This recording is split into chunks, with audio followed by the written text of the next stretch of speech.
Lazy Dungeon Master, Volume 9. Supana Onikage. Prologue. Dragons, the proud species known to be the strongest in the lands. Their enormous bodies were guarded by scales, a majestic pair of wings, and sharp claws. Their heads were adorned with splendid horns, and from their mouths they could breathe deadly attack magic in the form of fire and more.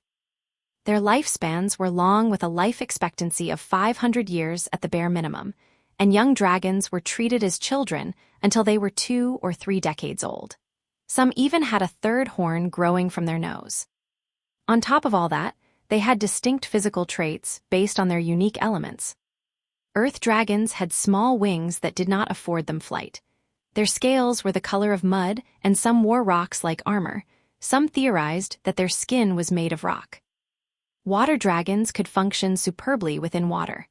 Their legs regressed, while their arms and tails morphed to act like fish fins.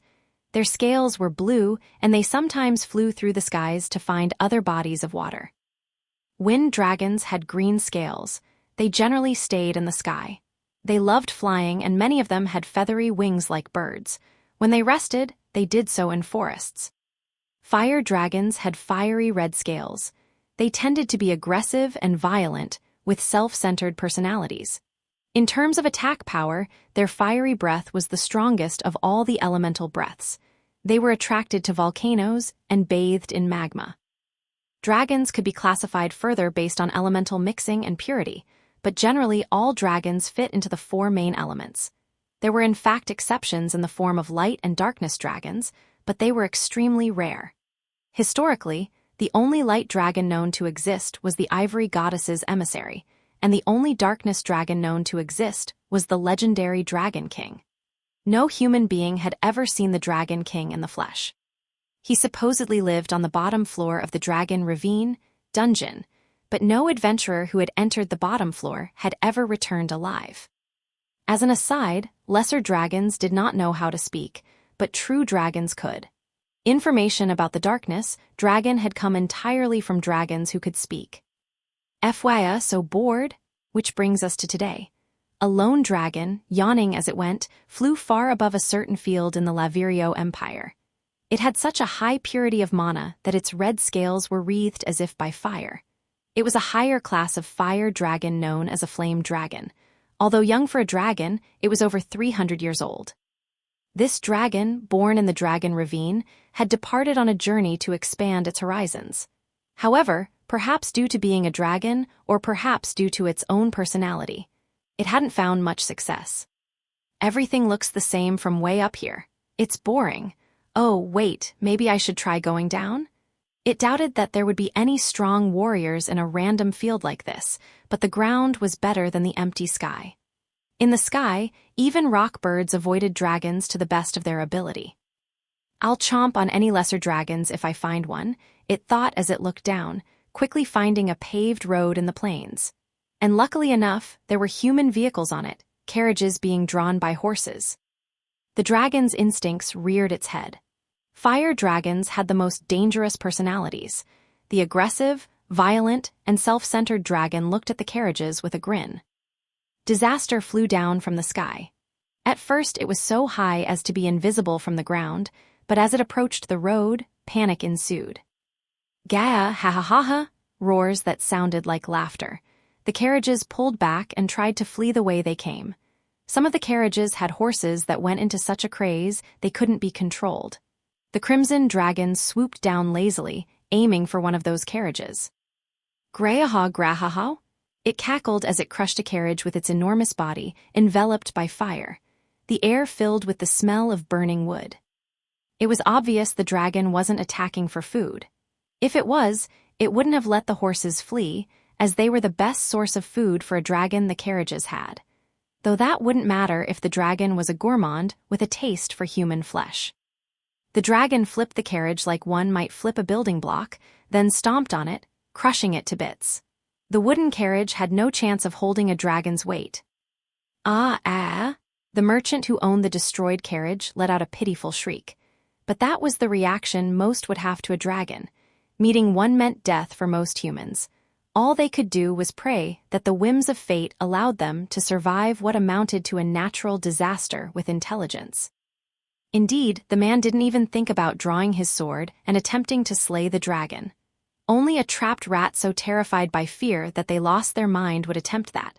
A fool with nothing to lose. Or, alternatively, "Stop right there, dragon. You're not gonna get away with this while I'm around." The rare individual that possessed the spirit of a legend. And indeed, this man was called Wataru the hero. Wataru pointed his blade at the dragon, but was met with a derisive snort. What could a human do? Thought the dragon.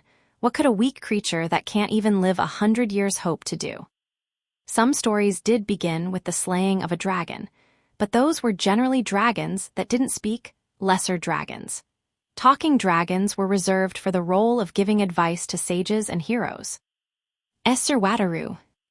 Good to see you're all right, but you better get out of here fast if you want alive. All right, the merchant gave Wataru a quick bow of his head, then dashed off without a single glance back. The dragon didn't even look at the sweating, fleeing merchant.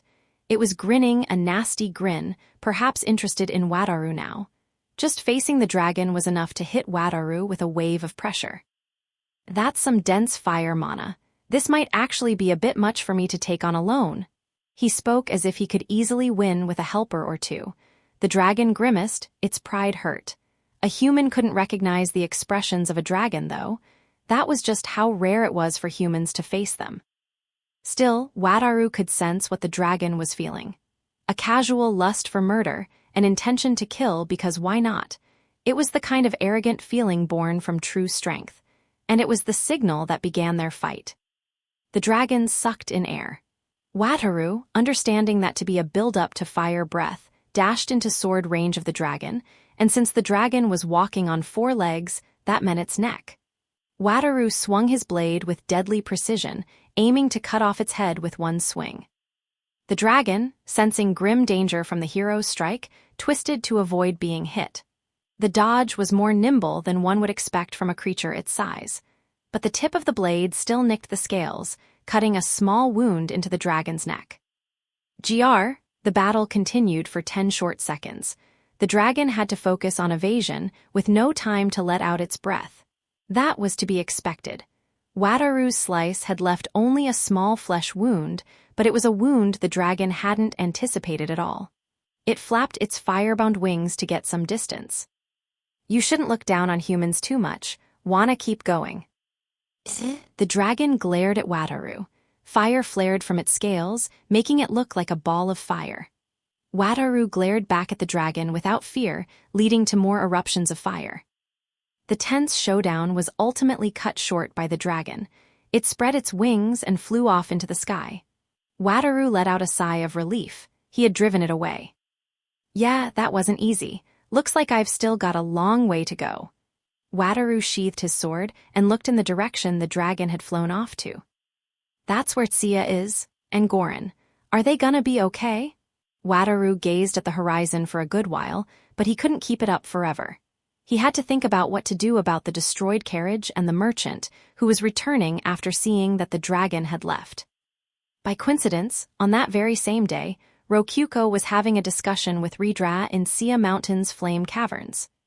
Rokyuko was the human-type avatar of the Cave of Greed's dungeon core, whereas Ridra was a red dragon and the dungeon master of the Flame Caverns. What could these two ladies be talking about, you ask? This green tea stuff's bitter as crap, but it's got a nice aftertaste. I like it. Right, I had Kinu teach me how to make it. The trick is to warm it slowly at 60 degrees to bring out all the flavor. That explains why it's so cold. 60 degrees is pretty hot for humans, you know. They were having a tea party. Not only that, but for Rokyuko's sake, Ridra had morphed into human form, which left her with a huge tail and horns that made their peaceful tea party look pretty silly. The red scales on her tail were evidence of her elemental heritage. Plus, Rokyuko didn't seem to have any fear, awe, or hostility for the dragon. The reason being, they were friends, and Rokyuko had something she wanted to tell people no matter who they were. By the way, listen to this, Ridra, Keima was like, he said, Rokyuko belongs to me.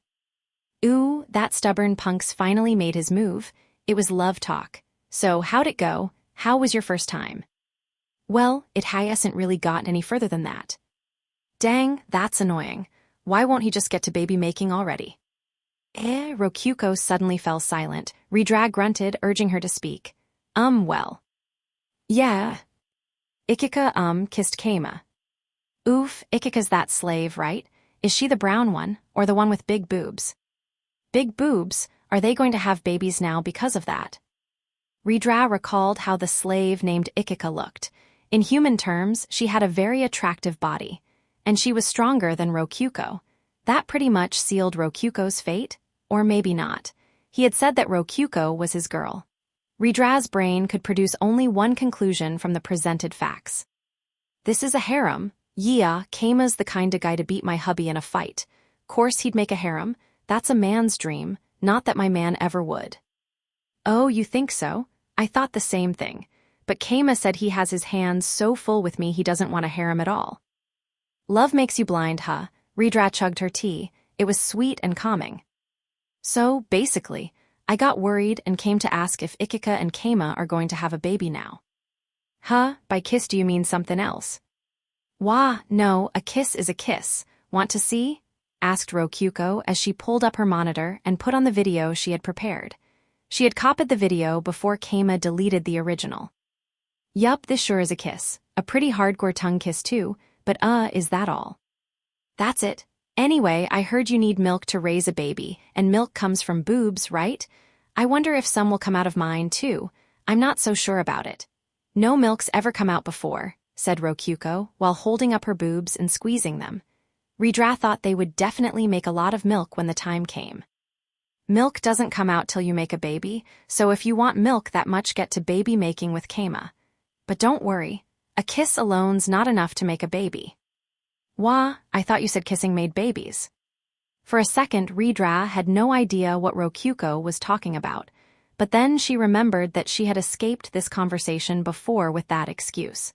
A kiss is just the beginning. What? Kissing makes babies since it's the start of everything, but just a kiss isn't going to make a baby. And look, Keima didn't initiate this kiss. Redra desperately tried to recall exactly what she had said before as she spoke. She generally lived on momentum and energy, so most of the past was fuzzy for her. That's true, Ikika did start the kiss. Right, everything'll be fine if you kill the slave. That's a bit much. I like Ikika, too. Rokyuko naturally didn't intend to eliminate any of her allies that kept the dungeon running. That's kinda weird, actually. How can you jump to murder so fast, Redra? Isn't killing your friends scary? I feel like you're kinda weird yourself, but whatever. More tea. Okay. Rokyuko poured more green tea into Redra's cup.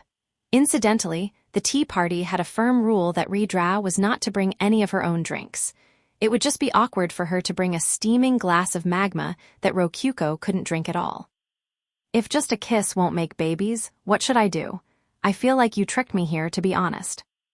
Why don't you try promising to be a couple? Will a promise really change anything? Like with a ceremony, a vow and a ceremony. A ceremony. Or to be more precise, a wedding ceremony where a couple exchanged vows to become married. You mean like a wedding ceremony? Yeah. A wedding ceremony. Rokyuko had heard about them from Wataru and some others. You gathered a lot of people and performed a wedding vow on a large scale. There was even a wedding day kiss to top off the marriage. Oh, so that's why a kiss is the start of baby making. Well, you can think about all this once the baby's made. That's true. Oh, Redra want to try some cooked marshmallow. Cooked marshmallow? Rokyuko changed the topic out of nowhere, but Redra didn't notice. She was focused on learning about whatever a marshmallow was. What's that? Sounds pretty good. It does sound good. And it is, which is why I brought some. Rokyuko set a plate with huge marshmallows onto the table. It was something from another world that she had bought with DP. She had selected the jumbo-sized ones, because why not? They were big enough to grab with your hands. Whoa, so this is cooked marshmallow. Actually, these marshmallows haven't been cooked yet. Go ahead and try one, but not all of them. We'll cook them after. Redra grabbed a marshmallow and tossed it into her mouth. She bit down hard, and sweetness spread through her mouth. There was a cute kind of squishiness to it. It didn't feel as satisfying to Redra as meat, but it was basically candy, so all right. Now that was good, didn't even need to be cooked. Ha, true, Redra, but they're even better when cooked. They get all firm on the outside and melt on the inside when you cook them. Makes sense, let's cook them right now. Okay, wait just a second. I'll get everything ready, said Rokyuko, just as she noticed that she had forgotten to bring sticks. But she soon thought of something to use in their place, the sword on her hips.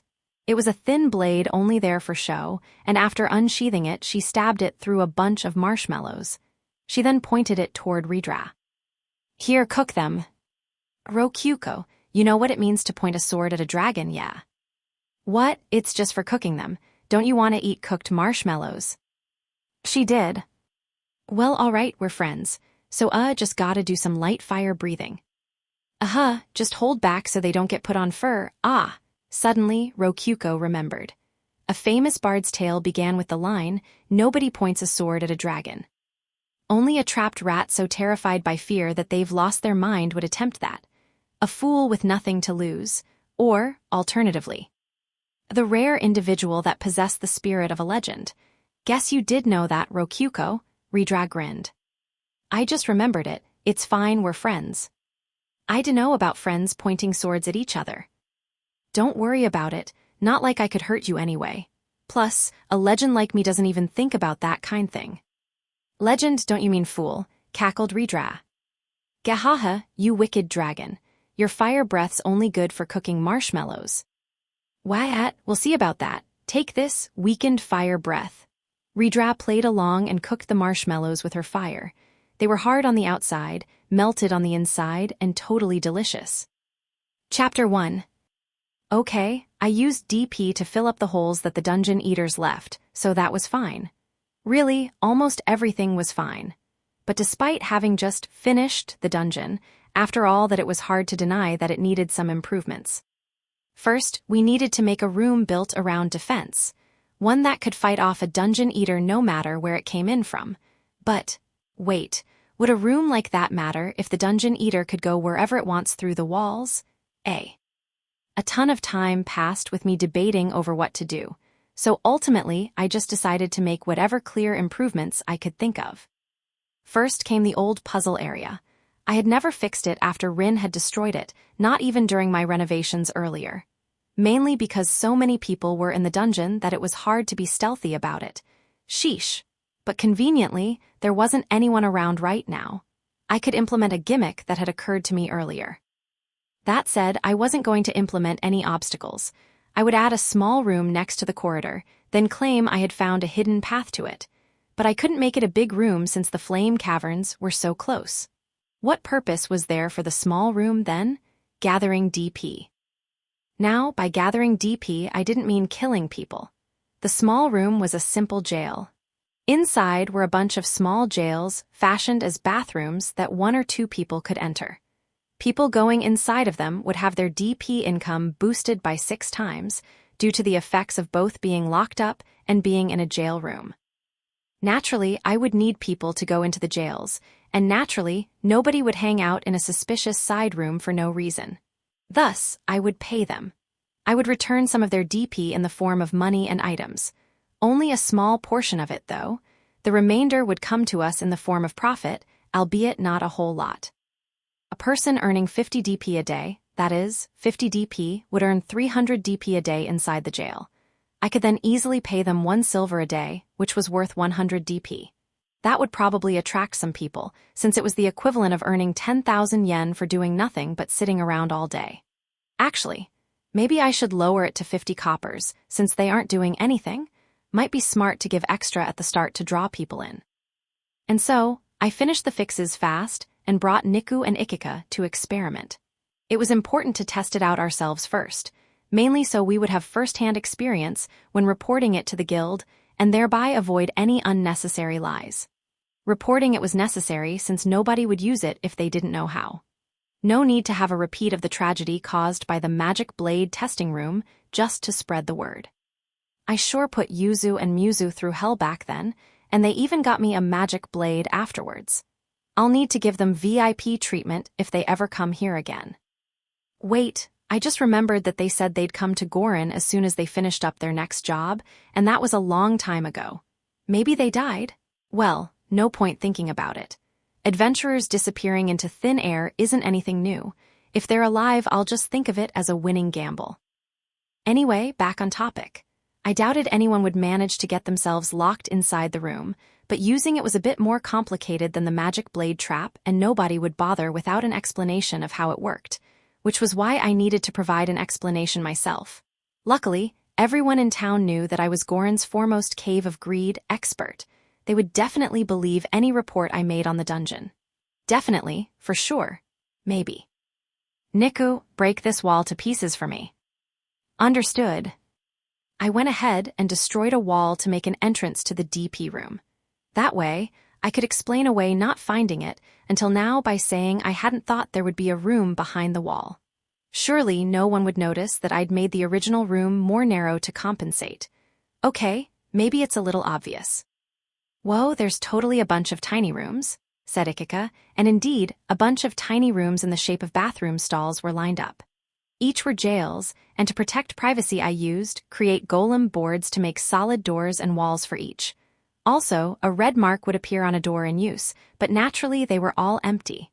They really were like toilet stalls. There's some good design we have going here. Incidentally, I had marked the area as a safe zone to encourage the idea that people could relax here. All right, let's try them out. Go into one of the stalls, Ikika. Niku and I will go into one ourselves. Understood. Roger Dodger. Niku and I went into the stall next to the one that Ikika had gone into. This would be a good time to test if we could talk through the walls and how soundproofed the walls were at all. Inside the room were 2 hourglass timers embedded in the wall opposite the door, plus a dispenser that looked like it had come straight off a vending machine. The door would lock when the timer was set, unlock when it reached 0, and for emergency situations, there was a button that would unlock the door. What a forgiving establishment. Just press the button and the door would open on the spot. With that clearly marked, nobody would end up starving to death in one of these. As for the dispenser, there was actually a corridor behind the rooms with money and items set at the ready. When the timer reached 0 through natural means, something would drop down to the dispenser. There was no sensor that detected when a full day's worth of DP had been drained. Thus, Ray and other dungeon employees would need to camp in the hallway and distribute the rewards themselves. That said, each timer would last for 12 hours, so they only had to check the rooms twice a day. Money would be the most common form of payment with only the occasional item, which meant register golems could take care of most of the work. Honestly, we had way more money than we knew what to do with thanks to the Tsia mountain tunnel and running the inn. We were saving a lot of it in the guild, but honestly, we just weren't using it. We would convert it to DP if it wouldn't be such a huge loss. Might as well use it when we can. My plan this time was to relax for 24 hours as a test. I took the hourglasses out of the wall, flipped them, and put them back. They were small, but thanks to golem programming at the center, each would last for 12 hours, and only one of them would drop a grain of sand at a time. Thus, the 2 of them together would keep going for 24 hours. If you wanted to extend the time, you just had to flip a finished hourglass. I had tried to make it as simple as possible, since adventurers would probably get confused by anything too complex, but, well, we'll see what Ikika has to say. I spread out my futon in the stall. The stall was just big enough for a futon to fit inside. Naturally, I'd done that on purpose. All right, time for bed. All right. And so I got into bed with Niku as my Dakimakura, just like always. I could grab some food from storage if I ever got hungry, so I could sleep without any issues. ZZZ. Crap, I forgot the actual toilets. This is a big flaw. Naturally, Niku's suffering woke me up by the 13-hour point. We managed to avoid interrupting the timer thanks to Rokyuko withdrawing us, but a normal person would have had to endure for 24 hours with no bathroom. Maybe I should throw in a pot with a jelly inside? It'd be like peeing inside a bottle except a pot. Ah, crap. Jellies are monsters. I can't put them in a safe zone. How am I gonna make a toilet like this? Should I just get rid of the safe zone? That'd be better than not having toilets. Anyway, we managed to pass the 24 hours with a toilet break thrown in. 5 silvers plopped down into the dispenser beneath the hourglasses right as the door unlocked.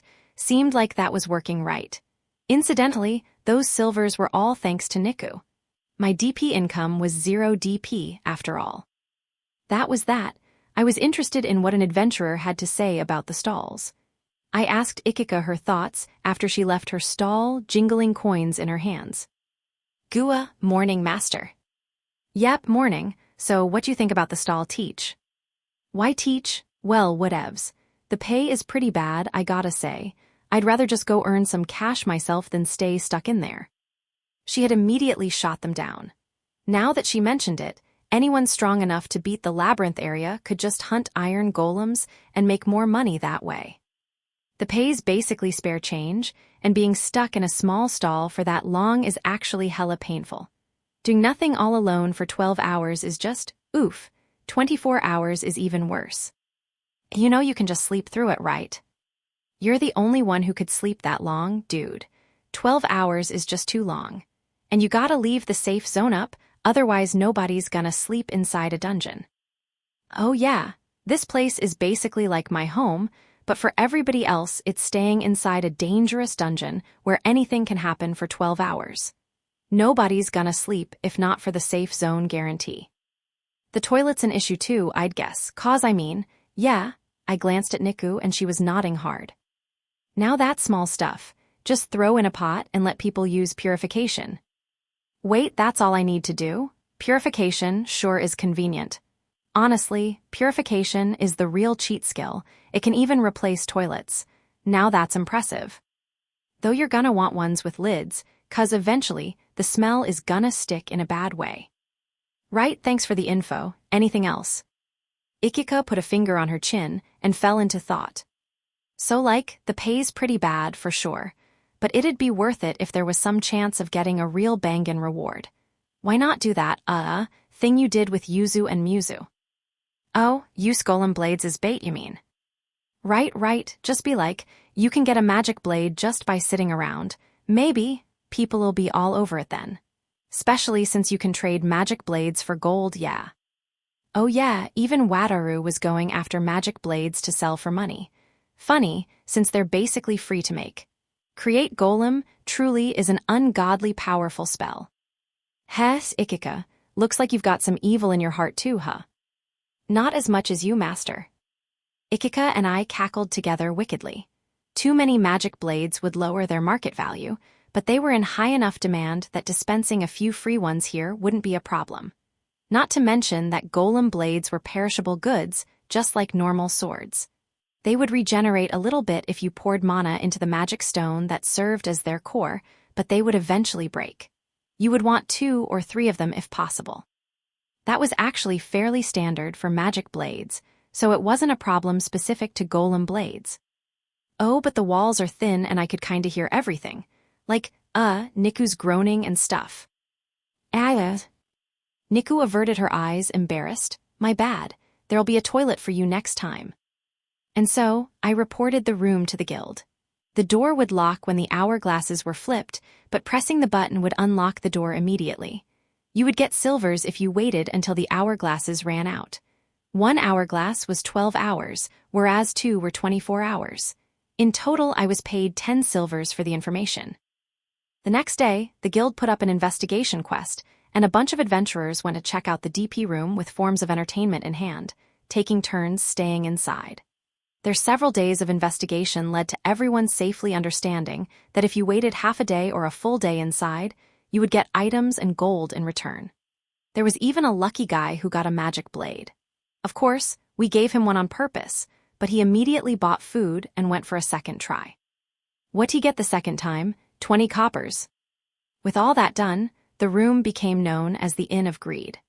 Apparently, a lot of people went inside just to sleep off most of the 12 hours. Thanks to the possibility of getting a magic blade without any significant risks, it ultimately became a place where a reasonable number of people stayed and earned us a reasonable amount of extra DP. So let's put aside the dungeon for a second and talk about the town. Some townsfolk said they had something serious to discuss with the town chief, and so I ended up meeting them in the chief residence's parlor. I had no idea what they wanted to discuss with a town chief that never did anything, but all right. The townsfolk were actually Hub, an adventurer living in town, and Waif, a woman who worked as a traveling merchant. Apparently, they were childhood friends from a town that had been wiped off the map, and by coincidence found each other again here in Gorin. So basically, we decided to get married and came here right away. Oh right, I remember hearing something about town chiefs getting the final say on marriages and stuff. Hey, congratulations. Feel free to get married and do whatever else you want. Thank you, they clasped their hands in excitement. Nice to see a happy couple. Wait, actually, does this country have a census or anything? Do I need to keep track of family registers or something? Crap, I went ahead and gave them permission, but Wazma's the one actually taking care of all this work. And I don't really feel like going out of my way to tell him about this. Waif, was it? You said you were a traveling merchant, but are you gonna settle down in Gorin after getting married? Or are you gonna keep traveling? Are you trying to say I can't move here? No, I'm just saying I won't stop you if you want to keep working. You must be pretty good at math if you're a merchant. Would be a shame for you not to use your talents. Of course, if you want to dedicate yourself to your family as a wife, that's fine, but I think you might stand to gain a lot from working at Dines. As a wife? Are you saying you'll introduce me to the Dine company? Yeah, if you want me to, that is. Ikika was working at Dine's store all the time, so yeah, they seemed pretty busy. No doubt they could use some extra help. A big store with lots of workers wouldn't have taken up shop in a tiny town like this. I might as well pay back the favor by sending some help their way. I would absolutely appreciate the introduction. Sure, I dunno what kind of job they'll give you, but I'll put in a good word for you. I also didn't know how good of a worker she was, but Dine was a good guy. He'd take care of her. By the way, we're both Beddists. Yeah. We were thinking we'd like to have a Beddist wedding ceremony, if something like that exists. Oh yeah, churches do that kind of thing too. Coming-of-age ceremonies, weddings, burials, ancestral celebrations. From birth to death and beyond, churches intricately involve themselves in the daily lives of people to consolidate their power, increase their influence, and... moving on. All right, you want a wedding ceremony? I hadn't expected that at all. A wedding ceremony, I envisioned the kind of Japanese wedding ceremony I was familiar with. A church, a traditional Shinto shrine, the ancient practice of Sansan Kyudo. Guess I'll have to spend some time thinking this through. Would probably be better just to have them give up on it. Sorry, but Beddism doesn't, I heard everything. Rokyuko burst into the parlor with a kick hard enough to nearly rip the door off its hinges. She was eavesdropping, who are you? Asked Waif timidly. Waif, that's the owner of the inn. She's also the town chief's wife. Oh, I see. Forgive my rudeness, Mrs. Town Chief. Waif bowed her head after Hub murmured into her ear. Mrs. Town Chief, You're looking pretty happy about that, Rokyuko. Hey, good guy. That's right, I'm Kama's. Actually, we're not married. We're partners, just partners. Was, really? Hub blinked. Don't play dumb, Kama. You were all about calling me your woman and falling head over heels for me. I've got the proof inside of me. Rokyuko puffed out her chest confidently. That proof is the video you took of the Dungeon Eater incident with your menu, right? That's some manipulative framing, Rokyuko. Who taught you to do that? Ikika. I see, you're just not married yet. Let's drop that subject. Would you barge in here for Rokyuko? When backed into a corner, change the topic. I ignored Hub's comment and threw the ball into Rokyuko's court. Oh, right. I was walking by and just happened to overhear the problem. You want to have a wedding ceremony, right? Rokyuko shot Hub and Waif a smile. Rokyuko, eavesdropping is a pretty nosy thing to do. Who cares? These two need my help. But what were your names again? Hub. I'm Waif. The two introduced themselves to Rokyuko. Okay, perfect. Hub and Waif, don't worry. I'll make sure you two have a perfect wedding, declared Rokyuko with a smile. Yua Rokyuko, shouldn't we talk about this fi? The first wedding of the town. This deserves a whole gold coin of funding. If you don't have enough, I'll throw in some funding of my own. Rokyuko, I don't think this is a good idea. Thank you very much. Rokyuko and the couple blew past all my protests and formed an agreement. Come on. Listen to me. I'm the friggin' town chief, you know? At least talk to the town chief with the actual power before setting something like this up. Rokyuko held a meeting to discuss the wedding ceremony. It was being held at the church at night. Rokyuko, me, and the dungeon administrators were participating. A succubus without anything better to do was covering the inn's front desk for us. We can only hold meetings like this at night thanks to running the cafeteria. Sheesh, and we bedists are supposed to be asleep at night. And morning and noon, if possible. Anyway, time to tell everyone why they're here. At Rokyuko's request, we're holding a wedding ceremony. Whoa, finally decided to tie the knot, huh, master? High five, clapped Ikika with a whistle. Congratulations, said Niku. Master Rokyuko, I wish you a happy marriage, said Rei. I will begin preparing a feast at once, said Kinu. Woo, it's finally happening, said Narine. Congratulations, Your Holiness. I believe it would be best if you expressed your love in a large-scale, sweaty, passionate display of. Stop, stop, stop, I hurriedly interrupted their celebration, especially Suilla's.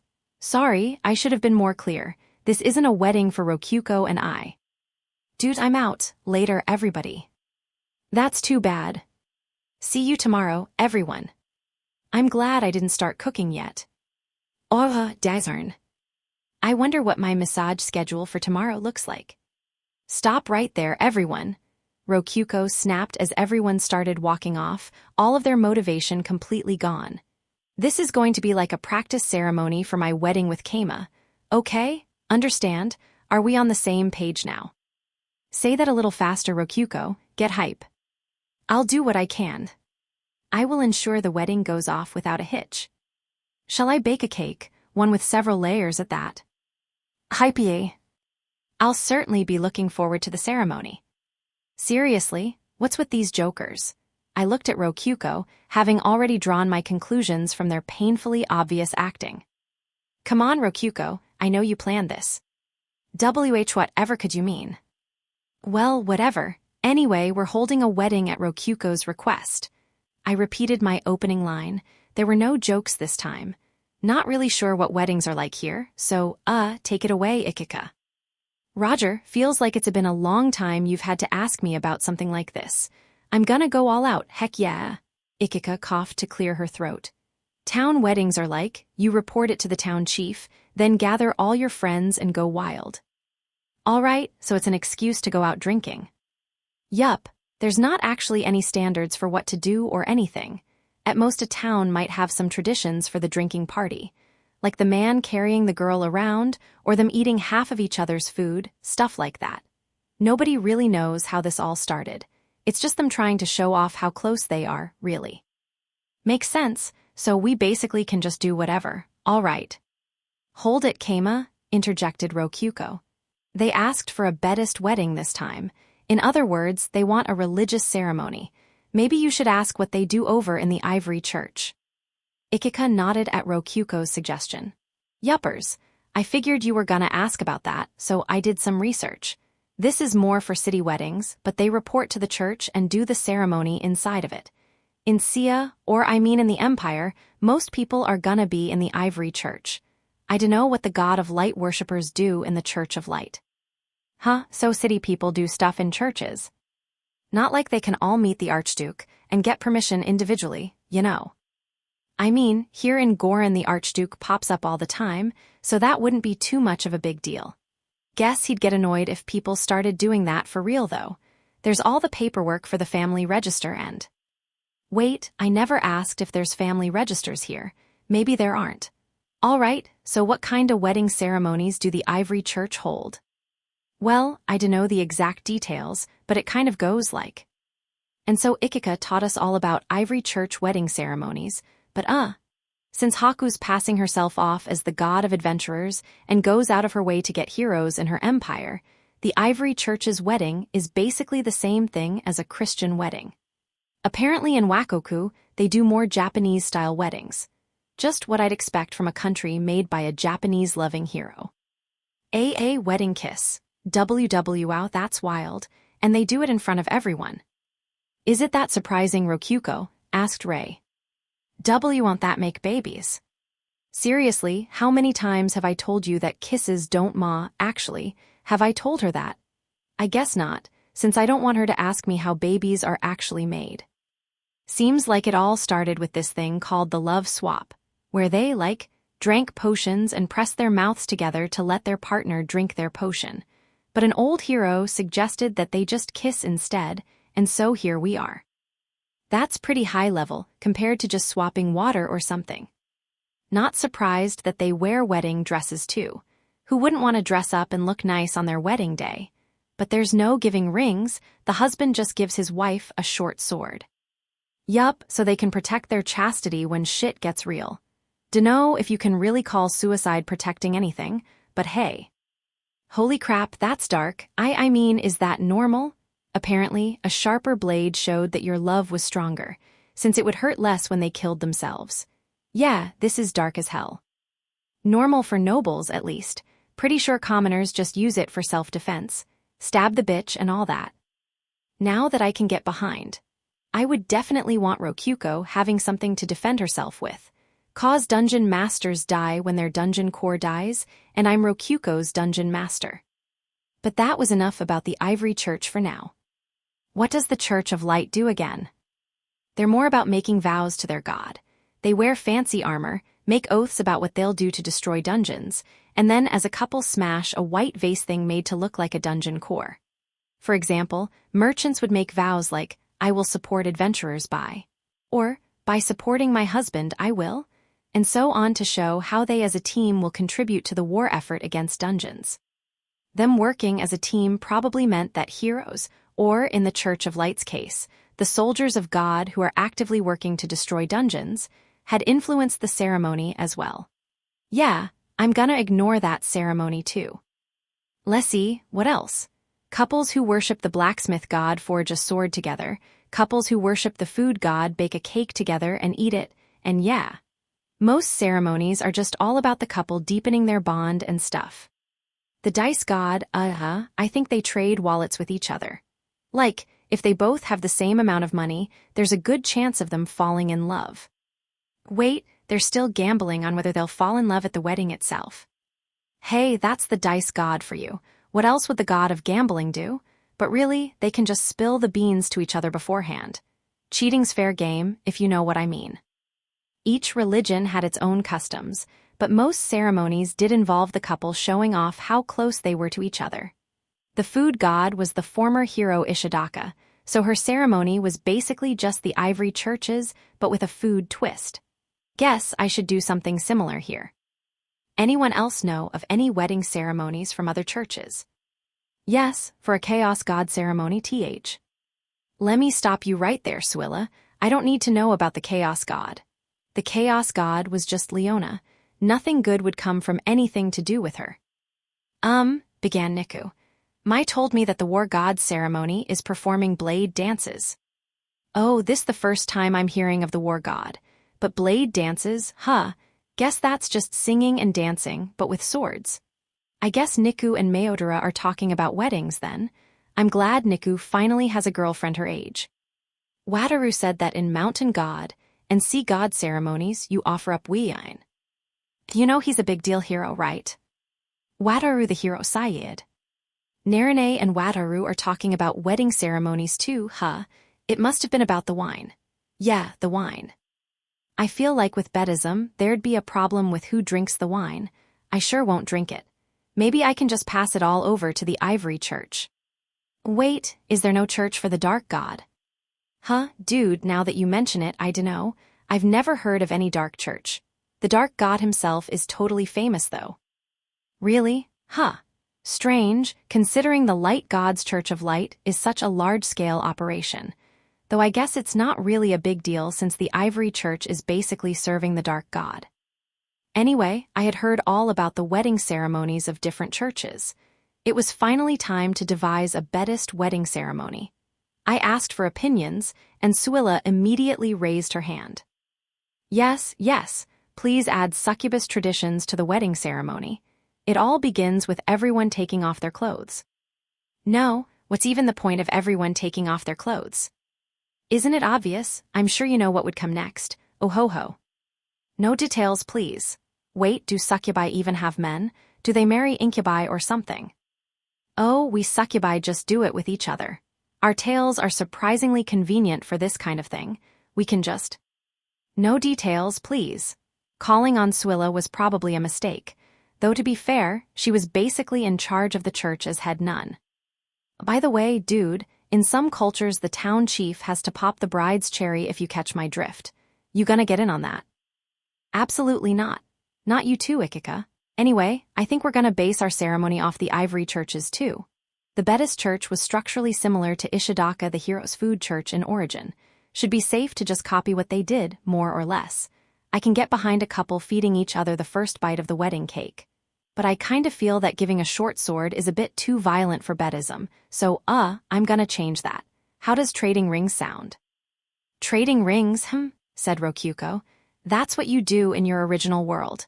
Wataru told me about it, and honestly, I think it sounds pretty good. What could be better than couples giving each other rings? The ruby-set orichalcum ring on Rokyuko's left hand gleamed in the light. Incidentally, I had the succubus ring on my left hand. Okay, don't take this the wrong way. I use the ring finger on my non-dominant hand the least, so that's the best place to put a ring. This succubus ring has a magic stone stuck in it, so it's pretty bulky, all right. Rokyuko, girl, I hate to say it, but rings probably aren't gonna work. A ton of Buddhists are adventurers, and we hella don't wear rings. They'd totally mess with our hands and stuff. I'd say we should just stick with trading holy symbol necklaces. Fantastic work, Ikika. Yeah, man, trading holy symbols would be perfect. Nothing more Buddhist than a Buddhist holy symbol. If a Buddhist theme is a concern, might I suggest trading pillows? Oh, Ray's got some good ideas too. Yeah, pillows, not bad. Maybe they could sleep with the same dakimakura. Interesting. Exactly the kind of observation that only Niku the dakimakura would make. It fits both the couple doing something together and sharing the same object. Niku, said Kinu, are you just saying that because you would like Master and Rokyuko to sleep with you at the same time? I imagine that would be splendid, but now is not the time to be self-centered.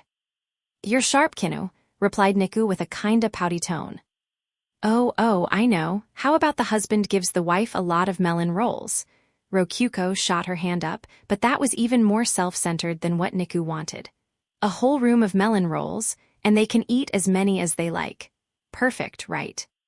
Dude, swap melons for curry, and you've got my vote. I want hamburgers instead. Ikika and Niku replied instantly.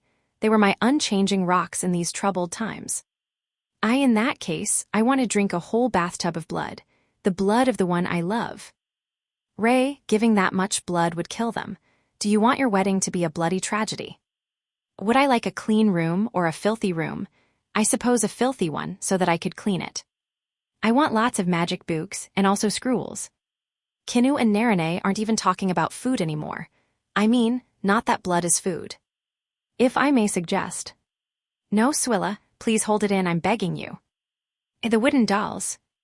Okay, that's safe. She had to cut out what she wants to do with the dolls, but we make them here so they're totally fine as gifts. But looks like everyone's just talking about what they want as gifts. I dunno about this. By the way, what do you want, Keima? Asked Rokyuko. Aren't I the one giving the stuff? Then let's make it the couple giving each other gifts. Spit it out, bub. Well, I guess it was only a matter of time. Better think up something. A futon then, something that'll help me sleep better. Okay, I'll let you use me as a dakimakura from now on then. Oh, what? That sure is a giant leap of logic. Okay, let's iron out the rest of the details. Wait, we're just going to roll with the couple giving each other gifts. Why not? And so, we spent the rest of the night discussing the Buddhist wedding ceremony. I say we, but I actually left and went to bed halfway through. The girls, everyone but me, were getting so excited I didn't have the chance to say anything myself. And hey, far be it from me to miss an opportunity to sleep. The thing is, though, you left midway through and said I could take care of the rest. Don't even think about complaining about what we decided on. Ah, right. I kinda sacrificed my right to have any say on what the ceremony was.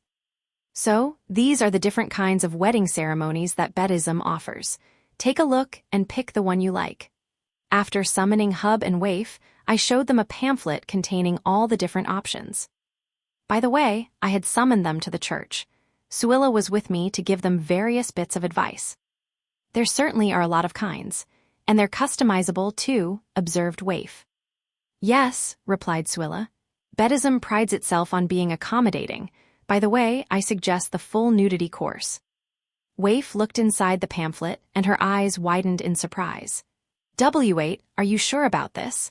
A night in the hotel's grand suite and an A-rank dinner would cost 30 golds on their own. Is a single gold really enough for both of them? She looked at me with worry. This time's special. Rokyuko, the owner of the inn, is pretty excited about your wedding. On paper, Rokyuko was paying to cover the rest of the cost, but well, them staying in the grand suite didn't actually cost us anything. If it did cost anything, it wasn't much. By the way, if you have any requests, say so. We can add some options. We just want you to go big and have a good time. Your wife kinda has you by the balls, huh? Hub looked at me with sympathy. Hey, I told you we're not married. By the way, holy symbols and rings aren't included in the 1 gold price. You'll have to prepare those on your own. That at least I made sure to stay firm on. There's no limit to how expensive they could get otherwise. I wouldn't want people asking me for orichalcum rings or holy symbols. It wouldn't be impossible to make them, but I would be losing money. A lot of it. I see. Oh, exchanging holy symbols is part of the base plan, but exchanging rings is optional. You don't have to do either if you don't want to. Oh, but I do. I would love a marriage as wonderful as your and Rokyuko's. Again, I'm not married to Rokyuko. What? Both Hub and Waif tilted their heads. Nice teamwork there. You two should get married. Oh, you are. Congratulations. Well, whatever, have a look at the ring catalog. Suilla, show them. As you wish, Your Holiness. Hub, here is the ring catalog. Oh, thank you. The catalog Suilla handed him had detailed drawings of the rings, each of which had very elaborate designs. Who had thought up those designs? Well, Rokyuko and the others just drew whatever they thought looked cool. They'd made a lot of progress since they had bought a Japanese ring pamphlet from the DP catalog, apparently. Why did they go out of their way to make a different catalog just for rings, which were completely optional? I wanted to interrogate them, but well, I obviously wouldn't. It didn't matter that much. Wow, I've never seen any of these designs before, exclaimed Waif. These would all sell so well, but maybe we shouldn't wear something so expensive on us all the time. At the very least, a subtle iron ring that wouldn't stand out should be best. Really, this is a once-in-a-lifetime celebration, you know. Someone might rip our fingers off if we carry around expensive rings on them. I don't want thieves after us, so something cheap is ideal. A more subtle design would help with that. Waif was just as practical as I would expect from an experienced traveling merchant. But that's some real pessimism. I'd like to think my town isn't that dangerous. Gorin is a safe place overall, but there's also a lot of outside visitors. It's far better to be safe than sorry when strangers are involved. Well, I can't argue with that. And so, they decided on some pretty plain rings. For the holy symbols, they decided on silver ones with designs carved on the insides, with the special bonus that I, the Pope, would carve it out myself. It seemed that silver holy symbols were pretty common and not too dangerous to carry around. To think that we'll get our own holy symbols, carved by the Pope himself. I know, right? It will be my pride and joy as a Buddhist. Same, I honestly feel a little worried about wasting your time, town chief. Don't worry about it, I'm just losing a little sleeping time. Or I would be if I didn't create golem, to knock them out in less than a minute instead of spending hours carving them. It won't take too long.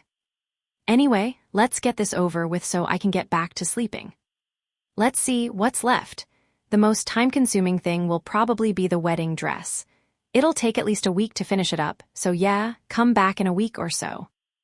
Why? Can you actually finish the dress in a week? You're talking about, This one with the frills and such, I think that would take much longer than a week to finish.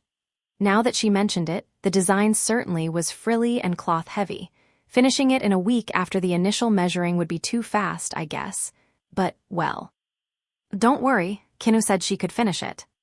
Kinu, as in the head chef at the cafeteria. Cleaning, laundry, cooking, sewing. Kinu was a master of all things housework.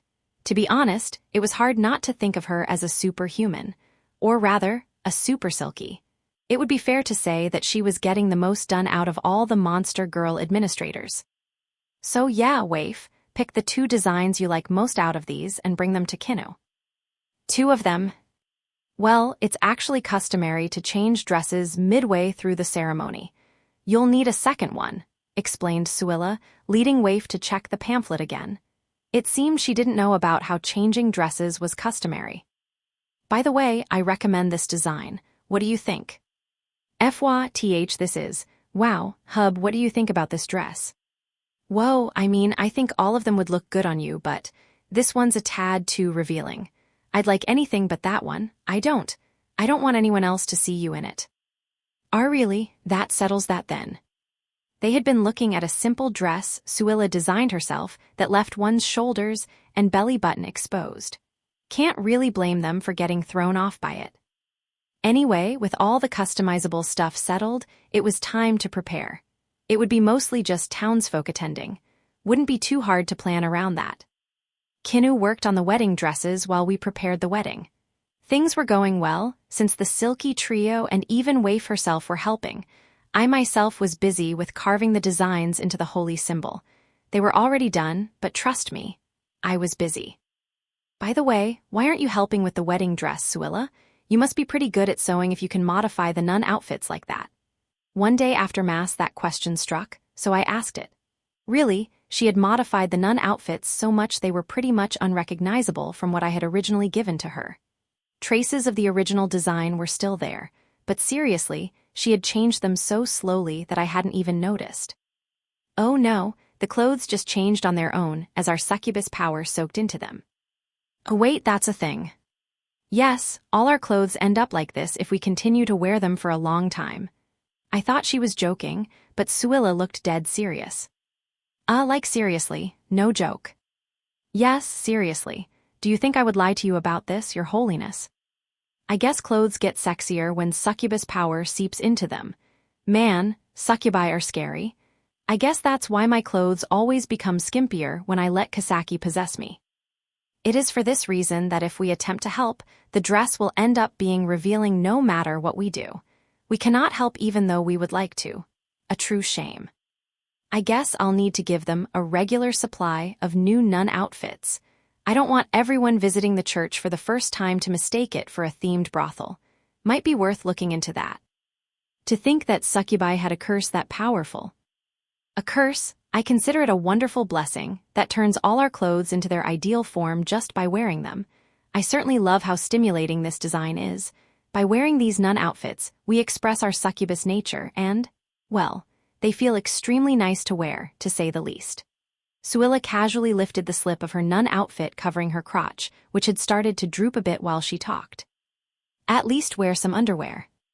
You just can't see them. Please take a closer look. The fact I can't see them, even though you're basically shoving your exposed crotch in my face, should say enough. Put on some underwear that I can actually tell exists. I will see what I can do. Did Leona teach you how to say no without actually saying no, Japanese style? Come on. I'm begging you, put on underwear. That said, I actually knew how to get succubi to do what I wanted. Spending so much time with them over the past months had led to me understand how they think very well. First, give a cough. Then, say the magic words. Wearing underwear is sexier than no underwear, if you ask me. Her ears perked up a bit. Why are nun outfits sexy? Because they hide so much. It's safe to say that we humans are creatures that take pleasure in exposing hidden things. I see the logic, please continue. All right, I've got her attention. A person that's naked all the time might as well be an animal. They're not that sexy. Why? Because they're not hiding anything. We humans feel that something is erotic when the human logic and reason is used to hide our animal instincts. In short, The peak of eroticism is seeing a peak of sexuality. A peak. A panty shot is something usually hidden being briefly shown, and not intentionally shown off either. The fact they want to hide it and keep it hidden is why a peek of the panties is so arousing. The important thing is spending each day hiding it to build up to the money shot, which means wearing underwear is more stimulating than not. I grinned at Suilla's conclusion, and she replied with a smile of her own. In order to get succubi to do what you wanted, you had to convince them that your way was sexier. Yep, that's how it is. I'll make sure you all get some underwear to put on. I trust you'll know what to do. Yes, I understand everything, Your Holiness.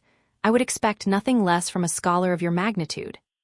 And so, in the midst of preparing for the wedding, I succeeded in getting the succubi to actually wear underwear. I started seeing the strings from thongs dangling out from the side of their revealing nun outfits, but well, I did what I could. Bettis Church's perspective. I will now begin the ceremony. With Rei the High Priestess's declaration, the wedding ceremony began. Due in part to it being the town's first wedding ceremony, every citizen of Gorin was present. The pews within the church were filled first with the friends Hub and Waif invited, then with whoever could grab one in time. Everyone else was standing and watching from the outside.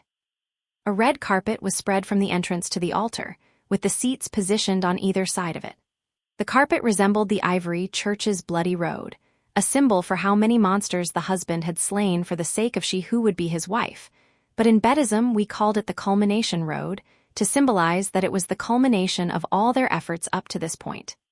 Each wedding was built on the back of blood, sweat, and tears. The ceremony itself began with the groom walking up the culmination road to the altar. The bride would then follow after him and be welcomed there, where they would say their vows. Now then, the groom has arrived. Silence, please, declared Rei, the high priestess of Bedism, as she stood before the altar. A heavy silence immediately fell over the once chatter-filled church. Rei lifted her hand high, and the Silkies by the door began playing their instruments. 2 stringed instruments of varying sizes accompanied a flute providing the melody. The song, one of many Bedist hymns, was relaxed and repeated its melody several times. Then the doors to the church opened. There stood Hub in brilliant white clothing, his face taut with anxiety. With its decorative strings and gold buttons, his outfit looked fit for a noble. Normally, Hub would say the clothes were wearing him more than he was wearing them, but today of all days, he seemed a perfect match for them. Perhaps that was thanks to his pride as a groom. Hub walked slowly but firmly to the altar while those on either side of the carpet watched. He was looking forward, where vividly colored light was streaming through stained glass windows. Bedism had no gods, but there was something about the light that made it seem divine. He heard voices behind the shut doors as he walked, which then faded. For a moment he questioned who had been speaking, but he soon had his answer. Now entering the bride, please welcome her quietly.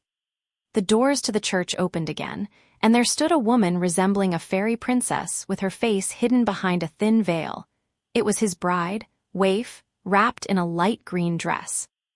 Ah, Hub reflexively swallowed hard. Waif's beauty was so much that even some onlookers gasped. For a second nobody could believe this was the same Waif who traveled the world doing trade. Her light green dress had tiny, shining gemstones sewn into it, looking so expensive that it alone could be worth a fortune. Behind the veil, her calm expression was visible. Yeah, she's gonna have him by the balls. Yup. The crowd couldn't help but predict what kind of future awaited the two of them. Hub was frozen in fear, whereas Waif was completely relaxed. Everyone could tell that Hub's strength of will wouldn't be able to beat out Waif's in the coming years. Though in reality, she was deathly nervous about wearing a dress that seemed more expensive than her life savings, and the veil was just hiding how anxious she was. By the way, normally the bride's father would escort her to the altar, but Waif had no way of contacting her father since their original home village had been lost. As a result, she was being escorted by a particularly well-dressed Dain, her current employer. Waif advanced to the altar, with a child nun holding up her skirt from behind so it didn't drag. She was beautiful enough to be considered a quintessential bride. Once she reached where Hub was, Dain's job was done. He left the rest of the escorting to Hub and sat in the front row where he would watch over the rest of the proceedings. "Jay, just follow me." "All right, okay." They conversed in quiet tones, with Waif wrapping an arm around Hub's elbow. They both had an air of awkward innocence that made it seem like this was their first date, and those watching in the crowd knew they were made for each other. "Why, you look great, Waif." "And you look so manly, Hub. It's like I'm getting to see the real you for the first time." "Ahem," coughed Ray, interrupting their flirting. "May I begin?" The two of them nodded, cheeks red with embarrassment, and Ray nodded herself with a gentle smile. The music stopped. In most other religions, a pastor or priest would do the honors, but Buddhism had no gods. It was thus decided that it would be best for the high priestess to carry out the wedding. As a note, the Pope elected to have no involvement with the proceedings whatsoever. "Let us all offer up a song and prayer." Next came chanting a hymn. It was the same song that the Silkies had been playing before, and now everyone present added to the melody.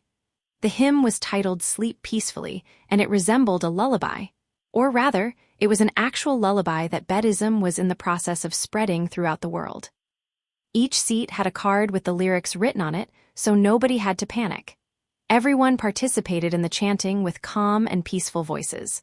A few present had less than stellar pitch, but nothing that one couldn't overlook.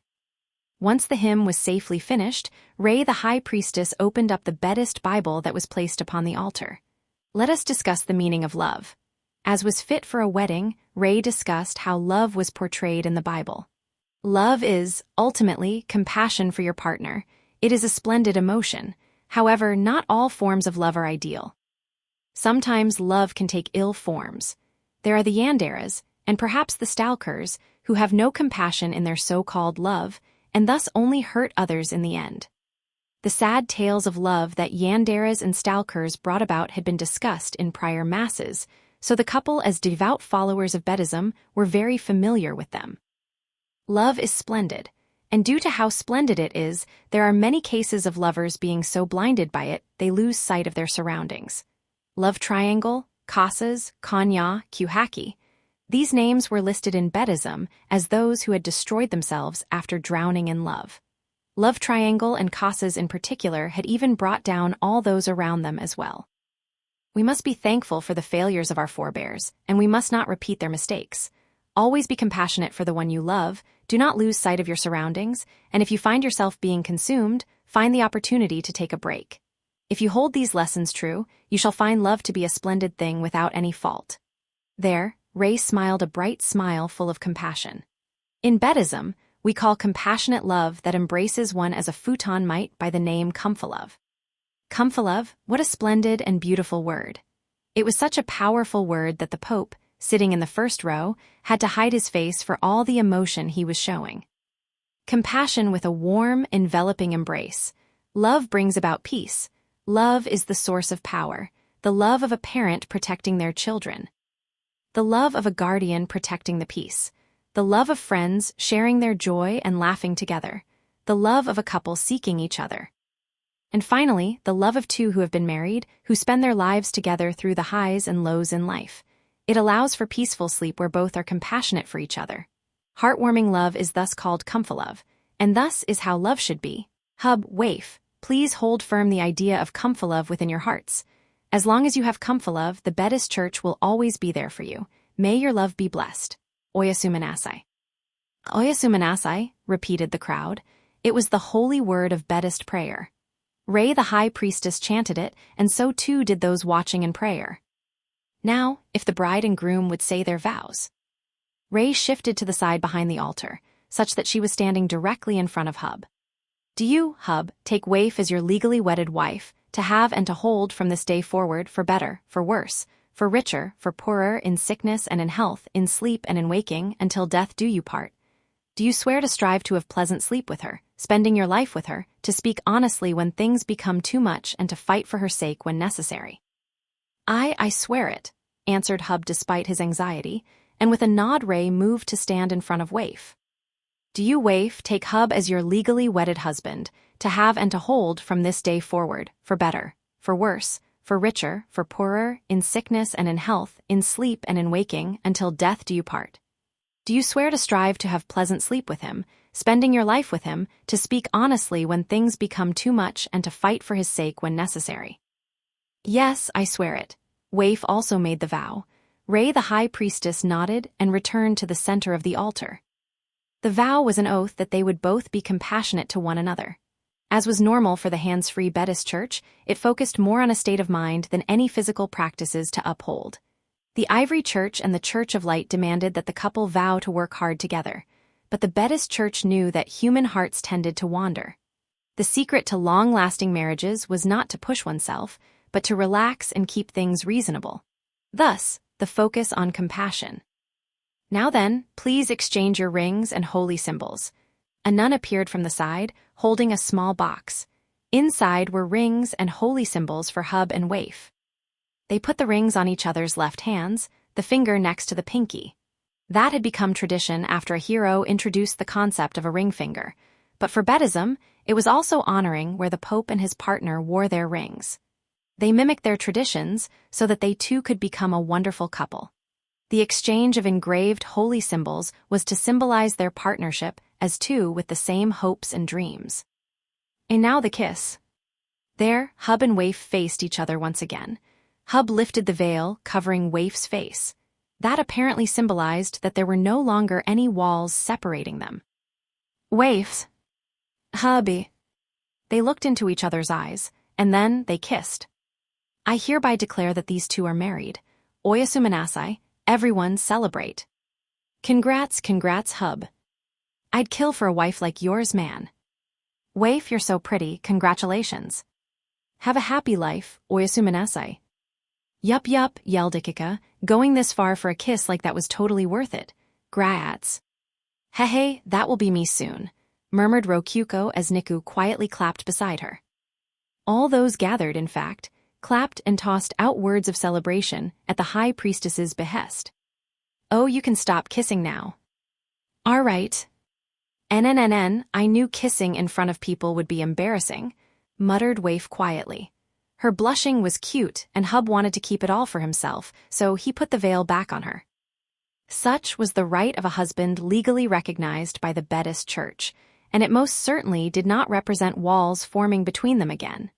It certainly symbolized that the husband was protecting his wife with his own two hands. May this couple be forever happy. Now, everyone, it is time for them to leave. Applause, please. Hub locked arms with Waif and guided her out of the church. Let's go, Waif. Yes, my love. And so the two of them walked down the culmination road, with cheers and applause surrounding them on both sides. And thus concludes the ceremony. We'll be holding an open feast in just a moment, so I request that everyone here moves outside of the church. Hey, no pushing. Take your time, there's enough for everyone. And so the wedding part of the ceremony concluded. The wedding itself was the main event for the Buddhist church, but for those participating, it would be fair to say that things were just getting started. After all, in this world, weddings were just excuses for an entire town to get together and feast like crazy. There was still the bouquet and the feast left. It would be an all-you-can-eat buffet with Rokyuko footing the bill, as the pamphlet described. Meodara's perspective. My, that was just wonderful. Meodara had participated in the Buddhist wedding with her father, Bonodara the Archduke. He was an invited guest. Hub and Waif had cautiously sent him an invitation given his relationship with the town, and apparently him accepting had shocked them so much they nearly fell over.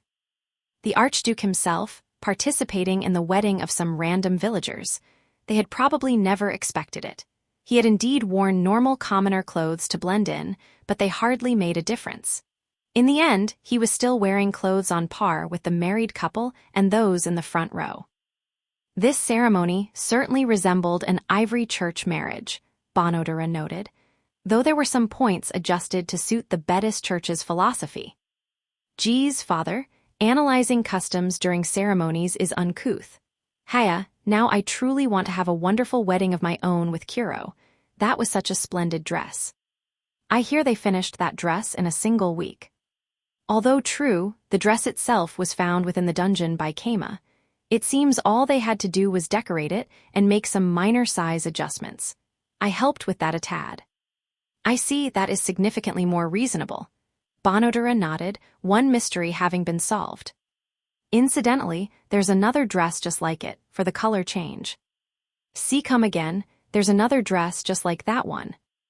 Yes, I helped embroider it, just a little though. It was a red adult dress with black gemstones embedded in it. I suppose I should suspect nothing less when Keima is involved. There were 2 dresses embroidered with enough gemstones that could buy an entire mansion just by selling either of them. Bonodura decided not to think too hard about that. Speaking of which, father, have you ever heard the word comfalove before? Comfalove? I've heard of the 2 halves independently but never together. It's a splendid word, I'd say. What could be better than love that's as comfy and heartwarming as a bed? Bonodura thought about his own wife, Waltz. He was a high-ranking noble, but he had married Waltz out of love. I've never heard the word before, but it rings deeply in my heart.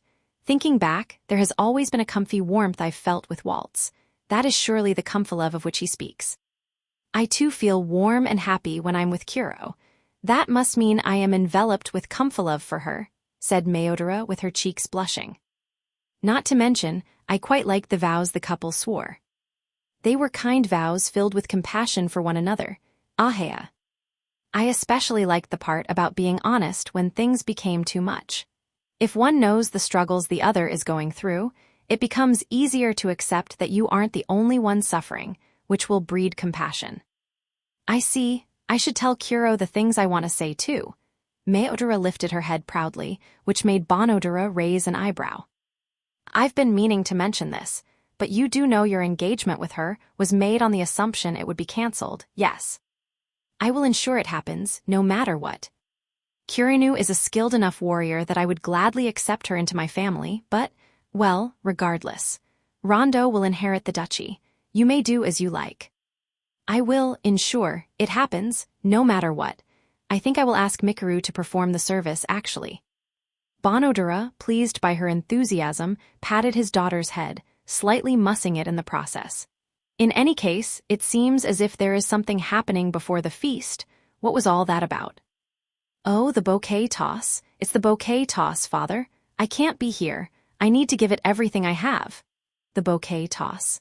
An infamous event present in Ivory Church weddings as well, having been introduced by a hero. The bride would throw a bouquet high into the air, and whichever woman caught the bouquet would be fated to become the next bride. It was perhaps due to this event that every unmarried woman in the city, excluding the nuns, were present for the wedding. There were a surprising number of them. Part of that was due to Waif inviting mostly women, but it seemed that female adventurers making a living in Sia and Pavella had heard rumors of the wedding and rushed over. Though to be clear, there weren't many kids like Meodora participating. Or to be more precise, since Mikuru was part of the nun squad, there was only one other kid participating. Kuro, are you participating too? Oh my, are you going for the bouquet toss? Yes, I'll grab it out of the air and become the next bride. Master told me to participate, so I won't lose.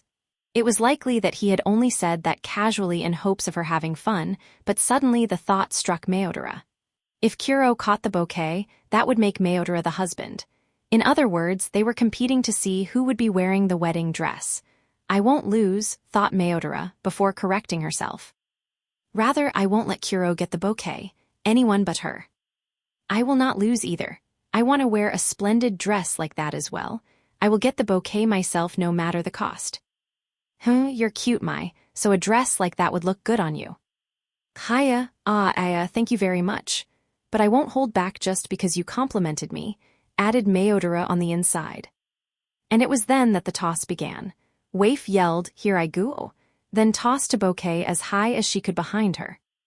So high, thought Meodora, perhaps it would be best for her to fly, but on second thought, she couldn't fly very well yet.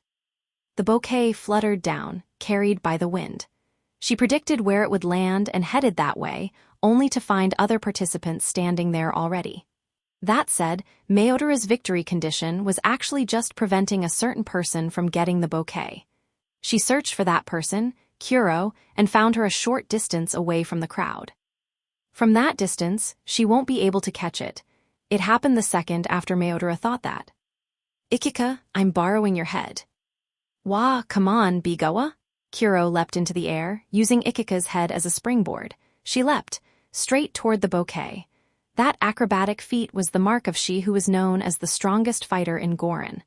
After catching the bouquet, she rolled in the air and landed gracefully on her feet. Whoa, did she just fly through the air? Who is that kid?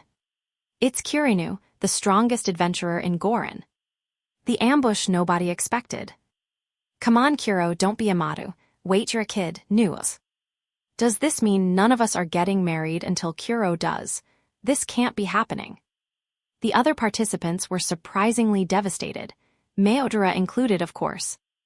NGH, I can't believe Kuro wanted to wear the wedding dress that much.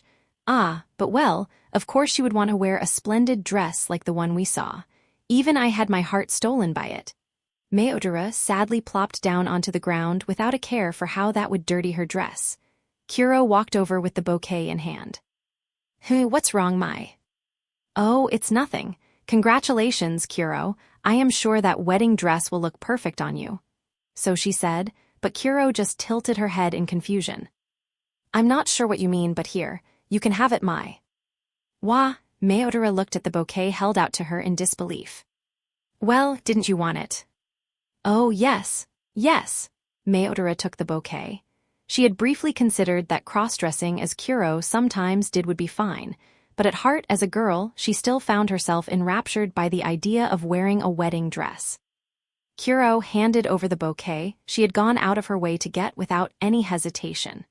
Her expression was as blank as ever, but Meodora was envisioning the gallant smile of a prince on her face. I am so grateful to be engaged to you, Kuro. That's good, I'm glad. Incidentally, Kuro had been raised in an environment where flowery things like weddings weren't even a consideration, and thus naturally had no idea that catching the bouquet signified becoming a bride. Not that she would have cared anyway. Her focus was entirely on the upcoming feast. Food was more important than romance.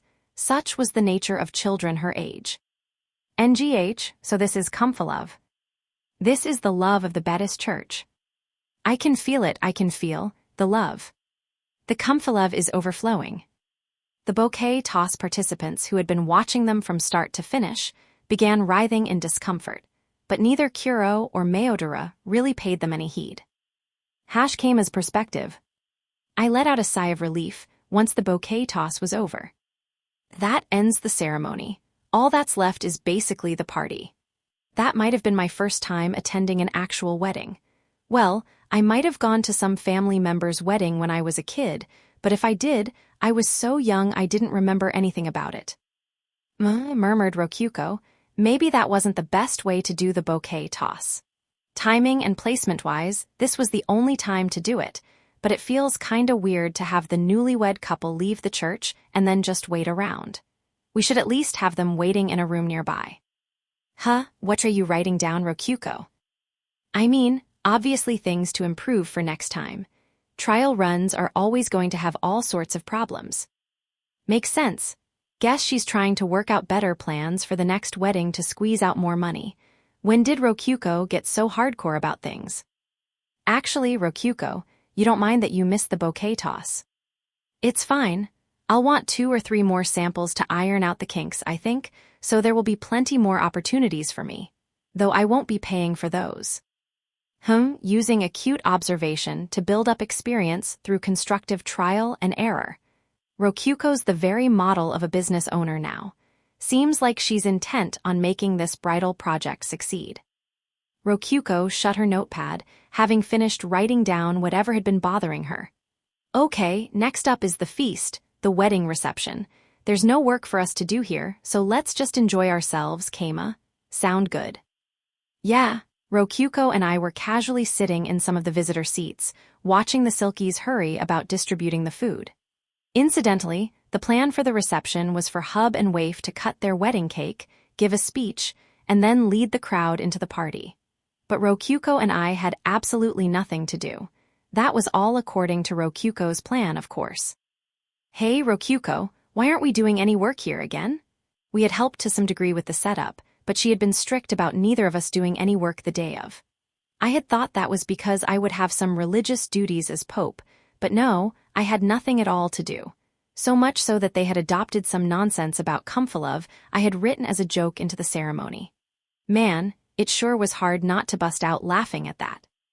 Rokyuko answered my question with a tone that made it clear she had no idea why I had needed to ask that. I mean, because when we do our wedding, we'll be the couple. The couple can't do any work at their own wedding.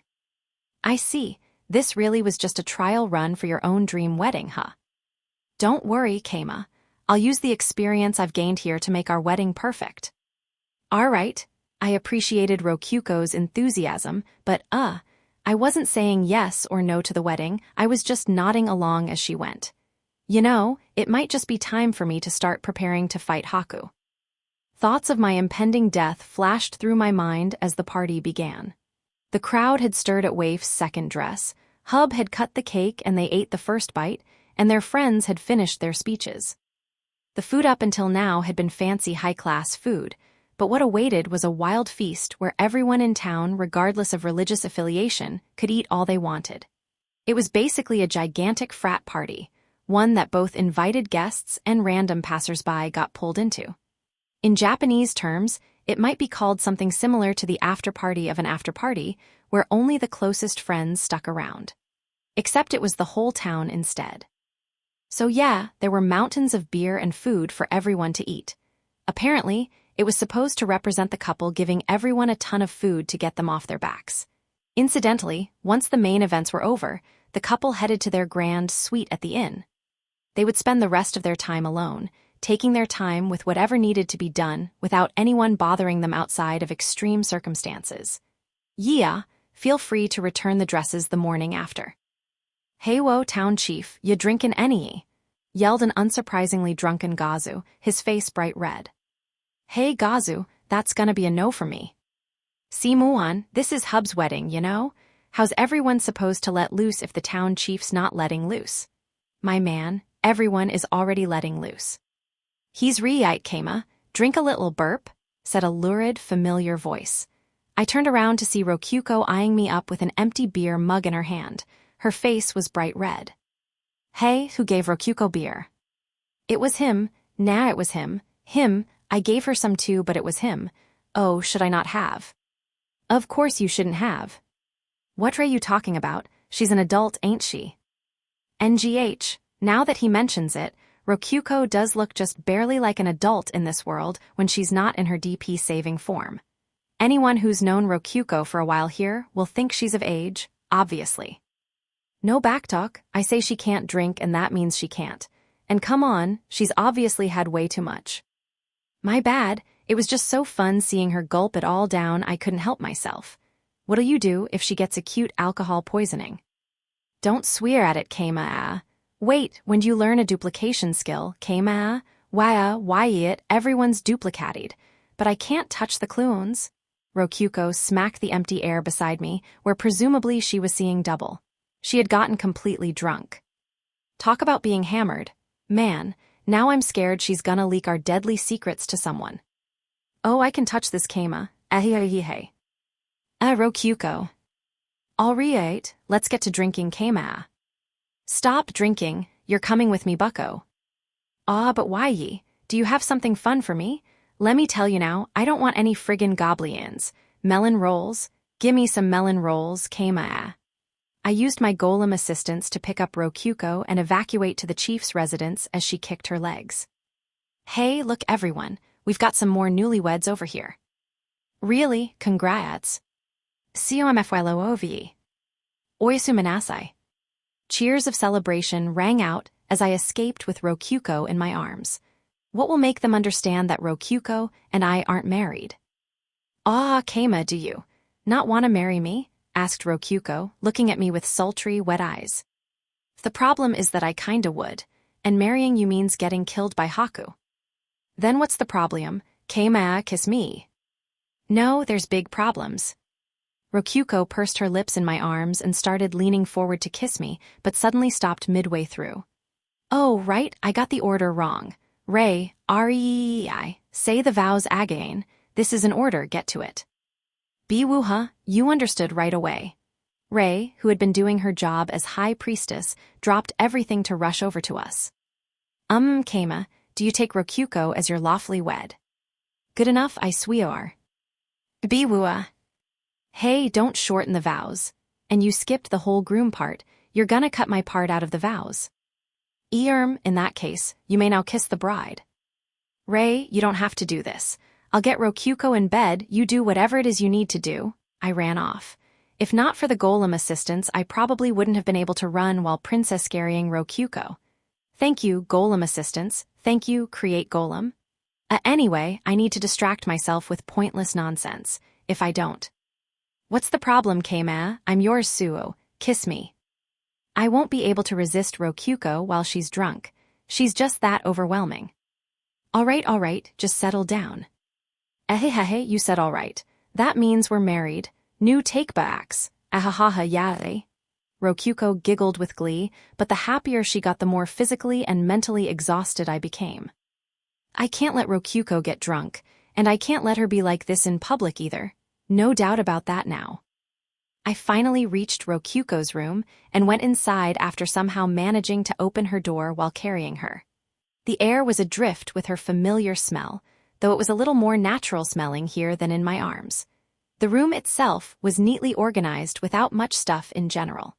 Even the comics she had taken from my room were neatly organized on shelves. Here, we made it to your room. Get off me. Nella.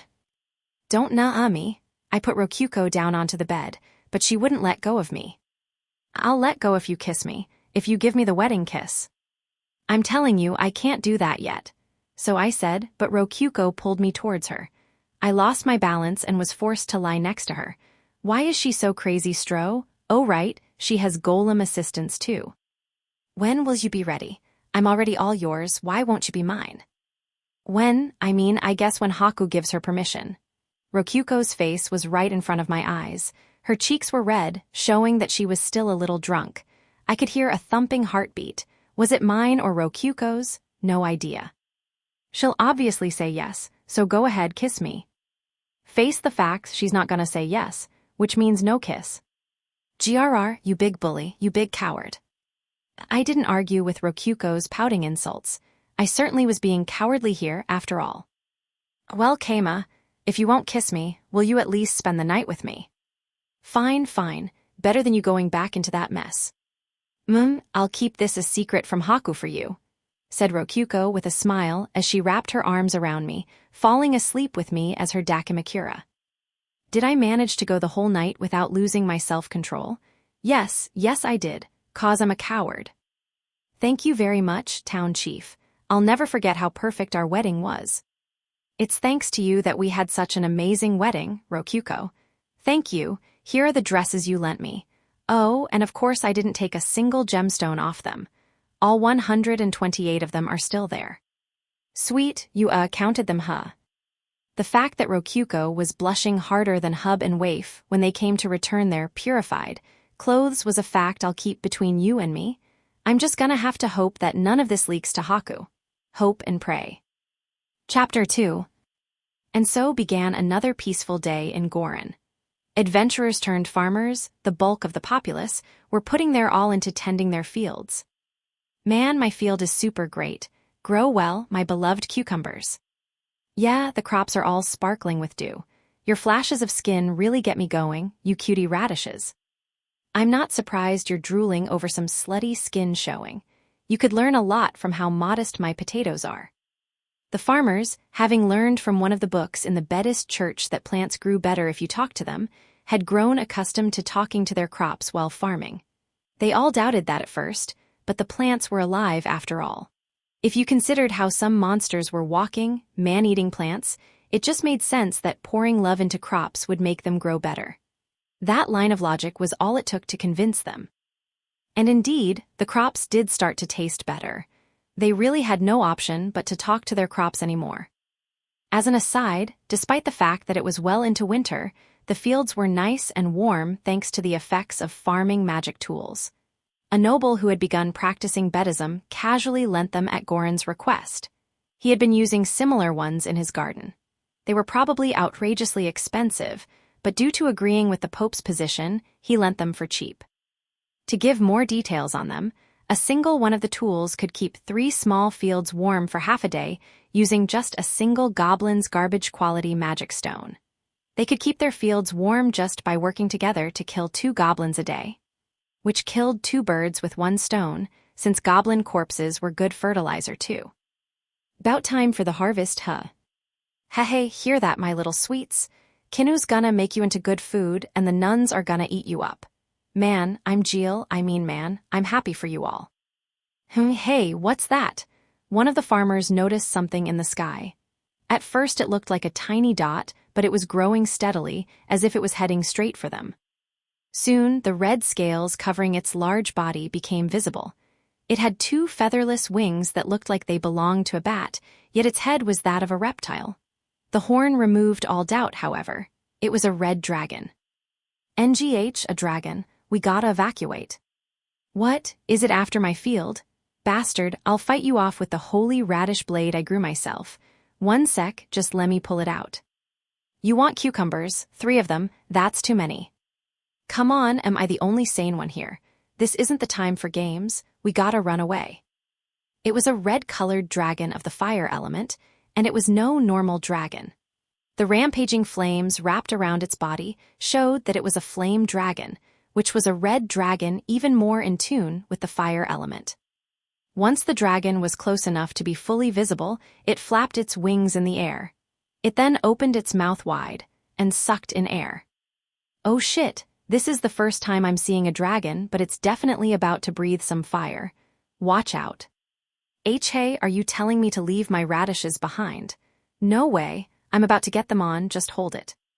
This isn't a joke, it's gonna kill us. You can just farm more radishes later. We gotta at least get the magic tool and... Oh no, GAH. And so, fire breath licked across the ground, destroying everything. And that summarizes the dragon attack that left part of the town on fire. How many dead? Thankfully none. The silver lining of all this, I suppose, said Wazma, concluding his report. I responded with a nod. Though honestly, I knew all of this from watching it happen on the map. I sure flipped the heck out when I saw it happening in real time. For a second, I'd thought another insanely overpowered monster like Rin was here to cause chaos. Luckily for me, the dragon had continued on to the peak of Sia Mountain without paying our dungeon any mind. Yep, just a casual dragon flyby. Totally normal in this fantasy hellscape.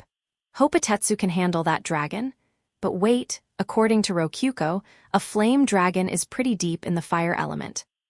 Itetsu's fire element too, so won't it end up kinda like both of them playing rock in rock, paper, scissors over and over? I'll ask about that later. Anyway, farming in winter, huh? Do crops grow well like that? Or are there just some special crops that grow in winter?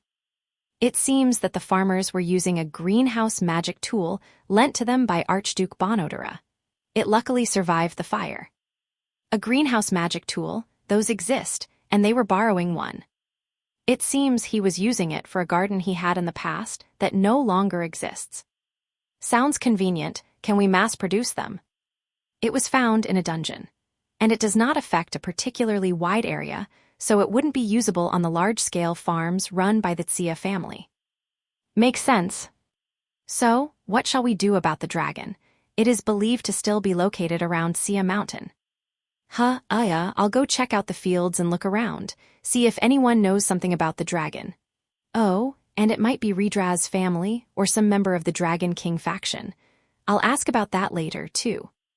So yeah, I went to look at the burned field. Rokyuko tagged along since she wanted to see the scorched ground. Along the way, we discovered that there was a food stand for some reason, where the Silkies were selling buttered potatoes to people passing on the road. I bought one since Rokyuko looked like she wanted one, and it was actually pretty good. Anyway, Rokyuko nodded after looking over the fields. Seems like it wasn't going all out. Is that so, Rokyuko? Asked Wazma. She gave a confident grin and puffed out her chest with pride before answering. I can tell since I'm an expert on dragons. It had red scales, which means it was a fire dragon. If it had been serious, the ground itself would have melted. By now it would have cooled and been smooth like glass. The fact that the ground's still fine means it was just messing around. Thinking back, when Redra used her full power breath to hatch the phoenix egg, the rock floor of the dungeon certainly had ended up looking like glass. I see, you truly are a scholar, Rokyuko. Yup, aren't you impressed, Keima? Rokyuko looked at me with a smug expression, fishing for compliments. Why is it that I want to give her a nice chop? There's just something punchable about her smug grin. Well, you're probably not wrong. Looks like it just burned the top of the ground, and if we send some golems over to plow it again, the farmers can be back at work, sowing seeds by the evening. Oh, you seem well informed on dragons as well, Keima. Entirely as if you are a first-class adventurer. I memorized this stuff while listening to Rokyuko prattle. That's it. Haha, forgive my rudeness. Would probably be better to keep quiet about the fact that I'm friends with a red dragon. Just add it to the list of dungeon secrets I can never tell anyone. By the way, why's that guy crying like his whole family was killed? One of these fields belongs to him. The radishes he poured his heart and soul into were all destroyed. Cucumbers sure are nice, you managed to save a couple of them. And potatoes? Hey, they're underground, the fire just cooked them to a tasty crisp. You got to dig them out and have a good meal. But me, I've got nothing anymore. I've lost it all? Oh, that explains the buttered potato stands. Two farmers, the owners of the other damaged fields, were patting the shoulders of their weeping radish farmer friend. Ha ha ha, that's why modest potatoes are so great. Long live potatoes. By the way, I mixed my cucumbers into potato salad and made a killing off them. I'm already sold out. Are you two demons? Glad to see them doing so well. Besides, aren't your radishes still edible? They're underground vegetables just like my potatoes. Yeah, but my plan to make the smooth white radishes, where Nisox is completely ruined. Wow, you really went in that deep, huh? I heard that all the radishes you had stored inside were burned too. That's rough, buddy, just cry it all out. Glad to see them doing so well. These three are all former adventurers, so they don't need to worry about going broke just because their farms were destroyed. Wazma asked the guild to lend them some weapons and equipment, so yeah, it should be fine. Well, I'm just glad nobody died. And you know, I remember these guys joking around like this even when the dragon was coming right for them. The question is whether they're idiots, brave idiots, smart enough to have backup plans to survive dragon fire, or idiots. Indeed, by the way, town chief, they are just idiots. A normal adventurer would either freeze in fear or flee immediately. They were saved only by the whim of the dragon. Wazma, reading my thoughts through my expression, confirmed my suspicions. Occam's razor wins again. All right then. Oh right, their homes got burned up too. Guess I'll give them a discount on in-rooms while they're being rebuilt. Just a discount, not free. If I make it free, they won't do any work, I said, earning a hard look and a sigh from Wazma. Yeah, that's right, I'm a hypocrite. What about it? I'm town chief, I don't have to work, 'cause I'm just a figurehead. Anyway, I told the Silkies running the stand to call the buttered potatoes dragon potatoes to boost the price a bit. Might as well wring money out of people where we can. Though in truth, you certainly do work a lot, town chief. Ha ha ha, ironic, isn't it? He was just joking around. At most, I signed a few pieces of paperwork a day. The town administrators were keeping everything else going. Even in extraordinary circumstances like this, I usually just showed up and looked things over for show. Yup, being a figurehead leader sure is great. Anyway, time to talk to the victims. Yet another important job for a politician. Cheer up, fellas. With the golems helping out, you'll be back to farming in no time. Town chief, I'll work hard and grow more radishes. This time for sure I'll get some Nisox on them. All right on, that's the spirit. Somehow, they were already back on their feet. Then again, crops grew pretty fast here due to the dungeon's overflowing mana. Do you have the seeds for that, though? Oh right, they were burned with my house. Guess the field will be empty for a bit. Huh, that'd be a waste. Why don't you try growing these? I stuck my hand into the bag on my hip as a cover while stealthily pulling sugar beet seeds from storage. They were the ones that I had previously tried to use to make a killing off sugar.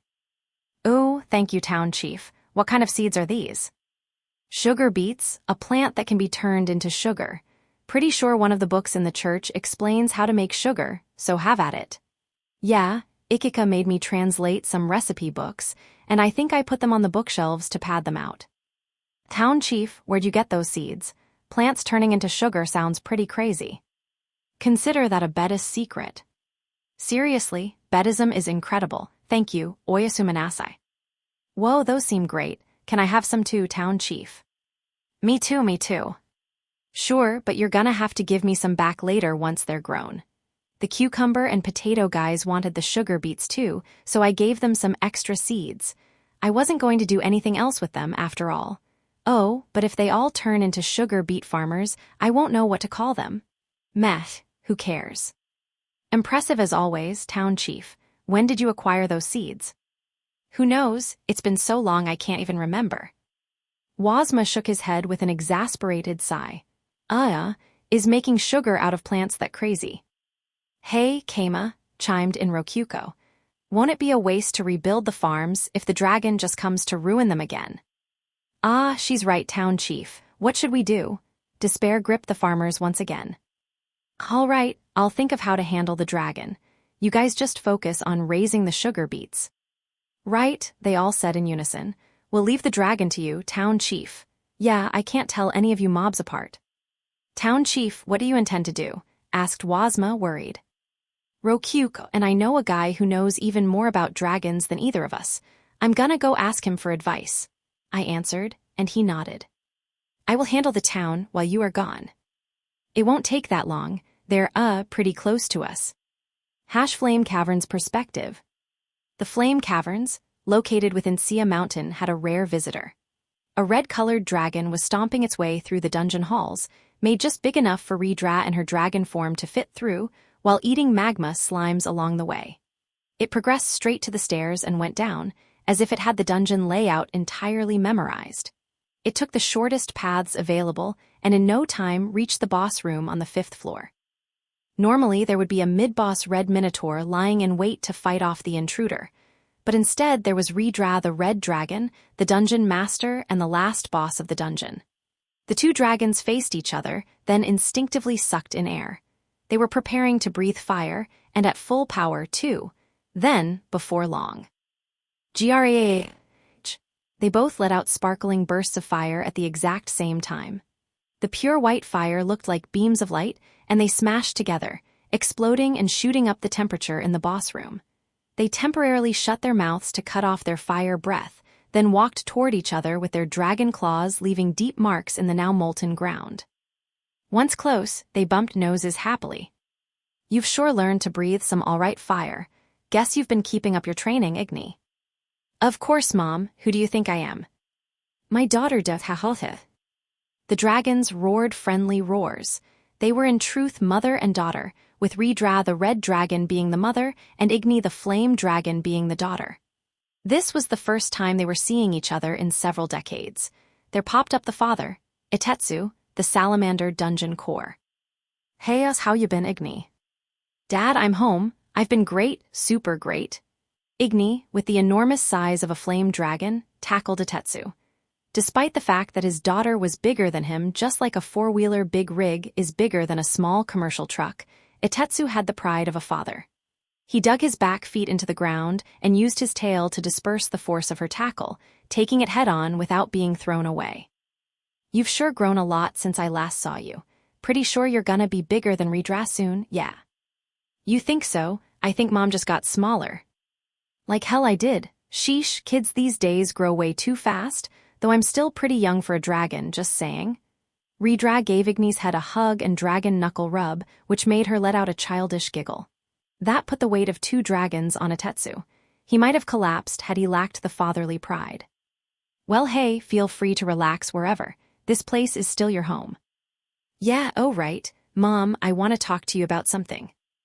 Hi, about what? Lean over for a sec. It seemed it was something she didn't want Itetsu to hear. They parted from Itetsu, so Igni could whisper into Redra's ear. There was this really amazing guy. An amazing guy, huh? He wasn't afraid of me at all, and he pointed his sword at me. A sword, huh? Even though he was a human. A human, huh? Ha ha hua. I fell in love at first sight. I want to make him my mate. Hell no, who the fuck messed with my little Igni? Roared Itetsu, butting in with the full force of his protective, fatherly nature. Dad, what? Why were you eavesdropping? Hey, you were just talking so loud I couldn't help but hear it. Yeah, Redra. Sure, you should have pretended not to hear. Igni's a young girl, she needs her privacy. It seemed that Redra had gotten so emotional that she unconsciously started shouting. Can't believe my daughter fell in love with a human, but all right, that's fine with me. Really, yeah. Whoa, Redra. I'm her dad and I'm not letting this happen. Why not? The mother wished to support her daughter's love, and the father didn't wish to give his daughter to anyone. A classic family dispute had begun. Fact is, you're a fucking dragon and he's a fucking human. How are you gonna make him your mate? You're not even the same species. You and Mom are different species too. You're a fire spirit salamander, and she's a red dragon. NGH? Itetsu could only grunt after she immediately shot down his core argument. You've sure grown a mouth, huh? Ahaha, looks like Igni's in the right here, so who was the lucky guy? What's he like? I dunno. Huh? Even Redra, for all her support, had to pause in disbelief. I dunno, but he was strong enough to fight me. He was tiny. How tiny? We gotta know the details. He was smaller than you, Dad, but he was strong. Gahaha, all humans are gonna be smaller than me. Itetsu's mood brightened after he realized that meant she wouldn't be able to find him. Oh, and he even managed to hurt me. It was the first time anyone other than you or Mom managed to do that. Huh? He hurt my cute, lovely, amazing daughter? Fucking hell. Bring him here right now so I can kill the hell out of him. Itetsu's mood darkened after he saw the slight cut on his daughter's neck. That's a sword cut. I guess he's a sword fighter then. Well, I don't really remember him well, but I will if we fight again. 'Cause I'm in love with him. I'm thinking you should remember a lot more than that. Sheesh, Igni, how many humans do you think live here? A lot, but who cares? He's the only human strong enough to fight me. I'll find him in no time. Naturally, even Redra had to sigh at what an airhead her daughter was, and so ended the conversation about Igni's crush.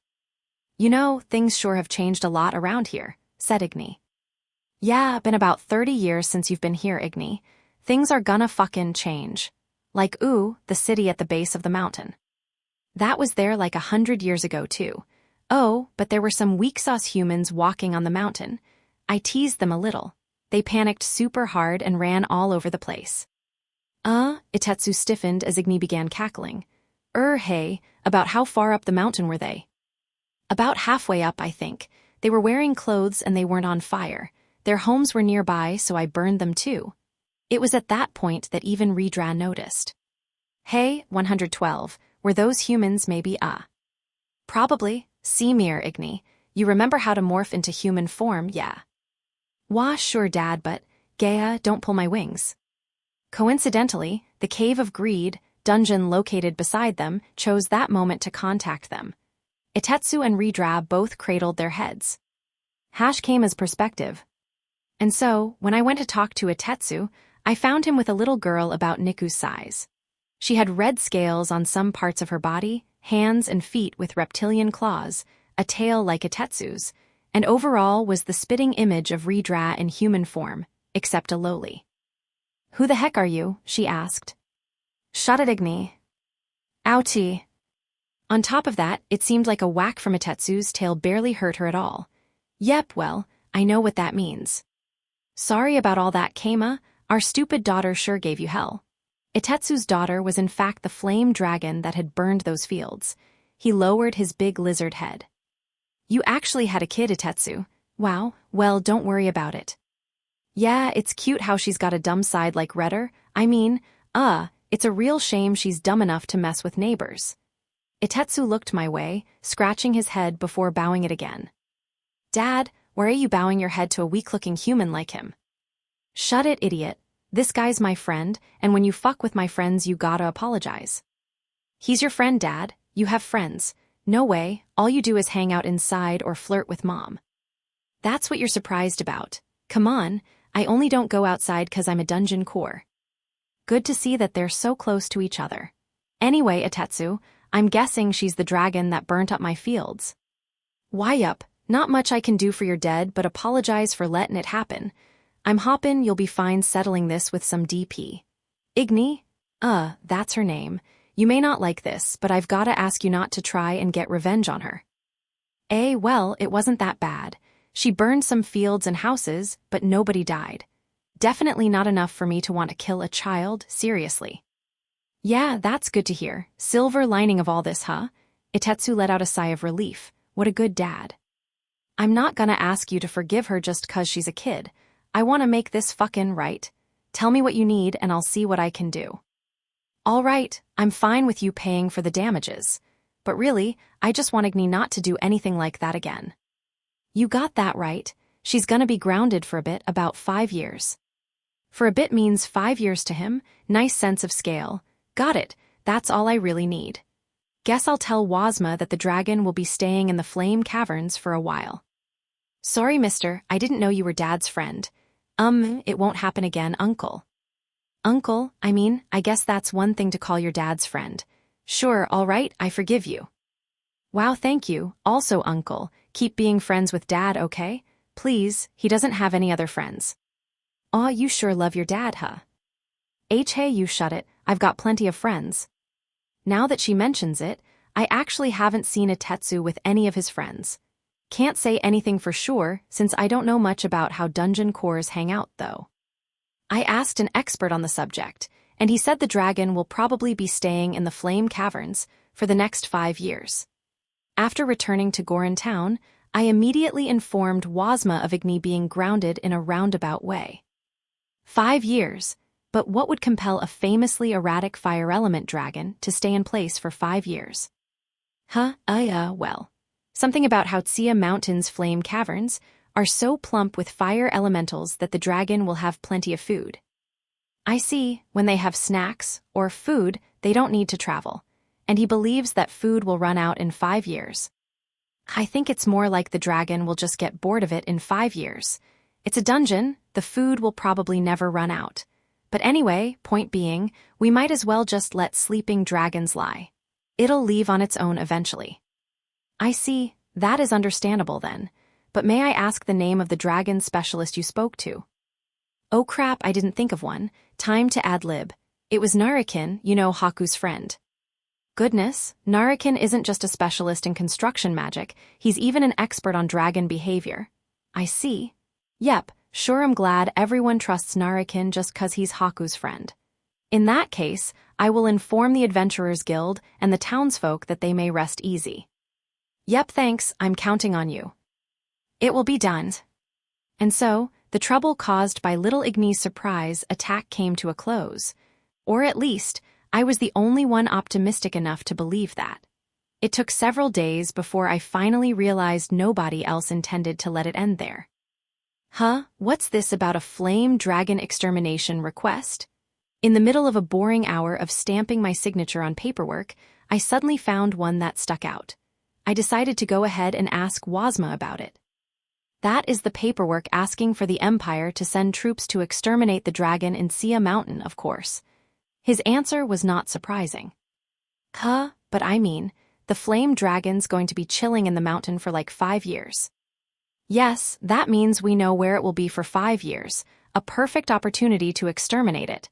But I said to leave it alone. Crap, this is where being a figurehead isn't so easy. I've gotta try to convince him to give this up. I'm vetoing this request. Leave the dragon alone.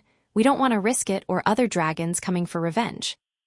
Now that you mention it, understood, I will not send the request. Wow, he sure backpedaled fast. However, this is a bit problematic. I imagine that adventurers are already heading there to exterminate the flame dragon themselves. What? Nobody mentioned that to me. I asked for the details, and apparently a nearby adventurer had overheard Wazma as he informed the guild about the situation. Talk of the dragon spread like wildfire among adventurers, and since more adventurers meant more firepower, the guild actually encouraged that. The fact that word could spread so fast in this world without phones or the internet just went to show how fearsome dragons truly are. No doubt the mightiest of the monsters. Forgive me, town chief, this was my mistake. Wazma gave a deep bow. Well, I'll go ask the expert if the dragon will mind a few adventurers coming after it. My apologies. And so, it was back to the Flame Caverns meeting room. Itetsu and I met there alone. Turns out, some adventurers are coming here to try and hunt the flame dragon. Say what? You know I'm gonna have to kill you if they go after my family, yeah. She may be dumb, but she's my fucking daughter. Hey, I feel you. I would do the same thing. Most people would. Yeah, wait, Keima, you had a kid with Rokuko or something. Gahaha, kids sure are cute, huh? Yeah. No, I haven't had any kids. Not a single one. Huh? And here I thought humans bred like fucking crazy. I coughed to get the conversation back on track. Anyway, if any adventurers do come looking for a fight, feel free to kill them all. You got it. Hey, this is just gonna be some easy DP. Itetsu gave a hearty laugh. Anyone traveling this far to hunt dragons was probably a real seasoned fighter, but if an ancient dungeon core like Itetsu wasn't afraid, then I sure wasn't. Dad, I heard everything. What? Igni popped up out of nowhere in this meeting room that could normally only be accessed by using dungeon functions. She was in human form, at least. Wait, she looks less dragon-like than before. Her hands and feet are more human. So basically, a human way stronger than most humans. In other words, he is coming here for me. Hey. Keima, don't fucking worry about that. It's she's kinda sick. I'm not sick, it's love, roared Igni indignantly, causing fire to envelop her body and shoot up the temperature of the room. Holy crap, it's hot in here. Quit it, Igni. Keima's got no fire resistance, you'll kill him. Itetsu immediately smacked Igni's head. Nga, Soe. Well, just be a little more careful from now. I was ultra-transformed into myself so that I could revive from an accident, but I would rather not die if I could help it. Not to mention, if the room got as hot as an oven, I might die again, right after reviving. I think I'll ask for a fire-resistant scroll this time. How much are they? Not too fucking expensive. Only 1 million DP. Yeah, that's pretty expensive to me. I wonder how rich he is to think that's only a little expensive. Why's it so expensive? No way could I buy that myself. 'Cause you'll burn alive with the max level. Igni and Redraz fire is as hot as it fucking gets. Seriously, that's a dragon for you, I guess. Hehe, yeah, I'm pretty amazing, said Igni proudly. Don't get cocky. The sound of a painful smack resounded through the room. If that had been my head, it would have burst right open. Even Igni was holding her head in pain. NGGGH, I won't lose to you, Dad. This love is real. Ha, how's it real when you don't even know his name or face? I don't think you can even tell any humans apart. Itetsu's taunt led to the room heating up again. Itetsu, stop teasing your kid. It's getting too hot. And by hot, I mean it's like standing on the surface of the sun. My bad, Igni, get a grip. GRRR. The heat source cooling down didn't change the already hot air, so I cast Ice Bolt on the wall to fix that. I didn't modify it at all since Itetsu was there too. That's some weak magic.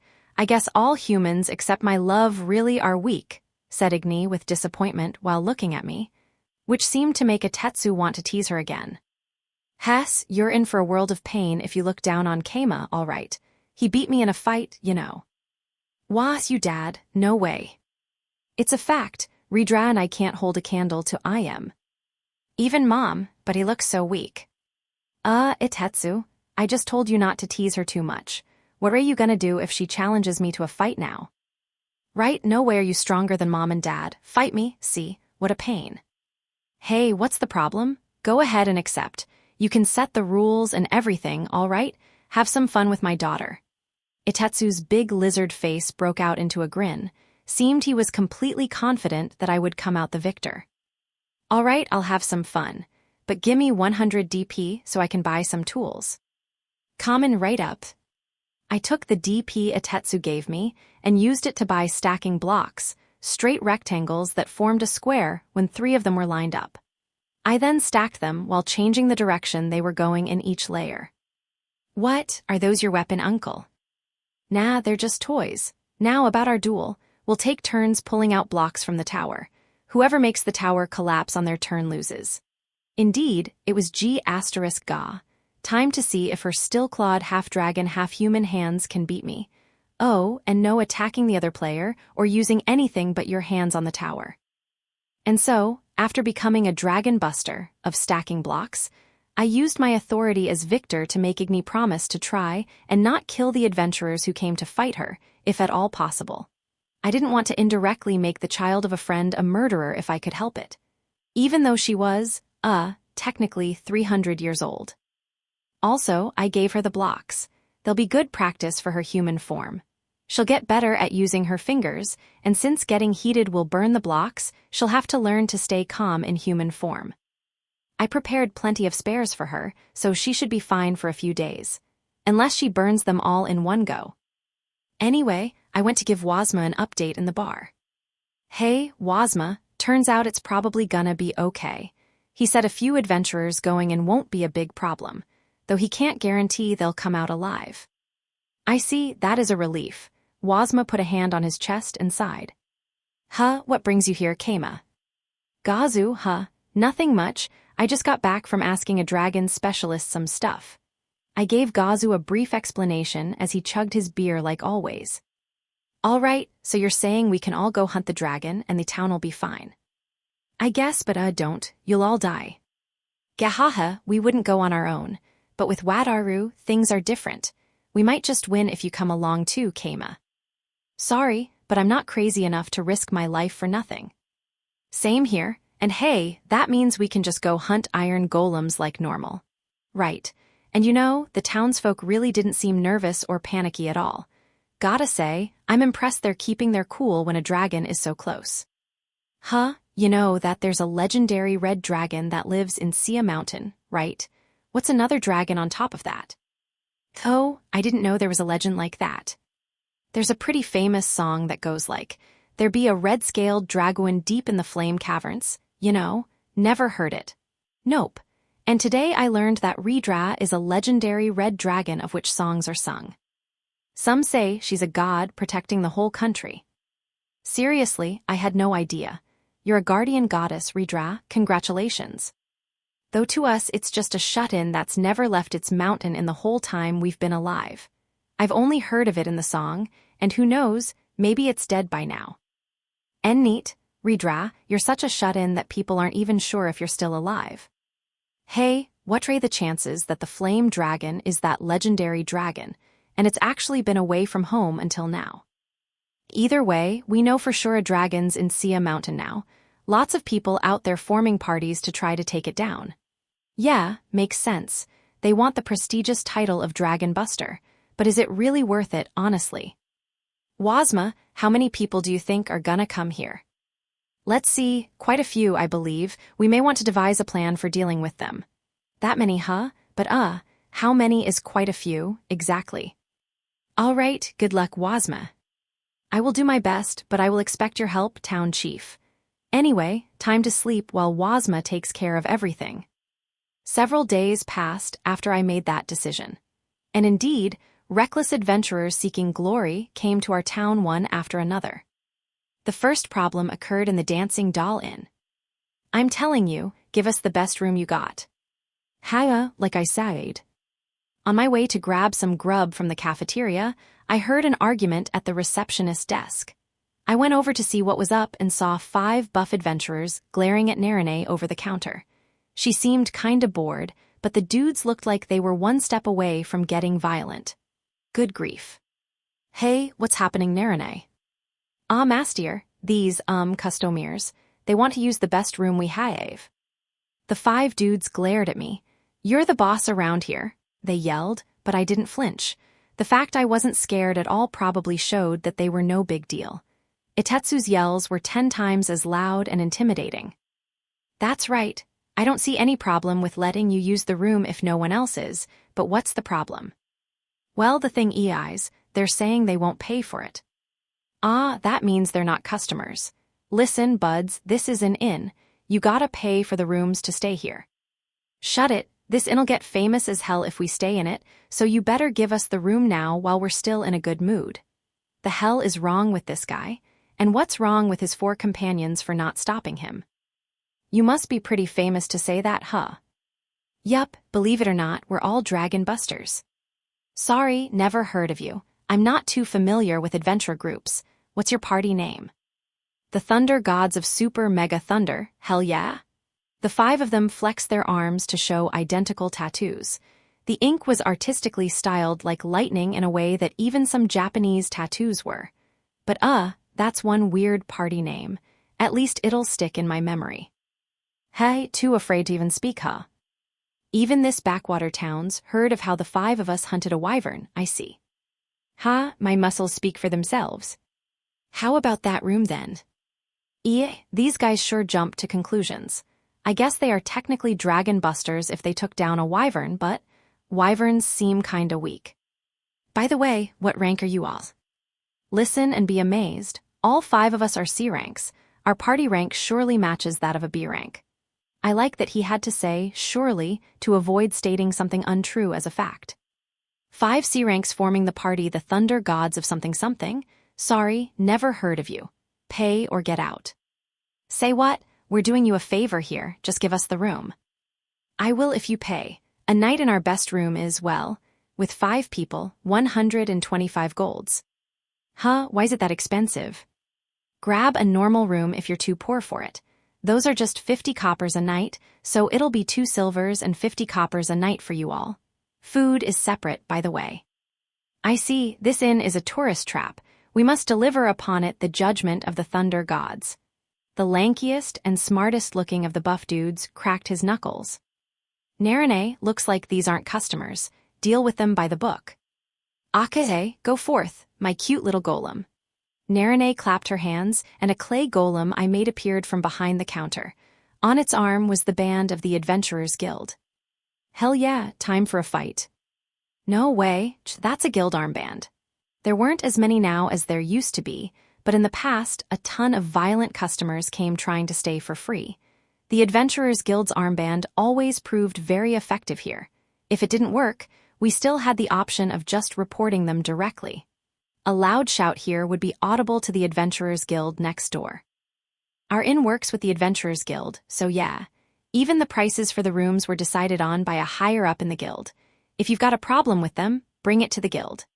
After all, Haku herself had said that the grand suite should be priced at 25 golds a night. Letting someone stay for free without good reason would just be a slap in the face for Haku. Oh, and the wedding earlier was framed as Rokuko footing the bill, so it was totally fine. By the way, if you want to stay at a cheaper inn, I'd recommend you go back to Tsuya and look for one. Like hell we're gonna go back this late. Can't believe you're ripping us off.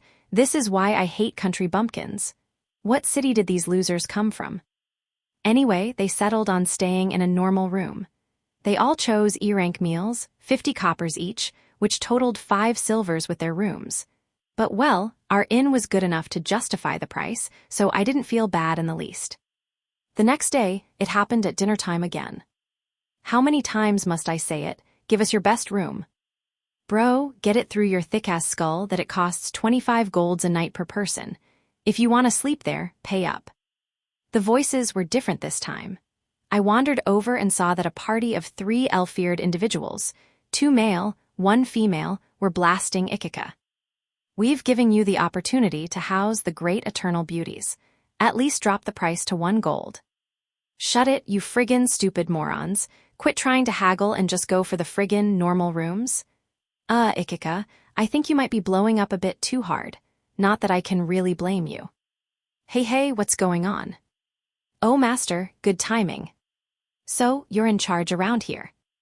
They were even less intimidating than the 5 from yesterday, probably because they were lanky elves. But anyway, looked like we had some more whiners on our hands. We are the B-rank adventurer party, the Eternal Beauties. B-rank, huh? That meant they were in fact a part of the nobility. Being a little polite should be the right idea here. And yet you will not pay the 25 gold room fee, or 75 for the 3 of you, rather.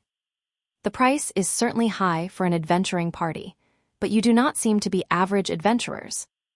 We simply do not believe that this inn could be worth 75 golds. His voice softened a bit, perhaps since I had indirectly complimented them.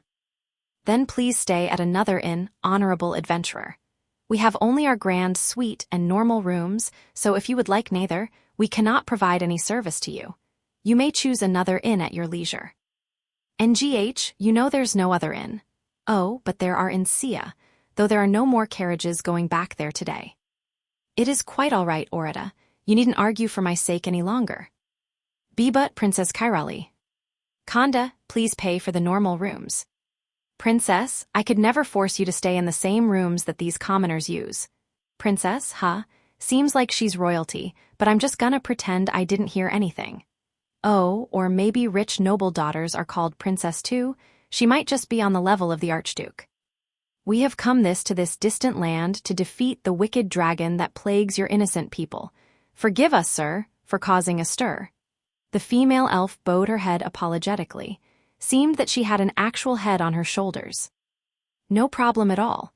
And by the way, our inn has an onsen, a bath, albeit a shared one. Feel free to visit it as much as you like. Oh my, a bath. NGH, to think that the princess would be forced to lower her head. Dude, you're the one who was such an ass she felt the need to apologize, all right? If I were you, I'd be beating myself up for being such a ginormous shithead. Ikika going in for the kill. By the way, food is priced separately, but there does exist a menu for those who choose not to eat meat. I see. Thank you for your consideration, though it is merely superstition that elves only eat vegetables. Wait, really? Well, the menu's still useful since I'm sure someone in this world is vegetarian. Even though nobody like that has shown up before, I'm fully confident that there's a tribe of vegan beastkin out there. And of course, the next day during dinner time, it happened yet again. I shan't argue with a slave, summon your owner. Yup, here I am. A plump-looking guy was yelling at Niku over the receptionist's counter. All right, remember to call her by her other name. What's going on here, Kuro? I told him he couldn't stay, so he got mad. Someone else trying to stay for free, I guess. So you are the owner of this inn. I will have you know that you are a failure of a businessman. You think so? Honestly, I don't have much to say to that. I'm an adventurer, not a businessman. Or, I'm a pope. I guess a pope being a failure of a businessman is actually a good thing. Anyway, what seems to be the problem? I traveled all this way, and yet this slave says there are no rooms for me to stay in. This guy seems more like a merchant than an adventurer. Well, the prices for our inn are 25 gold for the grand suite, and 50 coppers for a night in the normal rooms.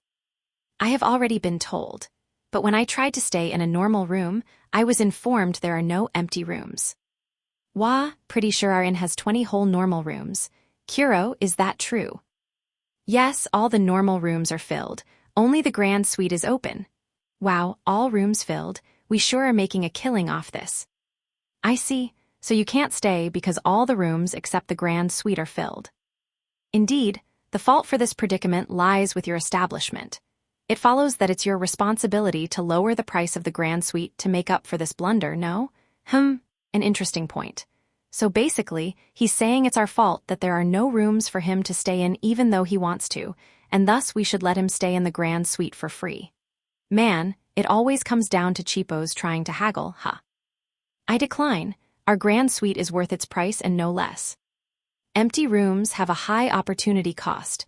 It would be more profitable to let me stay in the grand suite, even if not at full price. Am I wrong? You might be right in the short term, however. If I lower the price here, future customers will demand to stay for the same price you did. Lowering the price permanently for this would cause greater losses overall in the long term. I will keep this a secret then. Shall I prepare a contract? I am more than willing. The merchant grinned. Geez, this guy sure is a pain. Nobody going this far to stay for cheap could be a good guy. It's people like this that would, steal the futons and stuff. There's also our pride. Not to mention that we would be disrespecting the previous customers that paid full price. I find it unlikely that anyone of note has visited your backwater inn. Surely you are just exaggerating the visit of some impoverished noble. Oh, you're gonna go there. Guess that leaves me no choice but to play the ace up my sleeve. The ivory goddess has stayed here. She was our first customer and advised us to set the price to 25 golds a night, dinner being a separate 5 golds. After her visit, we have had 3 heroes stay there as well. The moment I established that our inn was Ivory approved, the merchant trembled. Incidentally, I was the third hero there, but he didn't need to know that. Do not lie to me. The Ivory goddess herself in this backwater town. It's true, we have connections, and her visiting is a pretty famous tale. Just ask around the bar and you'll see. In the first place, the public understanding was that Haku paid to have this inn built since she frequently visited the land here. Honestly, it would be fair to say that we didn't even have to take any customers other than Haku. In any case, it was a fact that our inn had the Ivory goddess's personal seal of approval. I wouldn't object to anyone calling our inn officially sanctioned by the Lavirio Empire. It's true. Yep, I don't mind writing a contract to say, I'll give your money back if the Ivory goddess hasn't stayed here. Now it was my turn to bring up contracts as a sign of honesty. I see. Forgive my rudeness then. I will pay 25 golds for the room, if you would have me. I won't regret spending 25 golds to stay in a room that the Ivory goddess herself has blessed. Roger that, take 'em up there, Kuro. Okay. The merchant proceeded to order an A-rank dinner for 5 golds on top of that. Wow, he's got that much money? I thought he wasn't that special since he came here alone without a single servant or guard. Incidentally, on checkout he seemed pretty satisfied, saying that the room and food were worth even more than 30 golds.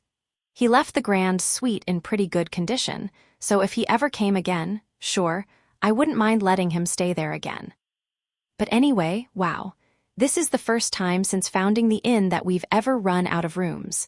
Maybe I should get a sign to put on the front door when we're out of rooms. Yeah, I'll go make one. And so, day after day our Dancing Doll Inn was experiencing problem after problem. Naturally, not all customers were so easy to talk down, and we had to go directly to the guild more than a few times. The troublemakers in question would blast the guild, get arrested, and pay a fine. Naturally, they didn't get to stay in the inn. They were sent out of town, no matter how dark it was outside.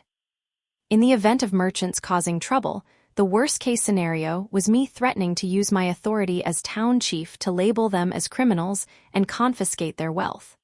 Meodora, the daughter of Tsia's archduke, had given her approval ahead of time for doing exactly that. As of yet, no merchant hadn't backed down after hearing that threat.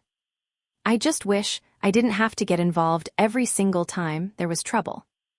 Anyway, stuff happened, and now our inn was all filled up. There were so many people drawn by the prestige of dragon hunting that we couldn't handle them all. Not to mention all those nursing their wounds in our rooms after challenging the dragon and losing. Though in some cases, their rooms were taken the second they left for battle. The exorbitantly wealthy A-rank party, the Golden Radishes, stayed in the grand suite, but they were sent packing by Igni the very next day. Many of the wounded adventurers had left already, satisfied just by being able to brag about having fought a dragon and lived. They had at least managed to avoid ending up in crushing poverty after getting all of their equipment melted, but still, I wasn't sure how far that bragging would take them. The people who had died challenging the flame caverns all passed away to the traps and monsters within it. Igni was keeping her promise and letting the challengers leave alive. That must mean the adventurers weren't strong enough to even come close to posing a risk. But you know, a lot of people here have some weird party names. I wonder if the auto-translator is having some fun, or maybe these people are really just that lame? Either way, the inn's been packed for so many days that they are starting to go sleep in the dungeons in of greed. If you said those rooms were too small to be called actual inn rooms, you'd be right. Time to ask the vice chief for help. Heya Wasma, what's going on here? The inn's at full capacity and that's hurting our income. My apologies, town chief. I am currently investigating the possibility of letting people stay in the town residents' homes. Wasma was busily carrying around beer and food in his bar. Wait, so he hasn't done anything to fix it yet? You seem pretty busy. I have no excuse. Despite my best efforts, I have been as swamped as you can see. The inn was packed with regulars, with only the grand suite being left open. It made sense that the bar would be filled with dragon-hunting adventurers too. The problem was, they were way too overconfident. What else would you expect from people cocky enough to try to hunt dragons? Incidentally, A lot of them were eating in the bar since food at the inn was so expensive. Wasma, is the fried food for table 3 done yet? Wasma, 2 ales for this table. Ah, coming right up. Sorry, town chief. My hands are as full as yours. May I ask for some assistance in dealing with this problem? Wait, I've never seen that beastkin waitress before. I guess he's hiring some part-timers. Can't blame him when he has this many customers. I guess I could direct some people to the church, but that wouldn't fix things for long. How about we have them put up tents in the plaza and outside the town? I see, that's what people did before the town was established. How nostalgic. Let us inform the guild where tents are permitted then. And so it was settled. Wasma was so busy that I had to go to the guild myself, but, well, I wasn't that work-averse. I popped up at the guild and saw that there was actually a line leading to the counter. Seemed that they were just as busy as we were. Is Celia here? There's something I want to report to the guild. Town chief, you've come at the perfect time. I hate to ask, but could you lend us a little money? Celia, the guild receptionist, called me over the second I popped in. Wait, what? We attempted to buy the items these adventurers have with them, but we lack the money for it. In front of her were 3 adventurers, each looking like a storied veteran of war. I hadn't seen any of them before. They were likely yet more people after the dragon. Can't believe the guild here can't afford items this bad. Or maybe it's just that we're too good for this place, huh? No point forcing it, boss. Let's go look for some place that's got a little more money. Hey, you got that right. It seemed that they had brought with them some fairly expensive materials from monsters that they had hunted on the way here. But the guild lacked the funds to buy all of it. Why not just put more money in their guild bank accounts? The problem is that they wish to be paid with physical money, and immediately. I wonder why they brought all this stuff at once.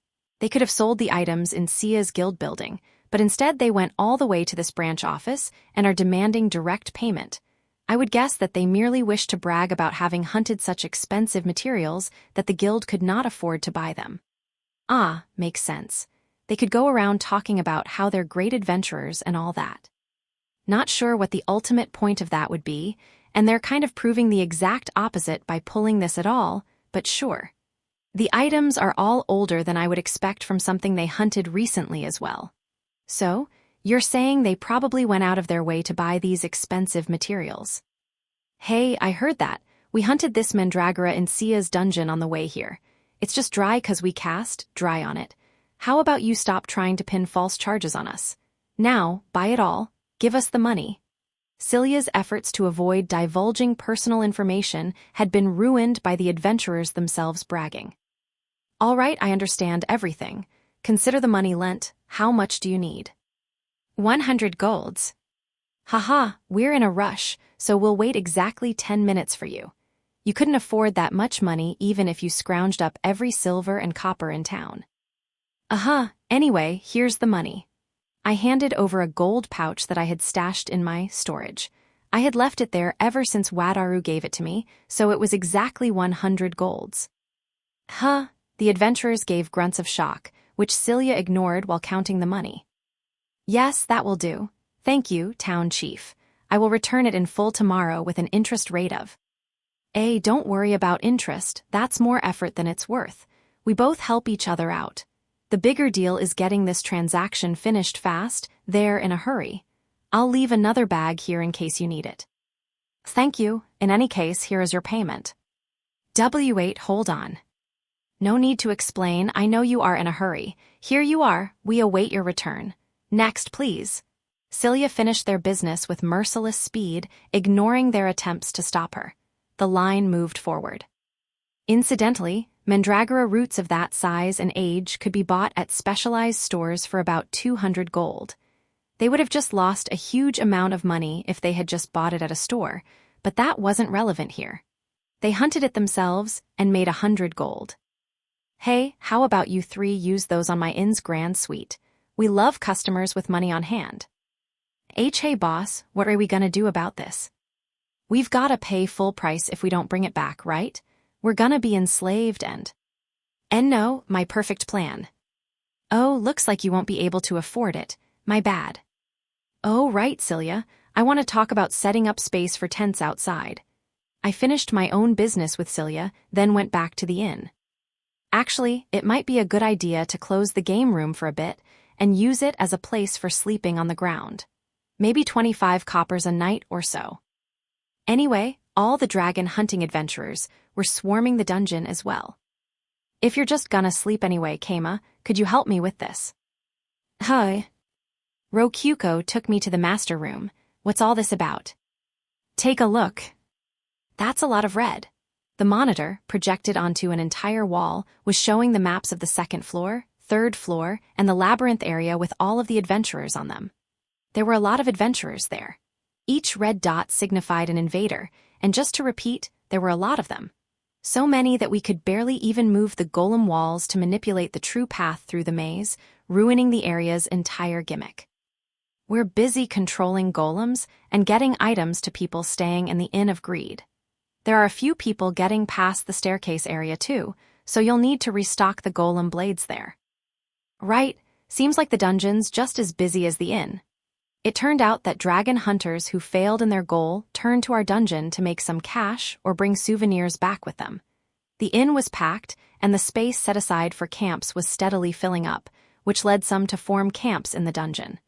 There was a line of people waiting their turn in the Inn of Greed to get items. Some fights broke out with other people skipping in line, but honestly, I didn't really care. Man, there's so much to do. Where's Ray and the others? Ray's at the church. Kinu and Narine are at the inn. Niku, Ikika, and the Silkies were at the inn, too. The church was also getting an influx of followers, as you might expect. So much so that we had to temporarily take down the bookshelves due to all of the thieves looking to make a quick buck by stealing the books. They were falling into our anti-theft traps, golems, that opened into pits if someone brought a marked book to the door, so much that we decided to just let the nuns lend books to actual villagers who asked for them. Incidentally, the nuns were experiencing some pretty bad sexual harassment. I ultimately decided to let the succubi decide for themselves how to deal with it, though it was hard to imagine how they would avoid harassment when wearing nun outfits like that. Even the new ones I had given them at the wedding ceremony were barely covering anything anymore. Yeah, lots of stuff to do. Rokyuko, how do you feel about summoning monsters to help run the dungeon? Well, I was thinking that I couldn't keep doing things myself much longer. And so, we unanimously, 2 votes, decided to summon a new monster to help run the dungeon. Since they would be working in the shadows, we didn't need to worry about how they looked. We could summon a horribly disfigured monster, and it would be totally fine as long as it was intelligent enough. For a second, I considered the possibility of a tentacle slime like Mr. Tent that couldn't talk, but a minion that couldn't talk would be no good minion at all. Which is why we started talking about another Silky, but... Keima, I have a request. What's up, Rokyuko? Why are you breathing so hard? Just once. Just a single time is fine. But could you please let me, roll the 100,000 DP gacha? Asked Rokyuko, a wild light in her eyes. That's not exactly an idea I like. I'm the kind of guy that likes guarantees, not chance. Just once, please, just once. Well, thanks to all of the people flooding in here, especially the ones strong enough to try challenging a dragon, our daily DP income had shot through the roof. Which logically means that so has our store of DP. The dungeon as a whole, including the inn and so on, is producing 20 to 30,000 DP a day. Which means that yes, we do have the funds to roll the 100,000 DP gacha, but... Keima, please let me have this. NGH, begging with puppy dog eyes. No, my heart, it trembles. Rokyuko pursed her lips tightly as I struggled internally. Do I have to grovel? Do I need to do that groveling thing you've done sometimes? Do I need to do it in my birthday suit? I laughed in shock. I didn't even think, I just let out a stunned laugh. All right, you can roll it, just don't get naked. Biwa? Oh, wait, birthday suit means naked. See, come on, you should know I wouldn't have done that. Rokyuko punched my chest lightly with bright red cheeks to hide her embarrassment. Don't use your Japanese skill if you still suck at it, come on. But in any case, I crumbled beneath Rokyuko's passionate pleas and ultimately gave her permission to roll the 100,000 DP gacha once. Yae, I love you, Keima. And no problem. K kinda makes me feel embarrassed when you get shy about it like that. It was time for Rokyuko to roll the gacha. I had given her permission in the heat of the moment, but I did believe that with her luck Rokyuko would get the perfect monster for the job her first try. Here we go, 100 kama gacha. Gimme something good. Please, give us something that can fix this problem instantly. Also, don't turn me into a unit of currency. Rokyuko activated the 100,000 DP gacha, and instantly the room darkened. I wasn't sure I had seen the master room ever darken before. Oh man, the 100,000 DP gacha sure knows how to get you hyped. The sound of thunder roared through the room and a needless pillar of light beamed out of the magic circle. With flashy effects like these, we might just be summoning the Demon King. Oh, wait, there's a whole faction of Demon Kings, and we're enemies. Never mind that. And then, the monster finally appeared. There sat a kid about Niku's size, with red scales dotting her legs and a salamander-esque tail sprouting from her, looking entirely as if she were a dragon that was working hard to master her human transformation. And there was a G** goblock in her hand. Wait, this girl looks kinda familiar. Wait, uncle, what are you doing here? You're Igni, right? But, wait, where am I? Igni spun her head around, taking in her surroundings. Looks like it's really her, all dressed up with a fancy golden armband on her left arm. I looked at Rokyuko and saw that her lips were twitching. This is the dragon I've always wanted, right? Yep, go give her back. No way, we're gonna raise her here. I've already decided on a name. She's Karen. She's Igni, don't go around naming other people's daughters. It seemed that Rokyuko was panicking too. I knew that she knew who Igni was, since Redra had already introduced them. And what the hell is wrong with that gacha? Why did it summon our neighbor's daughter? What should I do? Asked Igni. Just hold on a second. Oh, okay. Uncle, got any more blocks?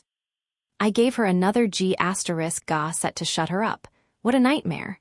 We dumped 100,000 DP into the gacha, and sure, we got a flame dragon, 300 years old. But that dragon's our neighbor's daughter, and she's the source of all our recent troubles. Sure, she can fix a lot of our problems, but come on, this isn't right. This isn't what we wanted. Read the mood a little, gacha. Do I really have to? Do I really need to give her back? Rokyuko trembled as she looked up with tearful eyes. But really, thinking logically, what else could we do? Imagine for a second that you and I have a kid. A kid with you, Kama, ehehe. That's right, they're ours. Now imagine that one day, out of nowhere, that they suddenly disappear, taken by another dungeon's gacha. And they get their name changed on top of that. Okay, we'll give her back. That's the empathy I like to see.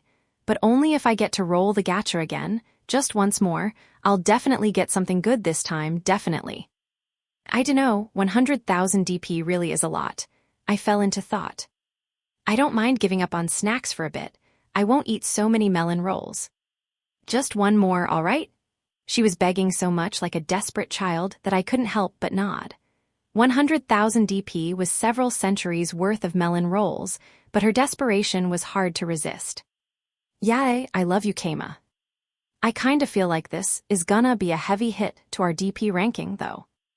Who cares about that? It's time for gacha, yippee. Is she a gambling addict? Well, this'll be the last time she does it either way, so. Uncle, should I get out of the way? Yeah, that'd be smart. Go hang in a corner or something, sorry. Akile. Here I go, gimme the good stuff, 100,000 DP gacha.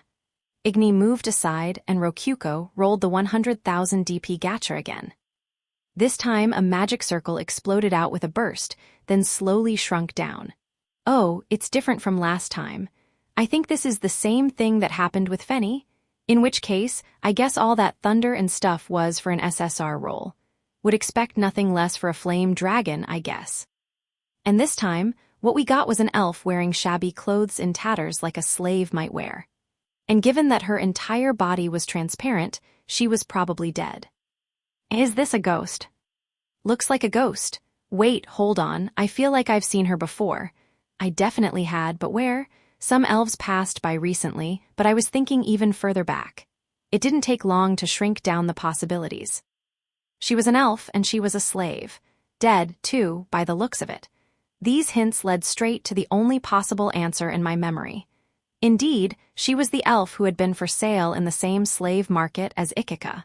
Her name was Alulu, if I remembered correctly, and Dragon Suzuki the hero had killed her.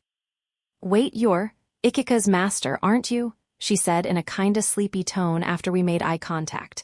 "Where am I? Did you save me?" Well, looks like she remembers everything except what happened after she died. "Not so sure about the saving you part, but well, how much do you remember? Seems like you remember me so." I pointed at myself, and Alulu began listing off her memories with a finger on her chin. "How much? Let's see. Master Dragon stabbed me through the stomach and abandoned me. W8, why is my body transparent?" She did indeed remember right up to the point where Suzuki stabbed her, and halfway through recounting her memories, she realized she was a ghost. Well, this is kinda hard to say, but you died." "I suppose I did, but wait. Does that mean I'm a ghost now? What? Did you not bury me?" "I definitely did. Maybe I didn't bury her the right way." "By the way, it's been over a year since you died." "What?" It seemed like her mind was racing to process the situation she was in.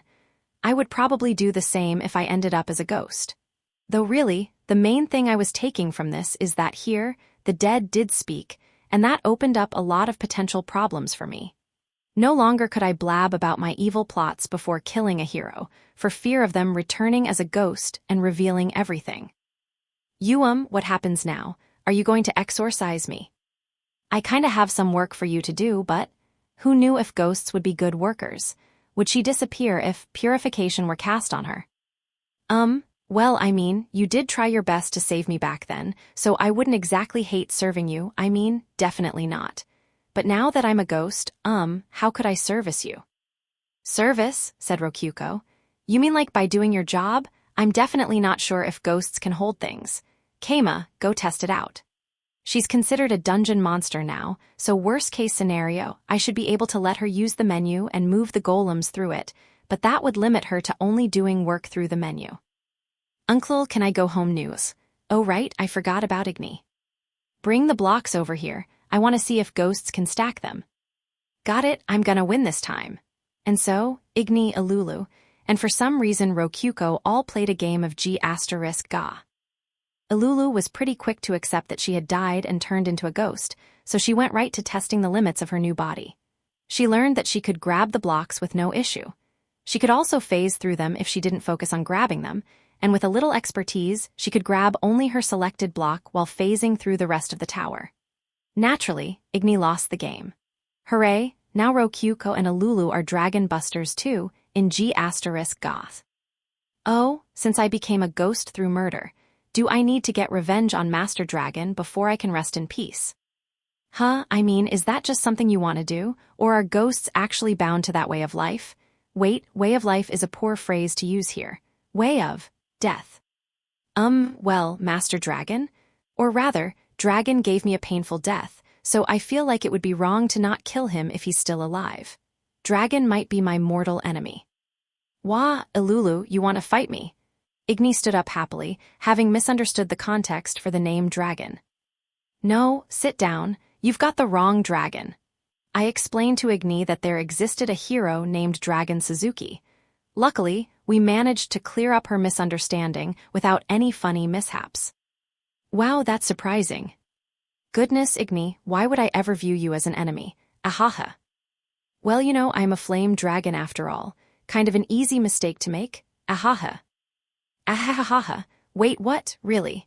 Oh, did I not mention that Igni's a flame dragon in human form? I explained who Igni was to Alulu. She believed me when Igni cancelled her transformation and turned into a full-sized flame dragon. At the cost of passing out from shock, though, today I learned ghosts can pass out. Alulu, wake up, said Igni. Look, Keima, she's hitting the ghost with her bare hands. Is it normal to touch ghosts like that? Maybe she can touch it since she's basically a walking avatar of the fire element. Incidentally, my own hands went right through her, but Rokyuko could touch her just fine. Maybe that had to do with her dungeon core blood or whatever. Alulu woke up after Rokyuko, and Igni poked her cheeks enough. Ah, Please forgive me, honorable flame dragon. I am not worthy of being in the presence of a true dragoon. Don't be shy, we're friends now, just call me Igni. You understood, Lady Igni? Well, I don't mind the lady part, I am stronger than you after all. Alulu went crazy with fear as soon as she learned that Igni was a dragon. Maybe that was trauma from Suzuki? Nah, that was probably just how normal people reacted to dragons. Igni nodded in satisfaction at Alulu's fright. You didn't notice that I was a dragon, and that means my human morphing is perfect. Basically, I'm amazing, I'm the strongest. That was definitely one way of looking at it. Goodness, Suzuki certainly put me through hell, he must be punished. She swapped over to Suzuki since it would be confusing to keep calling him dragon with an actual dragon around. She used to call him Suzuki anyway, and only switched to Master Dragon after getting yelled at, so really this was one way of spiting him. By the way, Suzuki's buried alive inside a stone wall right now. What? Only once Alulu was mostly calmed down did I explain where the target of her vengeance was. He's been buried in that wall for over a year now. Honestly, I'm amazed he's still alive. Wait, hold on, how did that happen? Oh, did I not mention that I did that? I explained how I had buried him alive, which made Alulu give a conflicted expression I didn't know how to describe. I guess my vengeance is over already then. Being buried alive in stone is like torture, you know? You're a bit scary. But thank you for using a mannequin that looks like me to bait him. I feel satisfied. But then, why am I a ghost? Like I said, I kinda want you to work for the dungeon. I went ahead and explained that I was a dungeon master, and that she had been summoned as a dungeon monster. It was just by chance that we summoned you, though.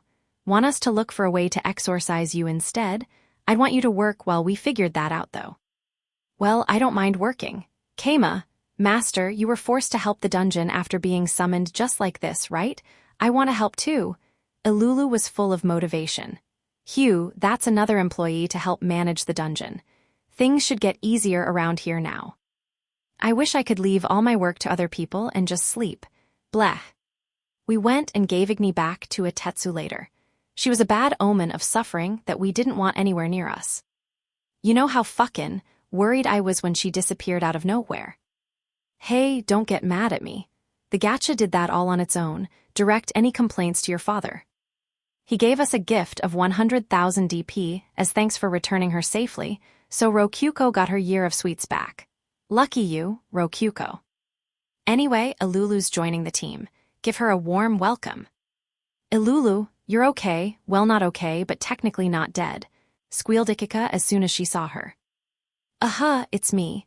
I heard everything from my new master. Can't wait to run the dungeon with all of you. Alright on, but what's with the collar? Won't it like freak out 'cause of Suzuki? Oh, this is like a fashion thing. It doesn't actually do anything anymore, because I'm dead. Ghosts truly are something else. Slave collars lose all meaning once you're dead. And maybe since she's gotten her revenge already, Alulu's surprisingly optimistic about all this. A bright-spirited elf ghost. What a weird person she turned out to be. I'm wearing the same clothes I had when I died, too. Oh, and if I don't focus, my intestines just kinda slip out. Gaia, dude, no need for a demonstration. I don't want to see your guts. That's a little more than lewd. Yeah, I think slip is too cute of a word for that. More like gush out in a flood of blood and bile. Teehee, by the way, I can do this too. Alulu thrust a hand into Ikika's chest. Her transparent arm went right through her.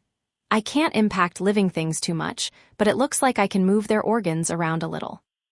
Holy crackers, that's friggin' disgusting. It feels so bad. You're making me wanna die too. Aw, disgusting. That's kind of mean of you to say, Ikika. And not there, that feels weird. Hiya haha. Yeah, I got pretty grossed out when she did the same thing to me a second ago. Glad you're having fun. Oh, forgive me, master. I just couldn't help myself. NGGGH, Alulu? I won't forget this. Ikika glared at Alulu angrily after she pulled her arm out of her. Was kinda weird to see a ghost looking happier than a living being. So yeah, Alulu's gonna be helping us with the dungeon. Ikika, you're back to a training position. Your pay will be curry rolls. Roger. Wait, what are curry rolls? Ah, Now that you mention it, what am I supposed to eat now that I'm a ghost? Nothing, probably. She probably just lives by sucking mana out of the earth or draining the living of their power or something. Haku had Dolce the Wraith as a subordinate, so a ghost working alongside humans shouldn't be a problem. Anyway, I left training a Lulu to Ikika. Give her some time and everything should work out. Really, I'm just glad we summoned a Lulu as a ghost and nobody else. It would have been bad in more ways than one if the duo of rookie hunters or someone killed in the dungeon popped up.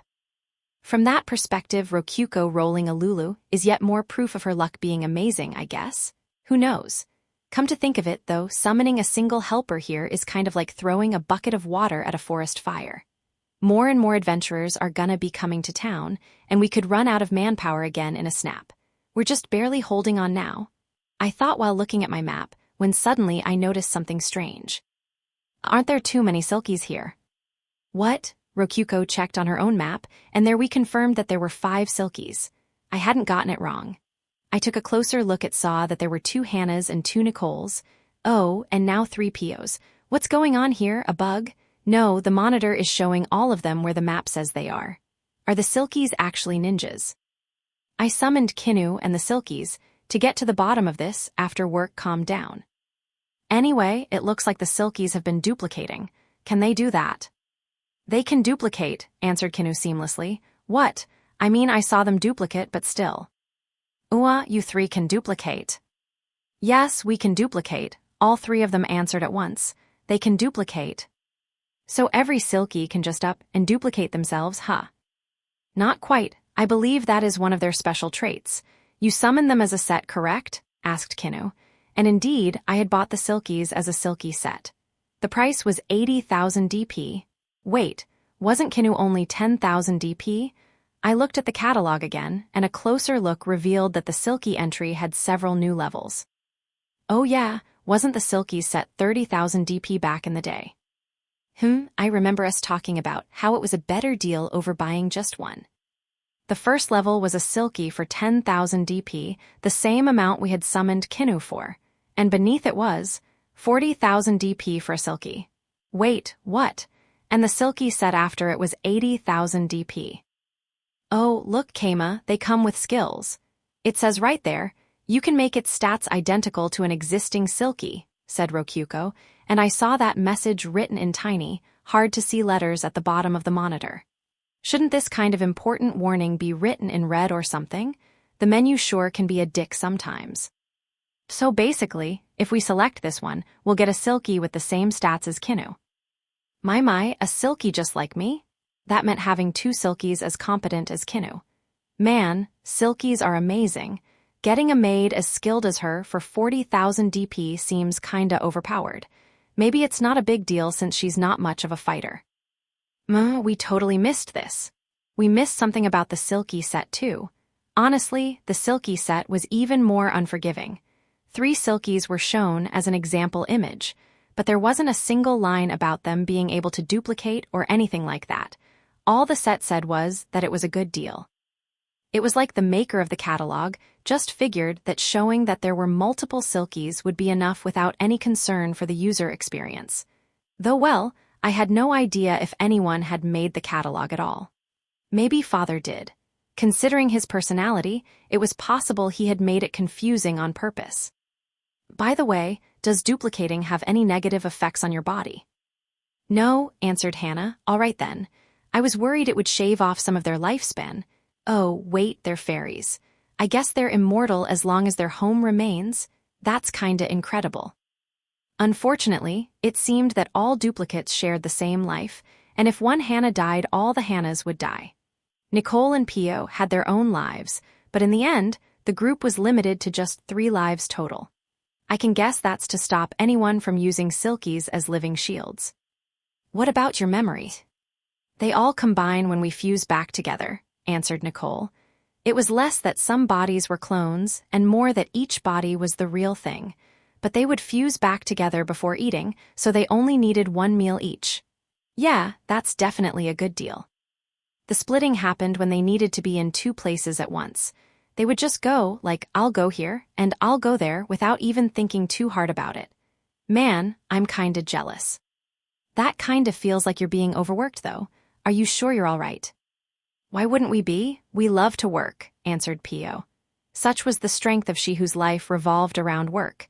And now that she mentioned it, all the Silkies, Kinu included, looked absolutely vibrant and full of life, even more so than usual. I mean, you still need to get some rest. This is a bedist family. You know, observed Rokyuko, the inn could operate 24 hours a day with the Silkies trading shifts. Whoa there, Rokyuko, that sounds like workplace abuse. Could you try splitting, duplicating for me? Absolutely, the Silkies answered together before running around in circles. I followed them with my eyes as they circled, and before I knew it there were 6 of them. Whoa, they're duplicating. They're really duplicating. Wait, 9, 18? They're still going. Hold on, can you duplicate infinitely? Yes, as many times as you need, master. They all replied in together, forming a booming cacophony of little girl squeals, which means there's no limit to the work they can do if there's stuff that needs doing. So basically, this whole time I've thought we barely had enough people, but I could have solved everything by duplicating the Silkies.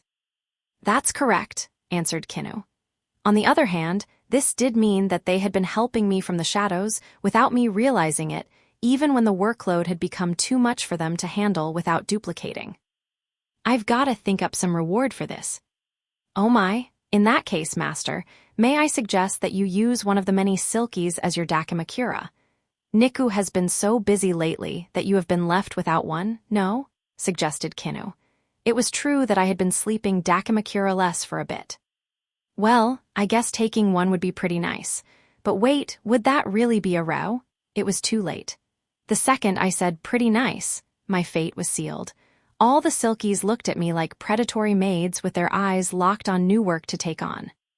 Take me, yelled 3, and no, take me, screamed another 3 while 3 more wailed, hold Uwan, take me. A brawl broke out among the crowd of Silkies. Are they seriously fighting over which of them I should take? Hey, stop fighting among yourselves. At least fight with other people. Wait, no, don't fight at all, stoop. Cease, everyone, master is losing his patience. Understood, ma'am, yes, ma'am. Kinu's warning made all of them salute. Oh, and they're fusing back together. Listen up, everyone. Master said that taking one would be pretty nice, if you recall. Replies came, yes, he certainly did. I heard the same. I did say that, but what of it? In other words, I am also an option for him. My developed body may not be to his tastes, but I will strive to be the best Dakimakura that I can be. No fair, Kinu, screamed the Silkies. Developed body not to his tastes. Does Kinu think I'm a lolican too? I'm not, I promise. The problem here is just that Kinu's so busy already with work only she can do, I couldn't ask her to take up even more work on top of that. Rokyuka. Right. Things were getting so out of control, I decided to leave it all to Rokyuko. She understood my signal and gave a firm nod. She's so reliable nowadays. Hannah, Nicole, Pio. First of all, make sure that 4 of you are never seen together at once. If you slip up and someone does see you, just explain that you asked a relative to come help, but the ideal is never being seen at all. Understood. Understood. No, that's not what I meant, but well, I guess that did calm them down and change the subject. Wait, the reward. In the end, everyone dispersed with the idea of me rewarding them being forgot. Still, Silkies had so much hidden power it was actually amazing. I would need to think up some other reward for Kinu and the Silkies later. A village adventurer in Gorin, former cucumber farmer's perspective. More people were coming to town lately. Apparently, a bunch of relatively famous adventurers were coming to fight the dragon that had settled in Sia Mountain recently. Together they formed multiple parties and were challenging the Flame Caverns within Sia Mountain. Still, I never thought I'd see the day where crazy strong parties like the Thunder Gods of Super Mega Thunder, the Eternal Beauties, and the Stars of Profound Darkness would come to a tiny town like mine. I mean, this was a town for the beginner dungeon the Cave of Greed, you know. Incidentally, the Stars of Profound Darkness were kicked out of the inn and forced to camp outside. They had been reported to the guild and forbidden from entering the inn. They were strong but well known for being nasty, but still, It was cool how the inn would just casually kick them out without letting that behavior fly. On top of all that, a lot of adventurers were coming to make a name for themselves. The best example of those were the losers who tried selling a store-bought mandragora root in the guild branch office here. I didn't know their party name, but now everyone knew of them as the rip-off radishes. They had managed to make a name for themselves, but not exactly in a good way. Maybe some people thought that they could get popular just by standing out. But to me, all the people talking about slaying the flame dragon just didn't get it. I had seen the dragon for myself, and it was on another level. To put it in concrete terms, I couldn't imagine anyone fighting it and not getting beaten in a single blow. An expert on dragons that the town chief knew said that the flame dragon would stay in the flame caverns for 5 years, but who knew what would happen if adventurers kept prodding it.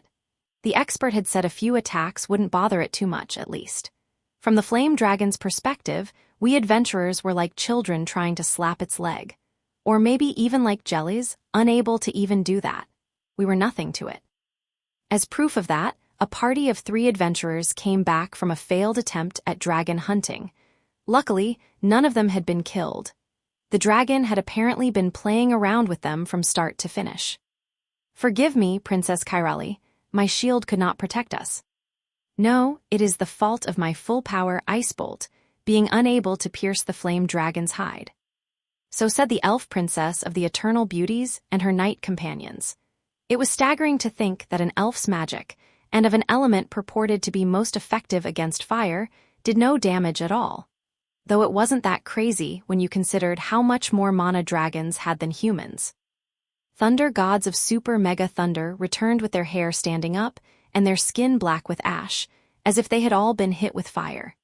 The stars of profound darkness had, impressively enough, been burned with fire at just the right temperature that all their equipment had burned off, leaving them naked. Things would have been a nightmare for them if the eternal beauties hadn't offered them waistcloths. Those 3 parties served as a warning that different people interpreted in different ways. Some concluded it was foolish to try fighting a dragon at all. Some said they should gather more people and fight the dragon together. Some thought the 3 just weren't as strong as them. If you asked me, those who ran away were the smartest out of anyone. We were talking about a dragon, after all. Just looking at one was gambling with your life. When they came asking for my help, I turned them down. Every villager would turn them down. The town chief had said the flame dragon was sleeping in Sia Mountain and that none of us should lay our hands on it. The town chief was both the top adventurer in town and the Pope of Bedism. Who wouldn't listen to him? Anyone who ignored his orders was no villager of Gorin. It was wrong to disturb someone's sleep, even if that someone was a dragon. Bedism did not discriminate. Sure, my field got burned. But maybe that was for the best, since the town chief gave me sugar beet seeds, and now I was a sugar farmer. To think we'd end up as sugar farmers, huh? It's still kinda hard to believe. Sugar beets look kinda like radishes, but you can't really put knee socks on them. The former radish farmer was still as messed up in the head as ever. Why don't you just grow some radishes on the side? I didn't even think of that. Are you a genius? Well, I mean, farming is basically a side thing for us anyway. We are adventurers after all. Oh, but lately so many people have been going into the dungeon that it's harder to find chests. I haven't found any knee socks at all thanks to that. Now that he mentioned it, the dungeon definitely did have a lot more people going through it now. There were those who gave up after seeing other people lose to the dragon, and there were those warming up by going through the beginner dungeon that was the Cave of Greed. The outsiders were really dominating the place. At least that meant there were free goblin corpses to use as fertilizer lying around. I hear some people are sleeping inside the dungeon's safe zone. Yeah, the inn is pretty packed right now. The Inn of Greed is packed too. There are actually lines to get a room there now. Camping outside and sleeping in safe zones, huh? There were even people sleeping in the Greed Trap safe zone, with the sword in the pedestal. But apparently a few people had died in the corridors due to people pulling out the magic blade and activating the spike trap. Dying due to a trap another adventurer activated must have sucked real bad. You know, aren't more people dying to the dungeons than the dragon? Yeah, for sure, you're right about that. Everyone who faced the dragon and lived to tell the tale had said that the dragon didn't take the fight seriously. According to the town chief, it was probably thinking of them as toys to play with to kill time. Most people didn't go any further into the Cave of Greed than the Inn of Greed due to the danger shooting up, but people who didn't know that and people who did but wanted magic blades anyway were going deeper, which meant a lot of casualties. I hear people are kill-stealing iron golems too. You know, nabbing the kill right before the hunter gets the final blow. Yeah, people just passing by don't care about their reputation here. Bar fights were nothing too serious, but not being able to hunt iron golems was a real problem. There were even people who would target those carrying the hunted iron golem back out of the dungeon, though most of the time they were stopped by other adventurers who caught them in the act. I'm not one to talk, but man, a lot of adventurers sure are stupid. Yeah, can you believe people who can't even read are trying to steal books from the church? They don't even get that the true value of books is what's inside them. There were also people who tried breaking slot machines after losing all their money to them. They ended up getting the crap beaten out of them by everyone there, though. Finally, we arrived at the Dancing Doll Inn's cafeteria, with our large bags stuffed full of sugar beets. I've got some of Goron's famous dragon beets here. And I've got golem beets. We had become sugar farmers, but we didn't just sell the sugar straight up. We'd need authorization from the Merchants Guild to sell luxury goods, and we wanted to avoid that. So we just sold the cooked beets at stands in the cafeteria instead, and boy did they sell. Incidentally, we didn't put dragon meat into dragon beets or golem chunks into golem beets. Inspired by doll-shaped food described in a book within the Buddhist church, we had the town's sole blacksmith Kintara forge molds for us to cook in. Some in the shape of dragons, some in the shape of golems. Also, the iron used to make the molds was from Goron Town's own iron golems. The beets were truly a Goron product through and through. We had the town chief's permission to describe them as Goron's famous beets. And yeah, the dragon beets and golem beets sold pretty well, even though they were the same beets that just looked different. We thought about cooking them after getting the order, but there were so many orders we wouldn't be able to cook them fast enough if we didn't make them ahead of time. Such was the strength of sugar and sweets. There were even some people who bought them while chanting about how they would give themselves extra luck for beating the dragon by eating the dragon-shaped beets ahead of time. Indeed, Goron's famous church-approved dragon beets. The recipe itself was pretty simple, pouring batter made by the town's best chef Kinu into molds and cooking the beets inside of them. One plus for our beets was that the batter Kinu made probably had honey and such mixed in to add more sweetness and depth. Also, the bread rose excellently by just adding some flour and sugar to water. I didn't know why, but as long as they kept selling, I was happy. We once tried to give half of our earnings to the town chief as tax, but he said he didn't need it since we were selling the beets and the dough for him. I wasn't really sure what he meant by that, but in either case, we just added the money to our church donations. Thank you, see you next time. And my dragon beets sold like crazy again. Crazy when each one is 10 coppers, huh? The golem beets were 5 coppers each. But most adventurers were all about the dragon beets, maybe since it really was that appealing to just eat a dragon, even if the dough was the same. Either way, selling beets was better than risking our lives in the dungeon while it was so busy. The other villagers were pretty upset about not being able to hunt iron golems, but Wazma and the town chief moved fast to fix things. With Dine's help we had our own stands, and people were selling all sorts of things. Sauce they had from the dungeon, cooked eggplants blessed by the nuns, and so on. Also, the Adventurers Guild was supplying Keep the Peace quests that involved patrolling the town. Villagers like us were given priority for that quest. The main problem was that it was hard to spend the money earned while the bar was so busy. The entertainment room was closed, too. No biggie, though. We could just spend our savings when it opened up again. I let my mind drift, then heard some nearby adventurers chatting while eating their dragon beets. Man, the dungeon here's crazy as shit. That spiral staircase is out to kill. You know how many people have seen die in front of me there? What's real crazy is what's at the bottom of that staircase. There are magic blades down there, but man, it's not worth it. If only we could get magic blades from those trapped rooms. You could hear a lot of rumors when running a stand. Having a stand's actually a good way to gather information. You had to have something to sell, though, or you could just ask someone else who had a stand. It is pretty common to buy information from store owners and such. Finally, I got to see what it's like to be on the other side of the equation. Oh, selling even more of those, huh? I'm impressed. Oh, sir, it's all thanks to you. I bowed my head at the speaker. It was the noble-looking guy who had lent us the warming magic tool. I didn't know his name, and I hadn't even asked if he was an actual noble. That was because he preferred to remain anonymous, and we were fine with that since Wasma, the vice-town chief, had said he was trustworthy. Please have a few. You could give them to your wife or children as a gift. Ah, no need for payment. We already owe you more than we could ever repay. I stopped him when he tried taking out his wallet. Oh, are you cert? Should you really be giving your products away for free? It's fine, you might as well be our investor.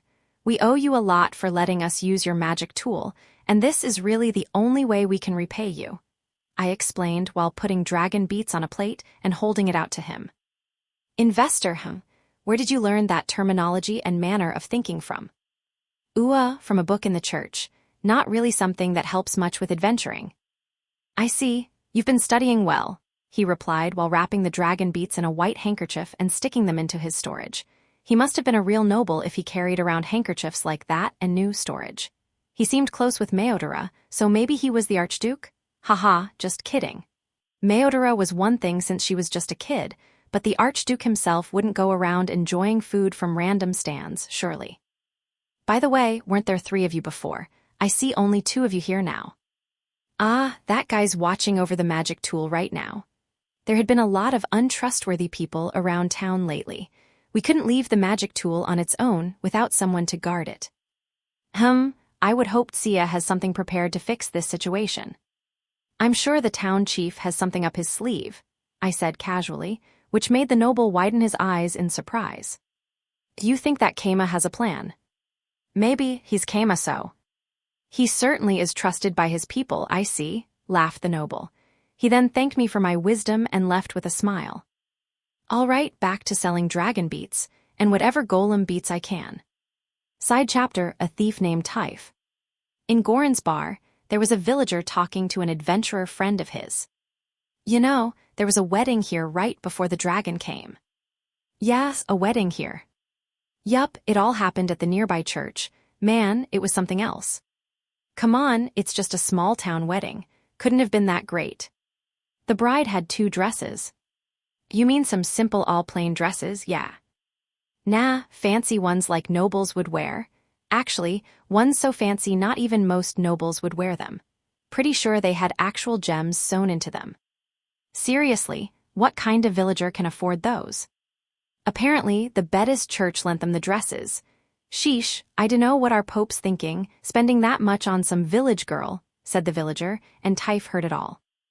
There's treasure like that in the church, huh? Taif immediately went to scope it out.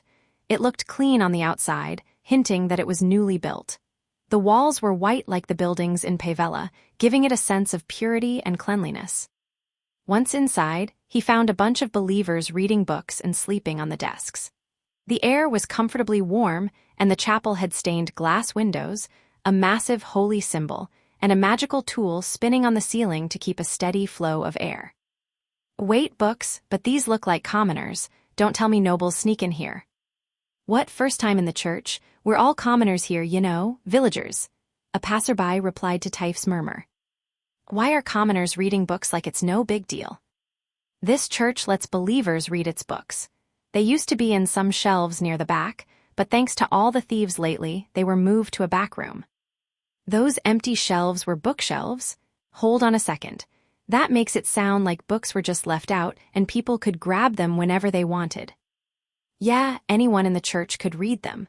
Only villagers got to take them outside, though. Unbelievable. Something as expensive as books were just laid out for anyone to grab. That aside, Taif was more interested in the dresses he had heard about.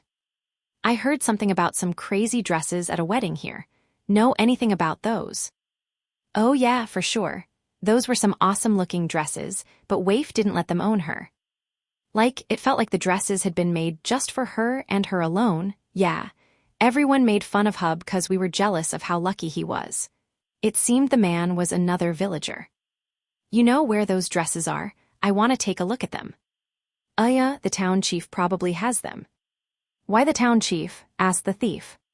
Cause the Pope of Bedisms, also the town chief. All right, this is a church town then. The church is kind of a side thing, really. The town came first. Seriously, did a god give someone divine inspiration or something? A god, huh? Don't think Bedism has any gods. I guess it all happened because the town chief found a Bible in the dungeon. A church without a god? That doesn't even make sense, thought the thief. Thanks, man, you've been a big help. No problem, Oyasuminasai, my brother. The passerby sat down and slammed his head against the desk. Must be nice to have a life where you could just take naps in church whenever you wanted. Taif went looking for the town chief's house next. He found it in no time. It was right next to the inn, or rather, it was connected to the inn. The security seemed a bit light, but well, that was what you'd expect in a small town like Gorin. The residence was pretty fancy, considering how recently the town had been built. Should I? He was referring to, of course, stealing. Everything he heard pointed to the town chief being rich. The inn had a grand suite that cost tens of golds to stay in, and people had been staying in that suite recently. Not to mention, he was so unconcerned about thieves that he would just carelessly leave expensive books lying around. He was probably some stuck-up son of a farming noble. In which case, a little bit of stealing would be no problem at all. He was basically asking for thieves to target him. And so, Taif decided to do the deed, unfortunately for him. But in any case, he waited until nighttime, so late at night that even the bar was closed. Taif waited until there were no passers-by anywhere nearby, then pressed against the front door of the chief residence. He checked the doorknob. It was locked at the very least, but not with a lock that would pose any trouble for Taif to pick. He used a drill and a special needle. First, he drilled a hole into the door, then pushed the needle into that hole. A flick of his wrist and the lock was undone. Such was Taif's open lock skill. It allowed him to manipulate special needles. Black, black, black, black, black, black, black, black, black, black, black, black. Life search. He opened the door slightly, stuck a finger through the crack, and checked for people with detection magic. The problem with the spell was that it couldn't detect people inside closed rooms and such, which meant he would have to use it each time he opened another door. All right, at the very least, nobody was standing guard by the front door. Taif silently slid inside the residence. It was pitch black inside since no starlight could shine within the building. But Taif could still see everything as foggy black and white shapes, no colors, just the shapes. That was his night vision skill at work. Incidentally, he was using a soundproof skill to hide the sounds he made. Anything not extremely loud would come out quieter than a grain of sand falling to the ground. This place has a lot of rooms. There were halls with lots of rooms on either side. So many that it removed all doubt that this was a rich noble's son frivolously wasting money. But it was plainly decorated, with only a single metal flower pot on the shelf by the front door. The valuables were either in a safe or in the chief's room. Now, let's find the money. I guess the dresses would be in a closet. The doors all looked the same, but conveniently enough there were plates on them that identified what they were. Niku, huh? This must be a slave's room. And Ikika, next to her. Another slave? Neither of those were the town chief's name, at least. No point in going into either of them. Still, him having dedicated rooms for slaves meant he really was rich. The thought of how much loot awaited him put Taif in a good mood. Guess I should go for rooms without plates. He cracked open a nearby door using soundproof to quiet the sounds. After confirming with magic that nobody was inside, he slowly opened it the rest of the way. A bathroom, no point going any further. Next. He checked the next room for people, and this time it was just a normal empty room. Next. But the next door had a plate with Kama on it. That was the town chief's name, an important room to check, but Taif couldn't get the door open. Not even a crack. It must have been locked, from the inside, of course. If it's his personal room, he's probably asleep right now. Might be best not to go inside at all. Taif gave up on the town chief's room without even picking the lock. There was a room with a plate entitled Parlor right next to the town chief's room. Probably weren't any safes in there. Next. Administrator's office? Huh, now this is suspicious. Taif tested the door and found that it was locked as well. The lock was more complicated than the front doors. That was a good sign and not a problem for Taif. Taking his time and using soundproof, he opened the lock after a significant amount of time working on it and slid inside. There he found 2 work desks, a bunch of books strewn all over the place, and a shelf of organized paperwork. The front-facing desk was probably the town chief's, with the sideways one next to it likely belonging to the vice chief. Was there a safe in the room? Yes, it was big and stood out. Only problem was big meant heavy, real heavy. He wouldn't be able to take it outside. He would need to open the lock and just take whatever was inside. Taif went straight to work. He couldn't find a keyhole. It had a dial, which made it clear what kind of safe it was. But dial safes were extra expensive and mostly used in castles. Either he's overly cautious, or he's just that rich. Taif licked his dry lips and pumped himself up. It'd take some time, but he could crack a dial. Wonder what I should spend the money on, thought Taif. He reached out for the dial. Who could have predicted that the safe would grow legs and attack him? But still, Taif managed to dodge to the side and avoid the safe's tackle. He hurriedly shut his mouth, but the safe dropped to the ground with a heavy thump. What the hell? Click, Taif's head snapped to the door. There stood a beauty with long silver hair, holding a lantern.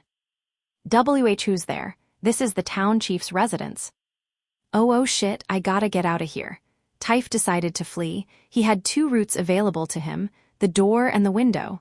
On top of that, he had 3 choices. Take the girl as a hostage, kill her, or run like hell. This is gonna suck. Taif chose the simplest decision with the least amount of risk. In other words, kill the woman to keep her silent. He drew a knife and threw it at her, but it went right through her body. What just happened? Wait. Kyah, a robber. He's gonna kill me. The girl ran off screaming. Fuck, not a screamer. I gotta get out of here, thought Taif while dashing to the window. But it wouldn't open. Is it locked? Or am I just grabbing it from the wrong way? I dunno if I should. His thoughts were interrupted by the safe coming up behind him. Fuck, just gotta do it. He tackled the window and broke through it. That made a lot of noise, but it was better than getting caught. If he could just get outside and dash to the forest, he would be free. Unfortunately, ground was not waiting for him outside the window. Rather, there was a well. It caught him so off guard he didn't even know what to say. Why was there a well there? Who knows, but he fell in it like it was sucking him inside. NGH! He stuck out his hands and grabbed the rim of the well right before he fell all the way inside. That was CL. Be a deer and fall for me, would you? A passerby. No, someone clearly after Taif peeled his fingers back. All he saw before falling was a flash of green hair and a maid outfit. Taif couldn't move once he hit the bottom of the well. Or to be more accurate, the bottom of the well opened into a pitfall, which had people waiting to bind him in ropes. Another ahaha, I still have the last one, but fwa so sleepy. It's too late for this maybe. Haya, said a girl with plain brown hair while yawning. You knew stealing stuff this late at night is a big sin. We're bettest here, Sue. Fwa, you woke me up. None of it made sense. Why was there someone living in the bottom of the well anyway? By the way, this isn't a well. It's a secret lab. The old entrance got blocked off once, so now there's a trap/secret entrance leading here. The sleepy-looking girl dragged out her words as if they were as tired as her. I just fell by accident, all right. Who stole anything? I need some help here. You're going to try to leave him? Too bad, that won't work here, the girl said, taking out the knife that Taif had just thrown at the other girl. But we'll let you go if you help with my experiments. Experiments? All right, sure, I'm game, just get me You will? That's just what I wanted to hear. The girl rejoiced in her relaxed tone of voice. You knew I've always wanted to research human bodies. Like, how much can you cut off before they can't use skills anymore, right? Cut off? Taif, terrified, just wanted to the hell out of there as soon as possible. But like I said, the last one's still alive. And I'm sleepy, so let's do this tomorrow, okay? Maybe I should try burying magic stones inside of them. FYI. Anyway, oyasumanasai. Hey, help me, come on. The girl said what she wanted to say, then left on the spot. What the hell was that all about? Well, whatever. I'll wait for my chance, then get the hell out of here. No point rushing things and slipping up. Typh, unable to move due to all the ropes, just went to sleep. And nobody ever saw him again. The few people he knew that did notice his absence didn't really care, figuring he got caught doing some crime and either ran away or got killed. Well, I said I'd forgive you, but I never said I wouldn't kill you. Suffice to say, his associates were right about one of those. Kama's perspective. Oh right, Kama, the front door was unlocked when I woke up. There's been a lot of crime lately. You need to lock it before you go to sleep. Whoa, Rokyuko, you sure about that? The front door's a golem, and it locks by itself at night. Wait, really? Yes, really. Incidentally, as a security measure, the doors to our rooms were set not to open from the outside when a thief entered the building. It was the kind of fancy security we could only have thanks to our entire home being made of golems. Couldn't ask for better security, really. Probably. Ooh, now that you mention it, that's totally right. I guess that means another thief broke in last night. Yep, as for the damage, looks like we've got a report from Ray. Says here that he broke a window in my office. Sheesh, more repairs. I'm really not in the mood for this, I said, bringing up the monitor. Our entire home was a golem. Thus, our entire home was basically covered in security cameras. And just to be clear, I try not to look inside bathrooms or people's rooms, all right. Interesting, looks like he drilled a hole in the door, then stuck a needle inside. He's pretty good. Guess I'll have to fill that hole in too. Wah, at a pain. Sheesh, things really have been getting bad lately. Can't say I'm too surprised though. More people going through town means more people ready to commit crimes. And most of them went straight to the chief's residence to get rich quick. Especially since the security looked pretty lax here. We sure save a lot of time by painting a target on ourselves and concentrating all the crime in one place. Each criminal down makes everything more peaceful, and we get dungeon points. It's 2 birds with 1 stone. Not to mention, I said that the security looked lax, not that it was lax. The chief residence was basically a trap house that invited thieves in, then ate them up. Since all of our actual valuables were stored in the master room, more or less, there wasn't anything for people to steal. I even turned our safe into a golem just to have it grow legs. It's like the experimental iron golems we have down in the dungeon, noted Rokyuko. A good all-living bank. The actual safe we did buy with DP, so it's legit. All the create golem stuff happened afterward. I had given it an order to attack anyone who tried to stealthily open it at night. It was filled with our gold coins and could dish out some heavy tackles thanks to that, but at the price of being slow enough that you could dodge it even when caught unprepared. So far it had only managed to hit a single person. I gotta thank Ray and the others for working so late at night. Ray said she's just glad she finally gets to live like a vampire should. Oh yeah, vampires are nocturnal, and Ray is a vampire, right. Maybe we should make a Lulu do some stuff too, suggested Rokyuko. I don't know about turning the chief residence into a ghost house. That's fair. By the way, what should we do with the thief this time? Let Narine experiment on him again. Seems like Narine has all the bodies she needs.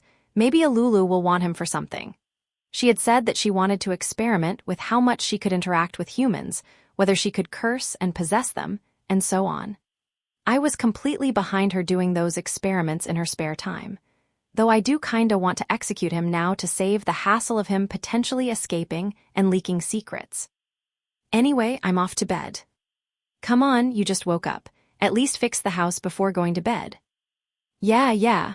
If you asked me, it would be smarter to just leave the front door unlocked so thieves didn't have to break in every time. But whatever. Just gotta fix this and sleep. Chapter 3, Hashigni's Perspective.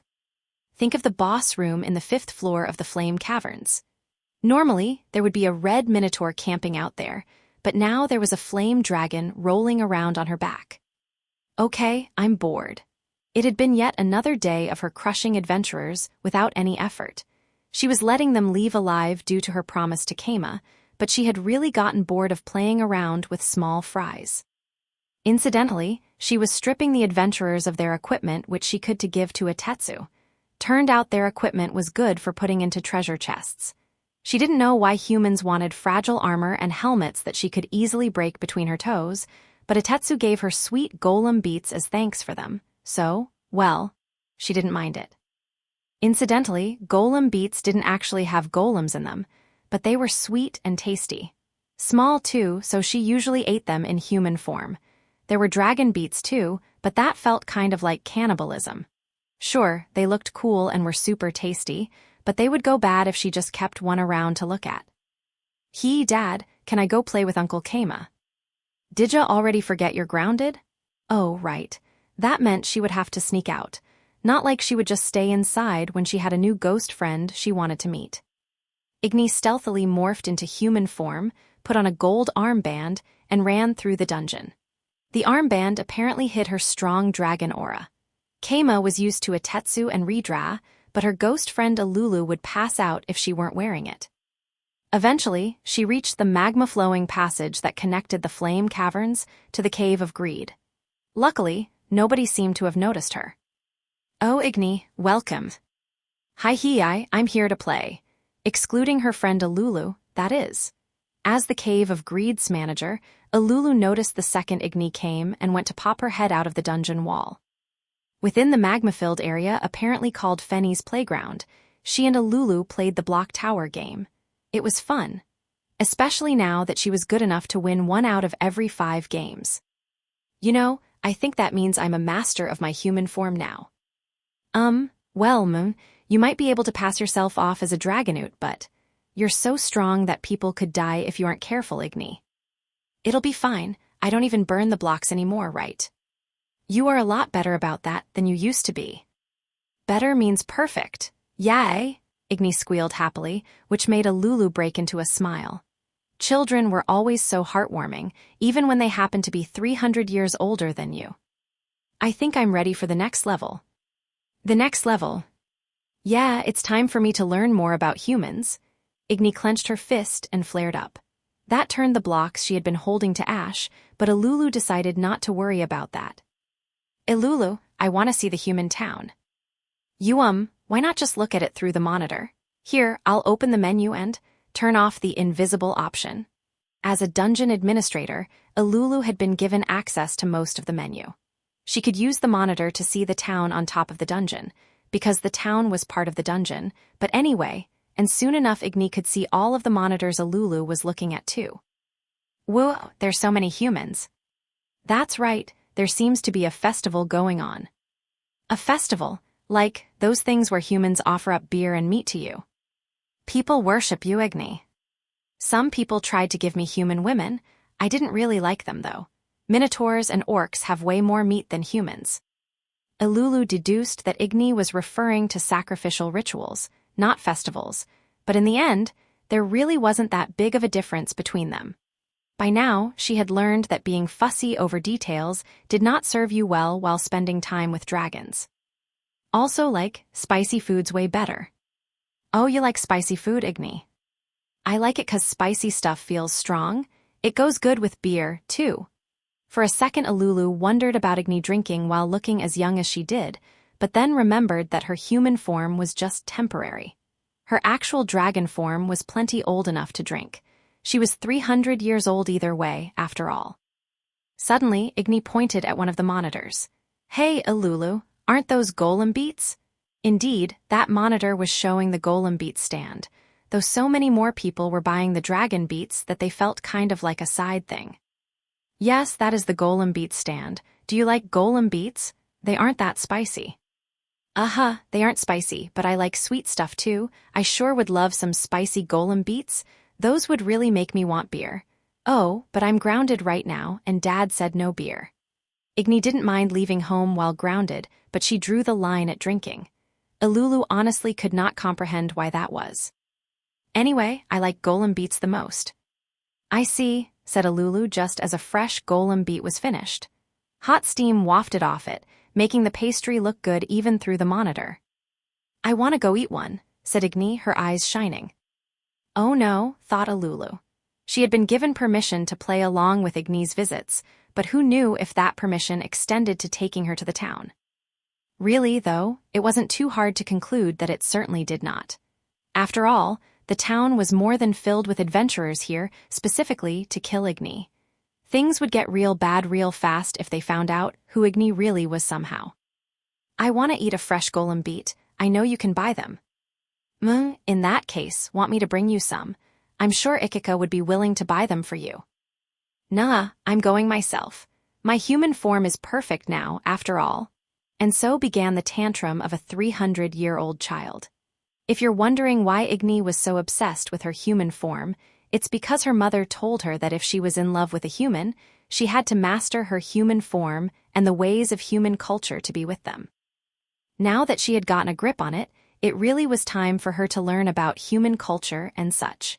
She could have just asked Ilulu, but Igni was more about doing than talking. It would be pitiful to reject her after just complimenting her on how much better she had gotten. Ilulu, conflicted, decided to just ask her superior. And that's the situation, master. What should I do? I kinda wish you hadn't asked me. Keima scratched his head, having been called over. He looked tired. Please, uncle, I want to buy golem beets. Igni looked at Keima with gleaming eyes. Her childlike innocence was so bright that Keima had to look away. Actually, is Itetsu okay with all this? Aren't you supposed to be grounded? Dita, of course he is. Are you sure about that? Keima gave Igni a doubtful look as her eyes wavered. He had probably already figured out that Igni wasn't here with her parents' permission. But since Itetsu wasn't making a fuss about it, he could also guess that he wanted Igni to have an avenue for blowing off steam. Besides, going outside wouldn't be that big of a deal if she kept her promise not to kill adventurers. You can go if you make absolutely sure that nobody finds out you're a dragon. Really? Let me just warn you now, no beating up villagers or adventurers to threaten them. Here, I'll give you some cash to buy dragon beets with, and a robe to hide yourself. Keima handed over a small leather pouch with coins. He then pulled out a nondescript brown robe and pulled it over Igni's head. Okay, thanks uncle. Also I like golem beets more. That's so? Well, whatever works. Just come back as soon as you finish buying them. Akile. I'm sure she won't need any supervision. I mean, she's 300 years old, a little shopping won't kill her. Only adventurers could be seen going in and out of the Cave of Greed. Keima, figuring there might be problems if she was seen leaving through the front exit, built a small tunnel through Tsia Mountain and connected it to the Cave of Greed. Now Igni could leave from the side and go to Gorin herself. That said, Igni looked just a little bit too suspicious for everyone to buy she was a normal human. Good thing she was short enough to obviously be one, then. Her limbs were just human enough that she would be fine buying things if she just kept the robe on. Igni searched for the stand Ilulu had shown her. She had noticed how many people there were through the monitor, but only once she was there did she realize how much they blocked her view. Oh, my bad. A kid about Igni's height bumped into her. That wasn't anything to worry about, so she just went back to searching, holding back the urge to fly high above the humans taller than her. Oh wow, hey, let go of me. I'm not about to let a pickpocket go free. Kid or not, I'm gonna hand you over to the authorities. Igni ignored the fuss going on behind her and kept looking, until, there, it was the Dragon Beets stand. They sold golem beets there too. Igni found her way there. Mister, 1 golem beet please. Oh, you've got good taste, girl. Golem beets just make sense in Gorin town. Oh, and that'll be 5 coppers. Go ahead and pay, it'll be right up. Okay, wait. She dug through her clothes, but couldn't find the pouch she got from Keima. It's gone, my pouch. Just before Igni could throw off her robe to look for it, someone called out to her. Excuse me, miss. This was stolen from you a second ago. Ooh, that's my pouch, thank why. Igni cut off mid-sentence, freezing in place. The man speaking to her had a familiar face. Her heart thumped. When she said she had fallen in love at first sight, she wasn't kidding. She thought she would recognize him the second she saw him again, and she was right. Huh, are you a kid from this village, or did you come from somewhere else? Somewhere else. I wanted to buy some golem beets. What about you? What's your name? I'm Wataru. I come to this town all the time, said Wataru with a smile. Igni had safely gotten her golem beets, and she had reunited with her first love. She was so nervous that scales reappeared on the back of her hand when paying, but the guy behind the stand just assumed she was wearing a red metal gauntlet and didn't mention it. Igni couldn't stop grinning. Wataru, Wataru. She repeated the name over and over in her head, tasting every syllable. You in love? Wah, the sudden question threw Igni off hard. Most everyone buys dragon beats, so I'm wondering if you just love golem beats. Oh, that's what you mean. Yep, I love golem beats more. Igni stuffed her cheeks full of the golem beat. The fresh pastry was sweet and fluffy. She could taste all the soft flavors since she was eating with her human mouth. She liked sweeter things when she was in human form. So good, fresh ones are great. Ahaha, they sure are. Wataru ate the dragon beet and golem beet he had bought himself. Still surprised that there's no red bean paste in either of these. Red bean paste. Oh, nothing, don't worry about it. These are actually made to taste better on their own anyway.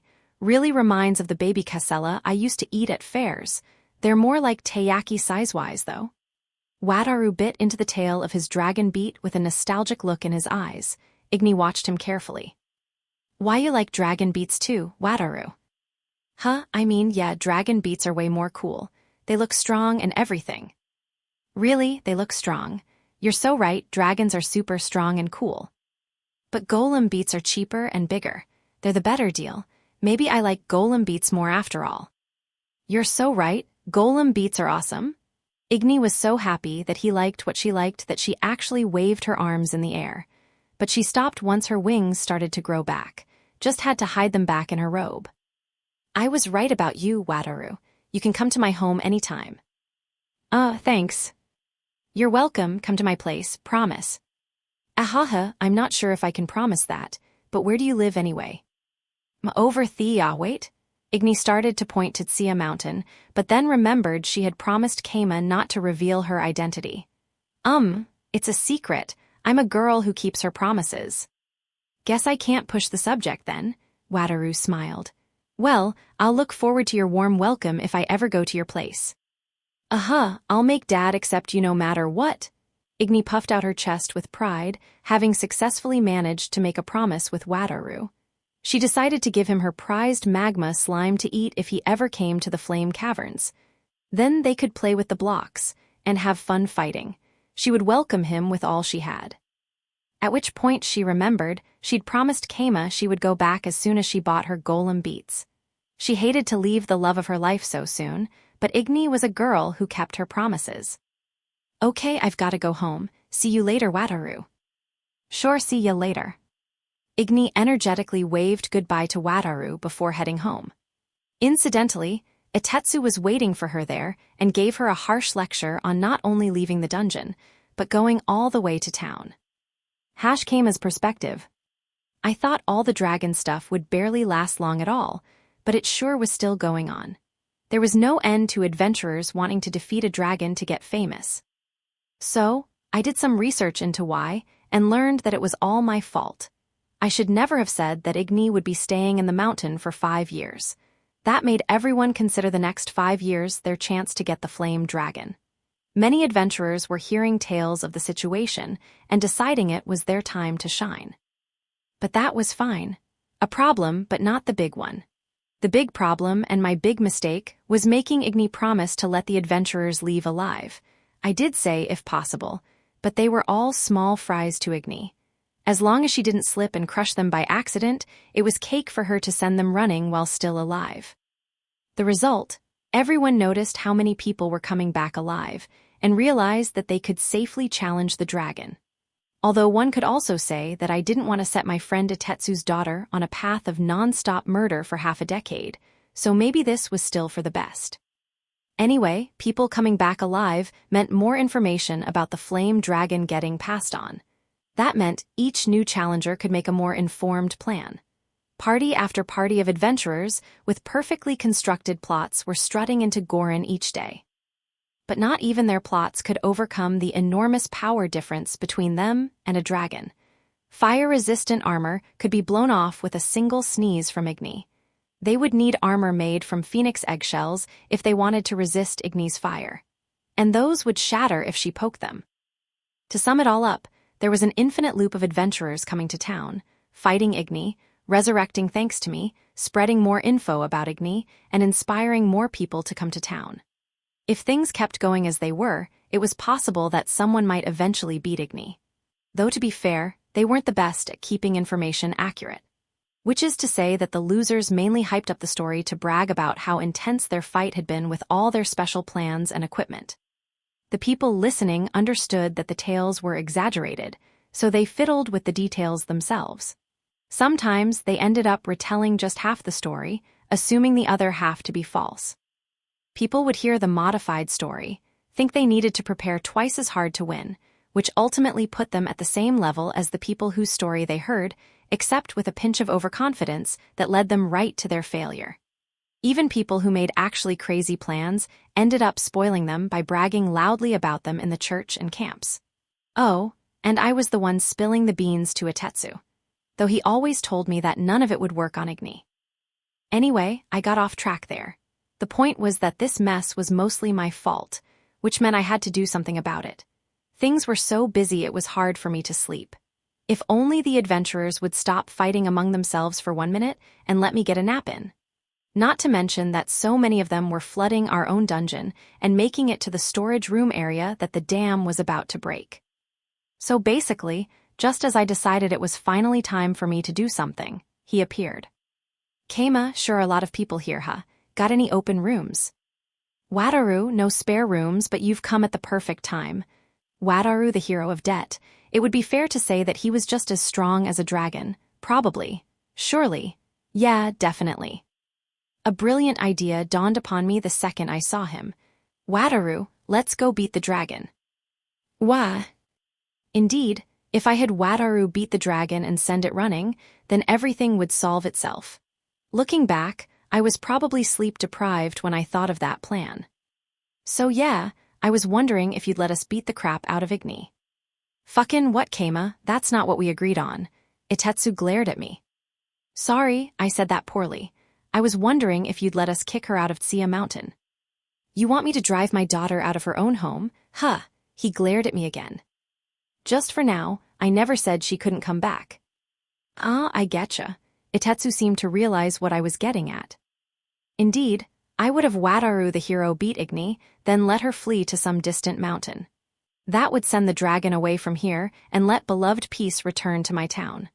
Once the dust had settled, Igni could come back without a horde of adventurers after her, which would be fine with Itetsu. I would hate to see all this tasty DP go, but I wanted peace and rest more than DP. But couldn't Igni just fucking leave on her own? People would probably interpret that as her stretching her wings before coming back. Yeah, true, and she would be coming back. It's important they think she got beaten out, I get ya. Itetsu was as quick on the uptake as ever. So, who's gonna be taking out Igni, huh? You. Don't be stupid. Legends are busy people, and I don't intend to start a legend about how I beat Lavirio's guardian dragon. I'm gonna let Wataru have all the glory. Remember him? He's the hero that came to your place from mine. That guy. Yeah, he could send Igni running. Whoa, Wataru's strong enough for Itetsu to back him up like that, but is that hero gonna help you? I can make it happen, so I said, but he had already said that he didn't mind helping me fight the dragon. He was like, sure, and that was that. Actually, he was so casual about it that I got kinda suspicious. I'll be going with IM too. Now here's the plan for how we're gonna make it look like Igni got beat. I'm listening. And so, Itetsu and I began discussing our battle strategy. First, I brought up how Wataru tended to negotiate with monsters that could talk. He had done so after encountering Rin the wolf-shaped slime in my dungeon way back when. Then, I brought up how Igni was letting adventurers return alive.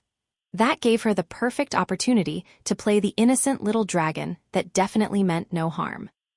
So basically, we want to get them talking, then have them agree on Igni leaving and not coming back. All we need to do is make sure Wataru gets fooled. Hold it, Keima, there's a fucking problem with that, said Itetsu with his gravelly voice. A problem? Yeah, Igni fucking hates lies. If she makes a promise like that, she ain't gonna come back. We want to avoid that. All right? No telling lies then. What about something like, crap, I lost, I gotta get out of here? Yeah, that could work, but won't that mean they gotta fight? Yeah, I guess I couldn't exactly bring Wataru over for a duel in G***Ga. How about setting a trap for her?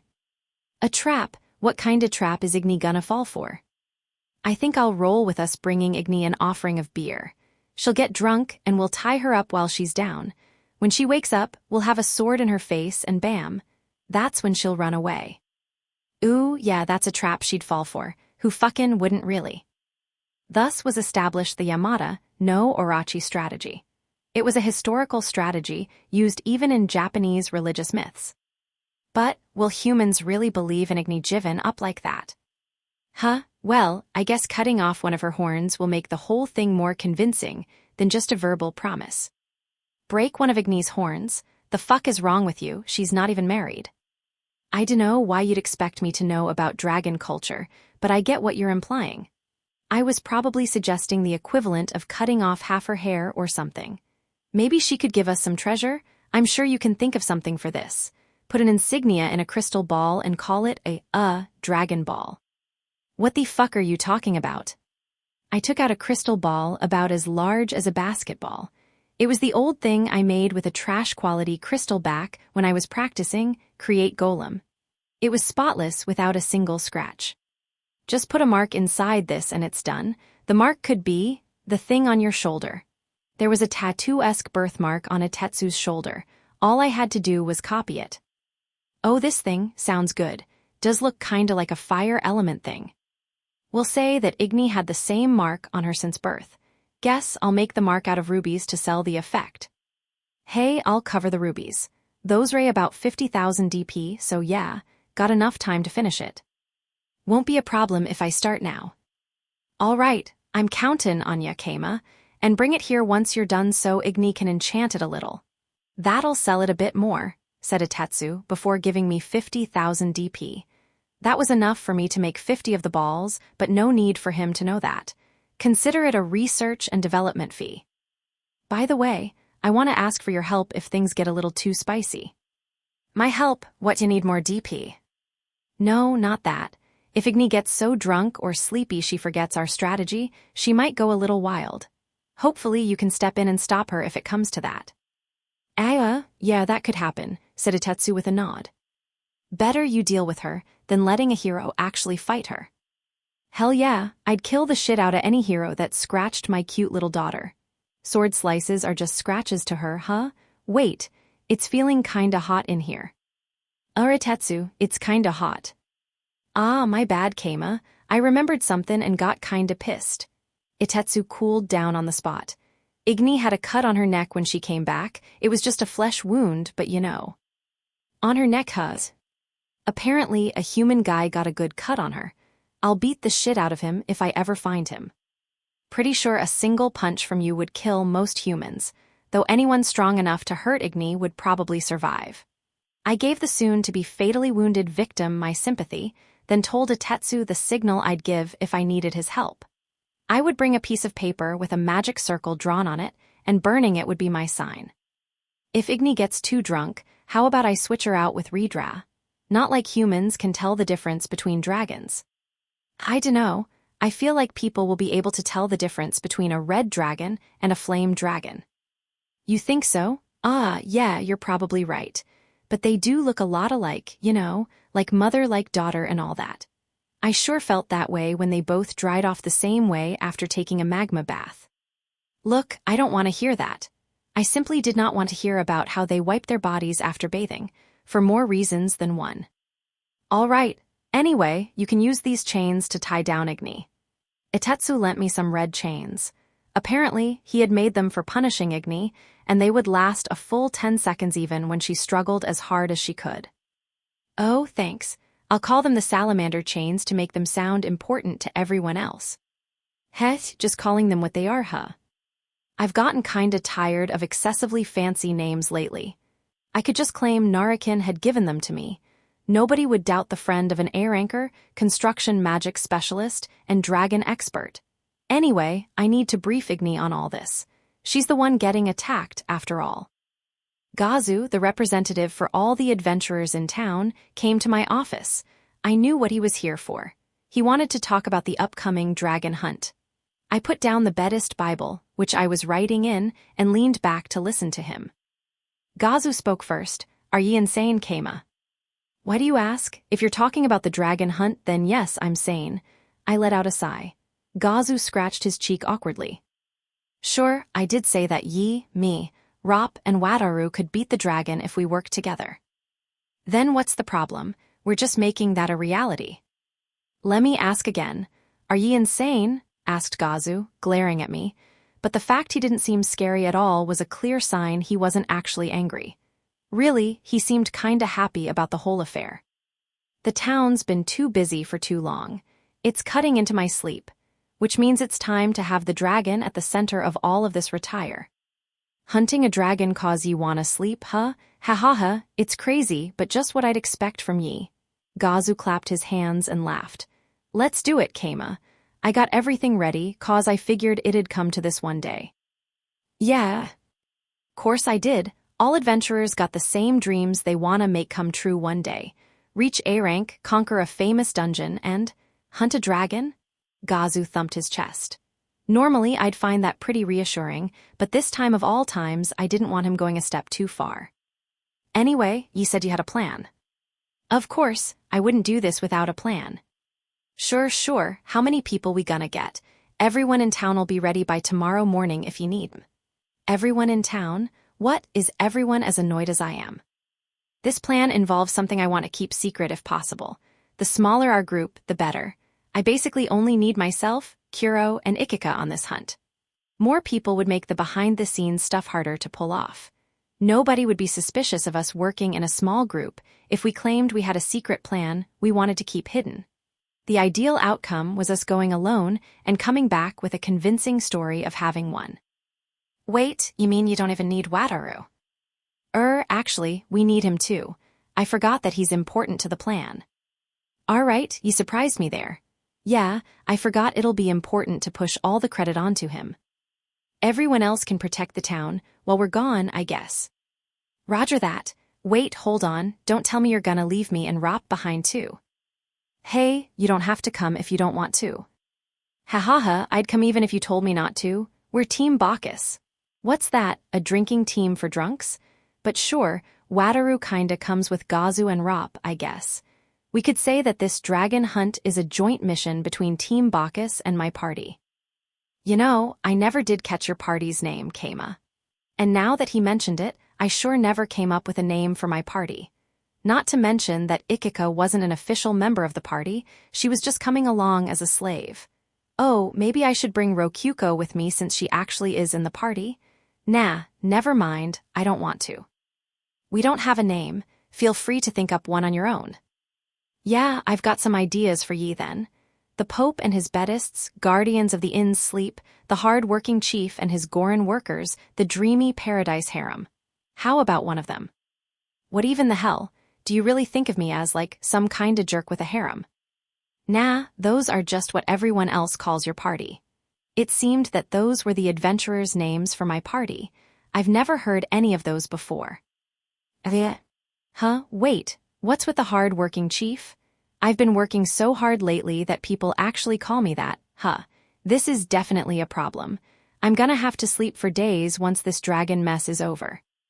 We got the flame dragon hunting squad together without any issues, then went to Tsia Mountain's peak after some quick prep time. Thus began the dragon extermination quest. We had all the equipment we needed for climbing mountains. I even got mountain climbing shoes ready. They were oddly expensive at 100 DP a boot, but that was small change to us now. Or rather, small DP. Okay, that doesn't sound great. I'm counting on you, town chief. Get revenge for my sweet, sweet radishes. He's got a hero with him, I'm sure he'll be fine. But man, the town chief turning into a dragon slayer, huh? Seems like this mess might finally be over. I wonder if dragon steak is any good. Hey, Keima, mind bringing me back some meat? The villagers showered me with warm encouragement as I left. But dragon steak, huh? Let's see who Menti, Niku, stop drooling. Cows are bred to be eaten, I'm sure they taste better. Not everything that's big, rare, and strong will taste good. Keima, are you okay? Are you forgetting anything? Did you get enough sleep? Kuro, I came to see you off. Two voices rang out and the plaza immediately fell silent, but it was just Rokyuko and Meodora there. Was there something weird about that? Keima, are you listening to me? Huh? Oh yeah, definitely. Don't worry, I have everything with me. Do you have your weapon, your food, your handkerchief? Ah, Niku's using it. Here, have mine. Rokyuko took out a white, laced handkerchief out of her cleavage and shoved it into my face. It smelled nice. Is this your work, Ikika? I can see you giving her a stealthy thumbs up over there. Niku was doing her own thing, with Meodora giving her a tight hug goodbye. How sweet. So, did you get enough sleep? Yeah, I'm actually so awake, I can kinda see the world with perfect clarity. Right, you definitely seem sleep-deprived to me. Are you really gonna be okay? I actually hadn't slept much since I had spent yesterday making the Dragon Ball and getting Igni ready. All this for pinning the credit on Wataru. If a hero like Wataru brought back an obvious trophy like the Dragon Ball, everyone would know he was the true victor. I had worked hard to ensure that, and hard work did mean sleep deprivation. But no worries, it wasn't a problem. I could get all the sleep I needed once the battle was over. Also, don't cheat on me just because I can't go with you, okay? What? This is a dragon extermination quest, and I'm just going to a dungeon. I'll be back later today. The crowd of villagers stirred at the word cheat. What do they know about Rokyuko's situation? I guess she's had plenty of time to talk to them as the owner of the inn and as a waitress. Okay then, bye Keima, have a goodbye KKK. NMM, anyway bye, be safe. Yeah, ow, see you, ow, okay, stop hitting me out of embarrassment, ow. Rokyuko pounded her fists against my chest with red cheeks. What does she even want from me? An actual goodbye kiss? I dunno who told her about those, but I'm not gonna do that in front of this many people. Also, no dinner for Ikika tonight. What's with you, Wataru? Stop looking around everywhere, we're leaving. And so, we began climbing the mountain as the crowd saw us off. Incidentally, Gazu told me that everyone fell silent because my first wife Rokyuko arrived while I was with Niku, and then on top of that she said not to cheat on her. Any crowd would react like that, according to him. Not to mention that Meodora, who is known to call herself Niku's fiancée, came to see Niku off. The daughter of Tsuya's archduke there, while Rokyuko said, "Don't cheat on me," arose the possibility of an enormous scandal involving the archduke himself. No. Rokyuko's my partner and Niku's my dakimakura. I'm not doing anything scandalous like that. I'm not really. Haha, Rokyuko sure is in love with you, huh, Keima? Watch it, Wataru. Don't tell Haku anything she doesn't need to know. Seriously, don't say anything. I'm not kidding here. You know, Keima, Narine didn't come to see us off. Know anything about that? Asked Wataru with a kind of gloomy look. Oh, he was searching for Narine. Narine spent all night praying for our success. I'm sure she just slept through us leaving. Oh, I see, but wait, isn't Bedist praying just sleeping? Yes, I'm saying she just overslept. Anyway, Keima, what finally convinced you to go hunt a dragon? It sure seemed like you weren't interested in it. Well, I'm guessing you want to know why I would do this when fewer people in Gorin means less money for me, right? Heth, well, I already prepared an answer for that. Take this. The thing is, this will just put things back to normal. Everyone was talking about this being temporary, and we're going to prove that right. Don't worry about me at all. Oh, I get it. This is totally fine with me, don't worry. Sure were a lot of implications bundled up in there. Anyway, can we take a break? I'm getting tired. There weren't any roads on Sia Mountain. You just walked straight up the side of the cliff toward the peak. Even with golem assistance, my legs had to pump up and down, which was tiring in its own way. The air getting thinner kind of bothered me too. Oh, by the way, just so we're clear, I've been talking about hunting the dragon, but our goal here isn't actually to kill the dragon. I spoke loudly so everyone, especially Wataru, could hear me. Wataru, who was strong enough that Itetsu said he could beat Igni. Speaking of which, I still don't know your crazy plan, Keima. Right. The idea here is that we're going to negotiate. Be sure not to rush in swinging. Negotiating with a dragon, huh? How likely is that to work? Probably about 70%. It's technically 100% since I'm fixing the match, but who knows how Igni might mess things up. So there's a 30% chance that we fight it. Sure, but it won't kill us even if we lose. Everyone else coming back alive proves it. We're planning something nobody else did, so you can't say that for sure, but hey, I know better than to doubt one of your plans, Keima. And worst case scenario, I just summon a Tetsu and say that was my true hidden plan. Anyway, this is pretty exhausting. Can we take a break? I asked for a break about halfway up the mountain. We had been walking for an hour, which was more than long enough to justify a break. Though they turned me down when I asked for one 30 minutes ago. Keima, you know it's only been an hour, yeah, said Gazu, exasperated. Can't say I didn't expect this anyhow. You're not exactly the most fit person out there. But we can't waste time here. Wataru, carry him on your back, would ye? Sure, Wataru took out a shoulder-mounted seat and put it on. Oh, is this why you asked me to come?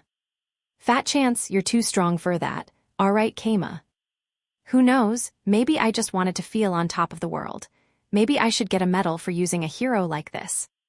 You're sounding crazier by the minute, Keima. Go ahead, Wataru. Leave it to me.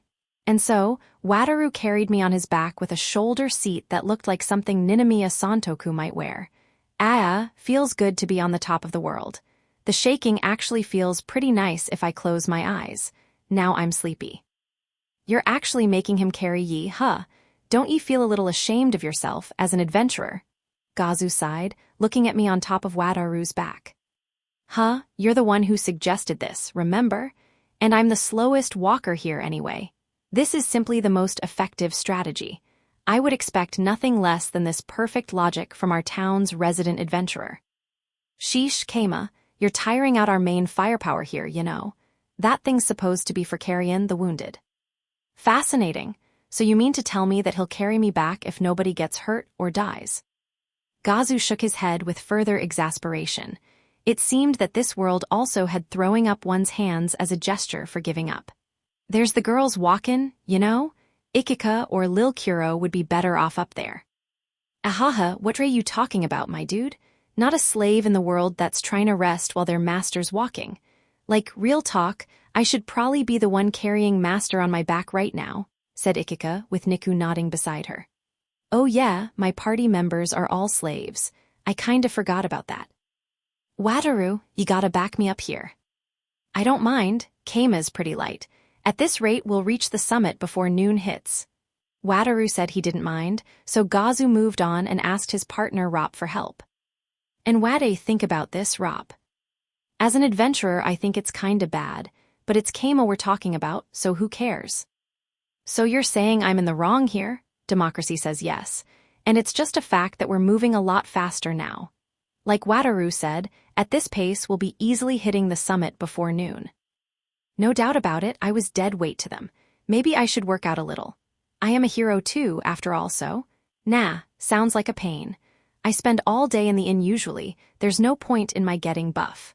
I'll let Wataru handle all the dangerous adventures that demand a lot of physical strength and stuff. It's more my style as a dungeon master to just hang out inside and away from the action. Eventually, we hit the summit. It was just about noon. Everything was going according to plan. There were traces of camps left behind by other adventurers who went after the flame dragon. The entrance to the flame caverns was close by, so resting there for a bit before going inside made sense.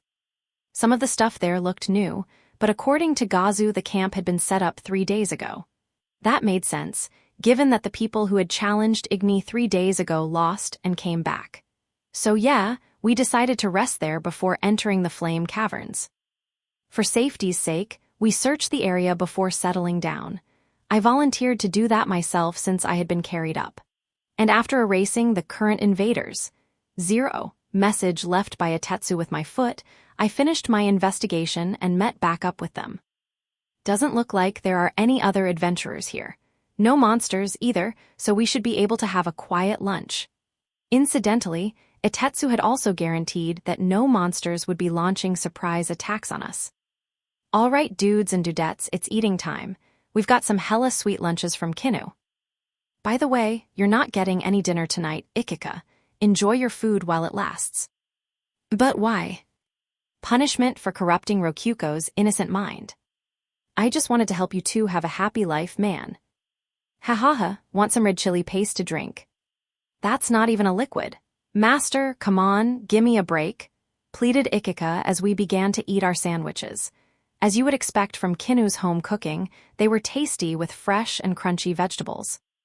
The sun's still high up. If things go well, we should be home before nighttime.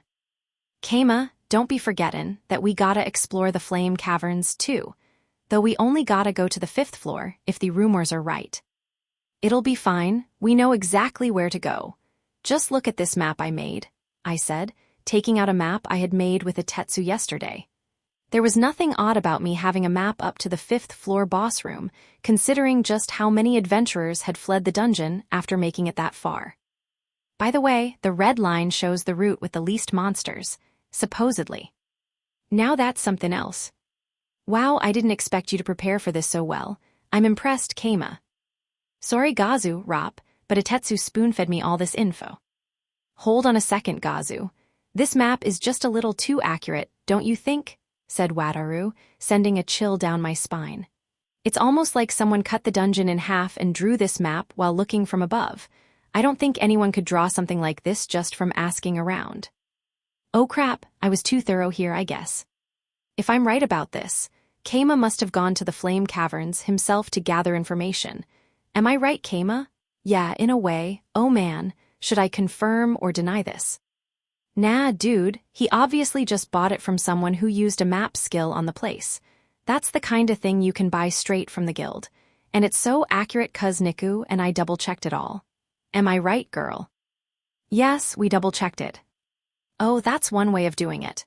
Phew, Ikika, nice save, you just earned your dinner back, and Niku, good job on playing along. Yeah, thanks to the dragon I have plenty of spare cash. Let's go with that. You just buying the info, and having other people check it sounds legit to me. Agreed, it wouldn't be hard for Keima to get it ready. Gazu and Rop seemed to have fallen for it. Phew, that was close. For a second I thought they'd figure out I was in with Itetsu. Once we were done with that slightly nerve-wracking lunch, we dove into the Flame Caverns. Though the area around the summit was technically part of the dungeon, just like the town was part of my dungeon, so accurately speaking we were already in it.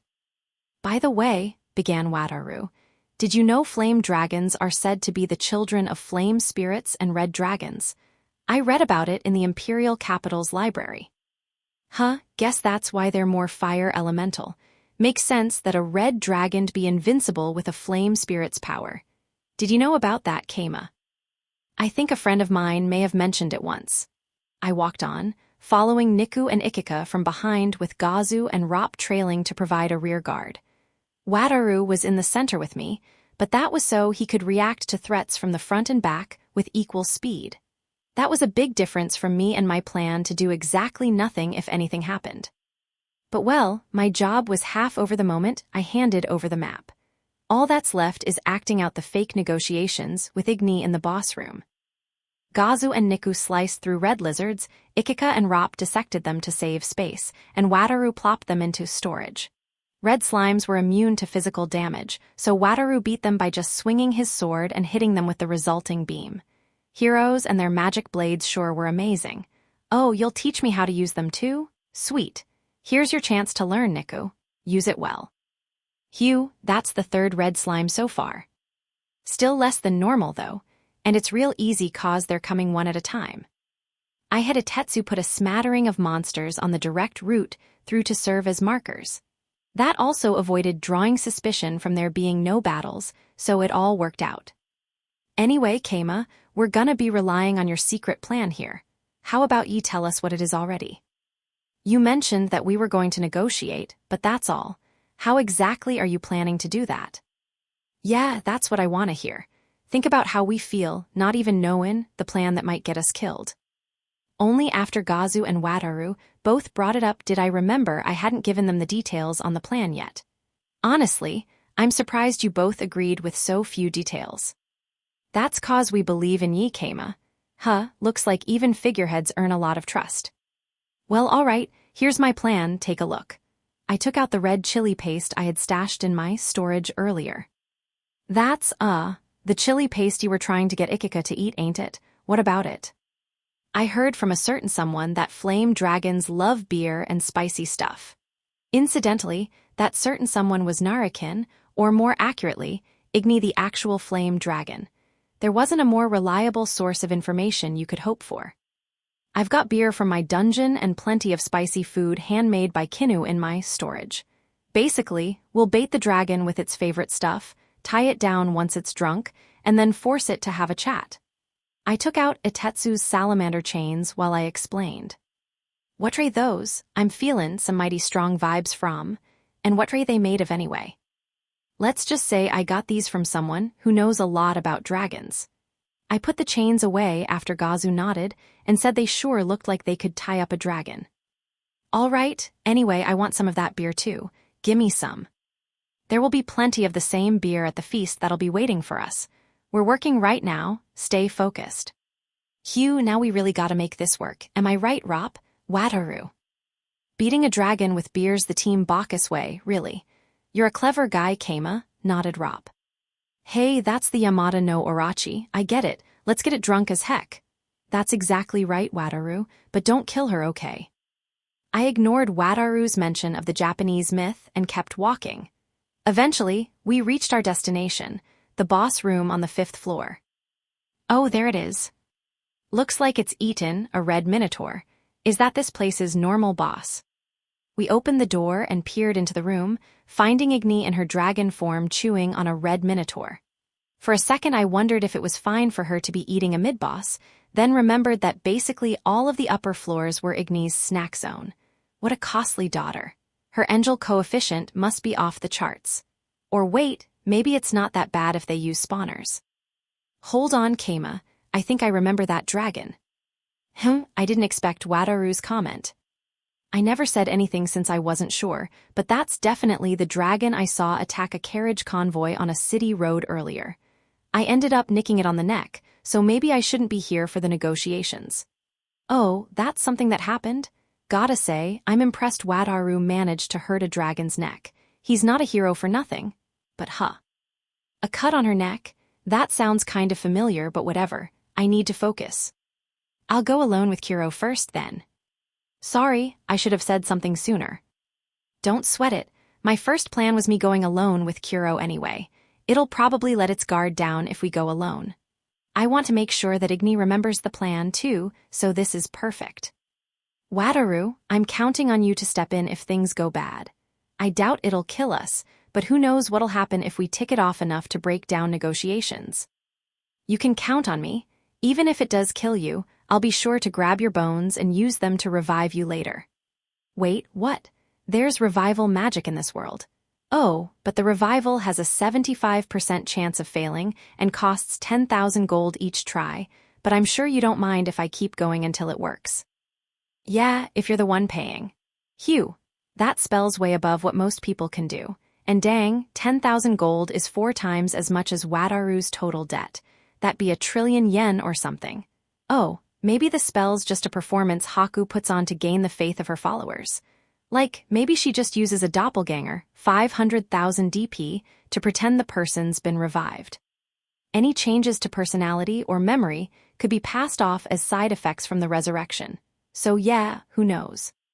And GH, if I have to, I'll take out a loan for it. I'll cover the journey to the Holy Kingdom too. Oh, great, the Church of Light is involved. Now that's suspicious as hell. Don't tell me the High Priestess is the only recorded case of a successful resurrection. She's obviously a special case. Anyway, time for me to go. I'll call you if the plan goes well. Is this really a good idea? Well, I've actually got another plan ready. This is one I really don't want to show if I can help it. All right, I'm shutting the door. Oh, by the way, Ikika should be able to tell through her collar if I do die. You can run away or follow after me, take your pick.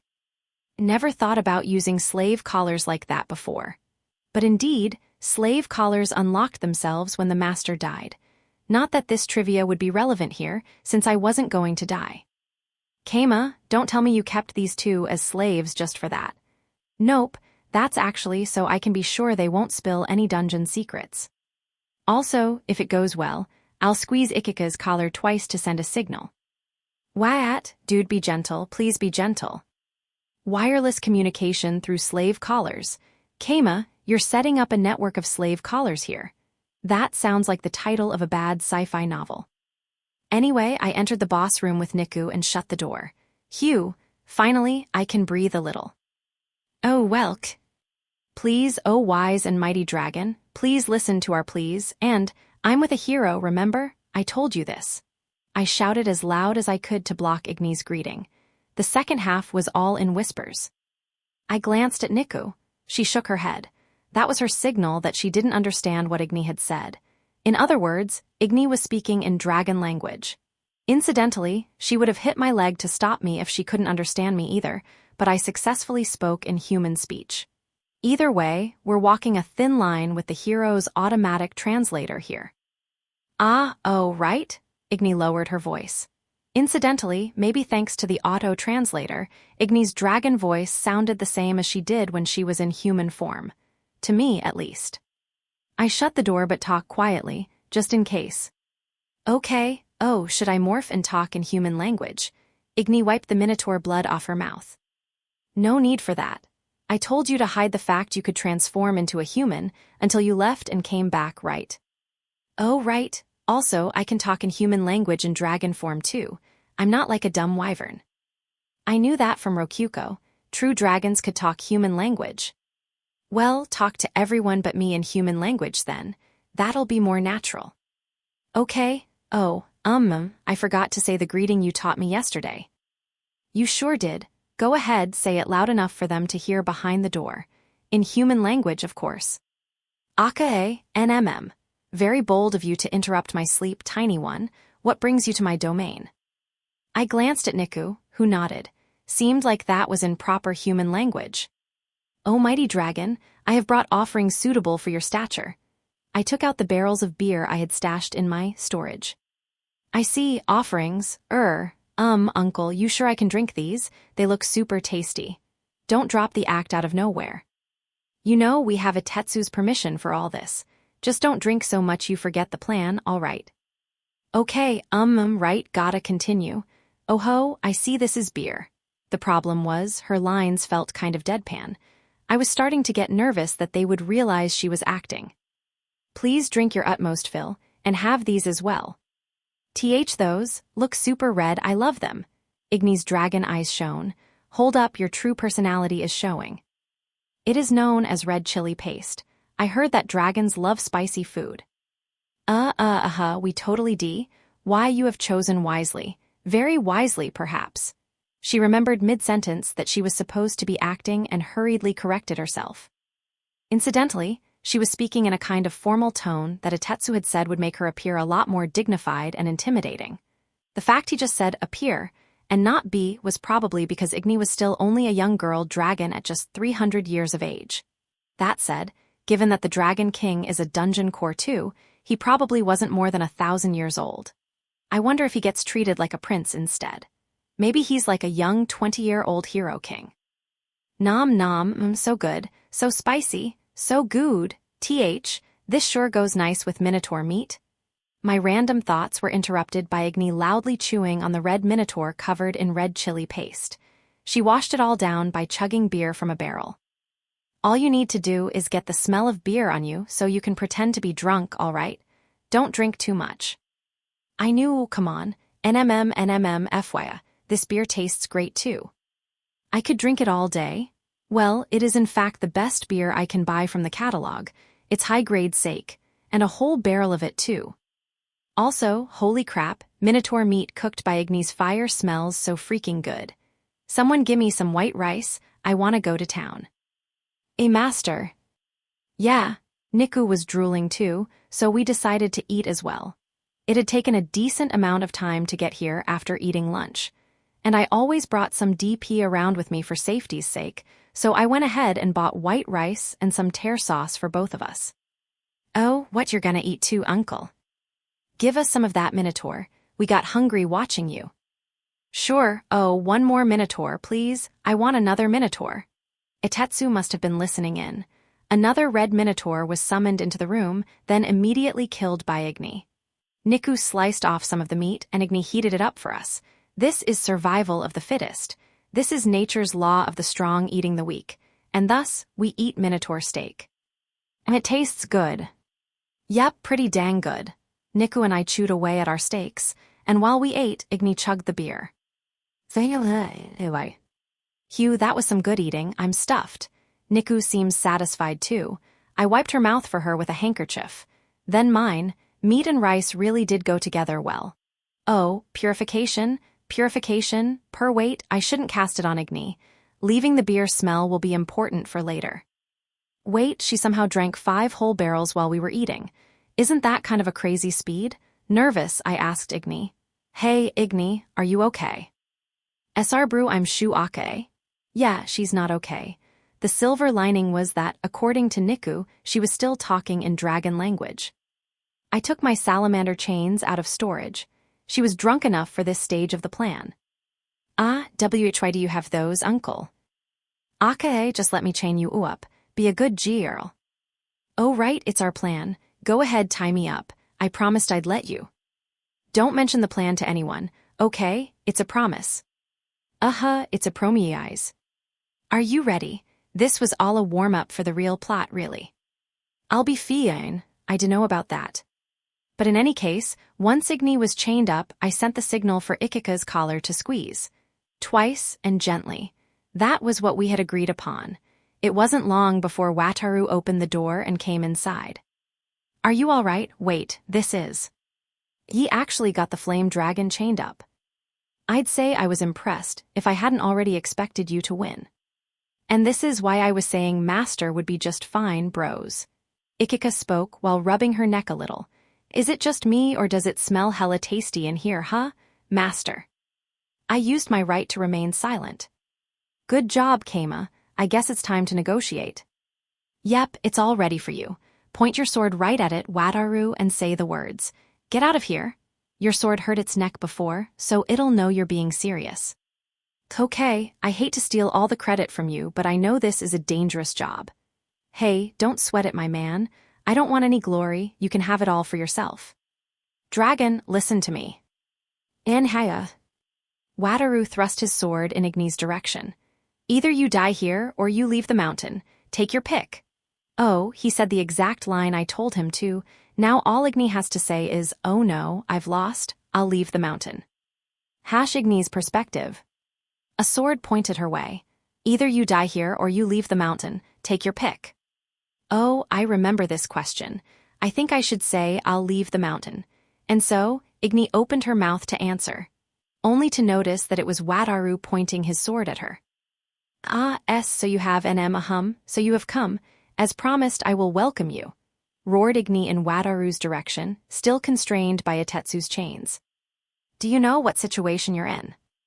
Oh, right, I'll get everything ready. Igni's head was full of welcoming Wataru. What's with these chains? They're in my way. HMPH. Igni tensed her body as hard as she could, blasting the chains into red dust within a single moment. NGH, everyone fall back, shouted Wataru, and everyone there, excluding Wataru and Keima, jerked with fear. NGH, I can't move. Ye gods, this pressure. This is a true dragon. So much pressure just from building up power. This thing's a monster. I didn't expect this. Holy friggin crackers, this is scary. I dunno if I've ever been so friggin' scared I can't even move before. Gazu, Rop, Niku, and Ikika all tensed up. Igni panicked a little after seeing that. It was then that she realized she hadn't put on the bracelet that contained her power. Hold up, guys. Get back, Keima, you! Wataru charged forward, slashing at Igni. That made her happy. She interpreted that as him wanting to be welcomed with a fight.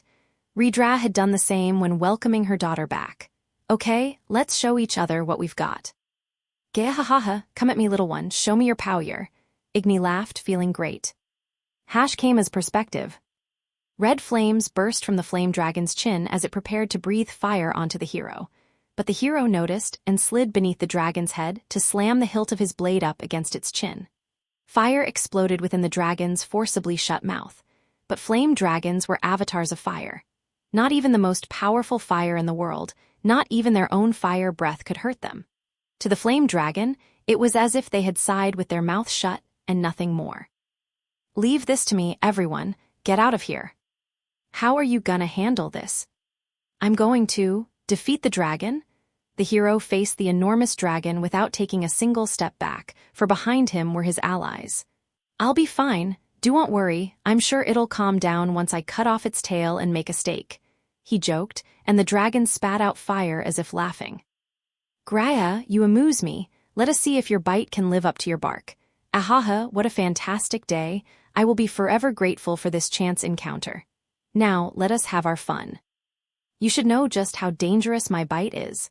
Don't tell me you forgot who put that scratch on your neck.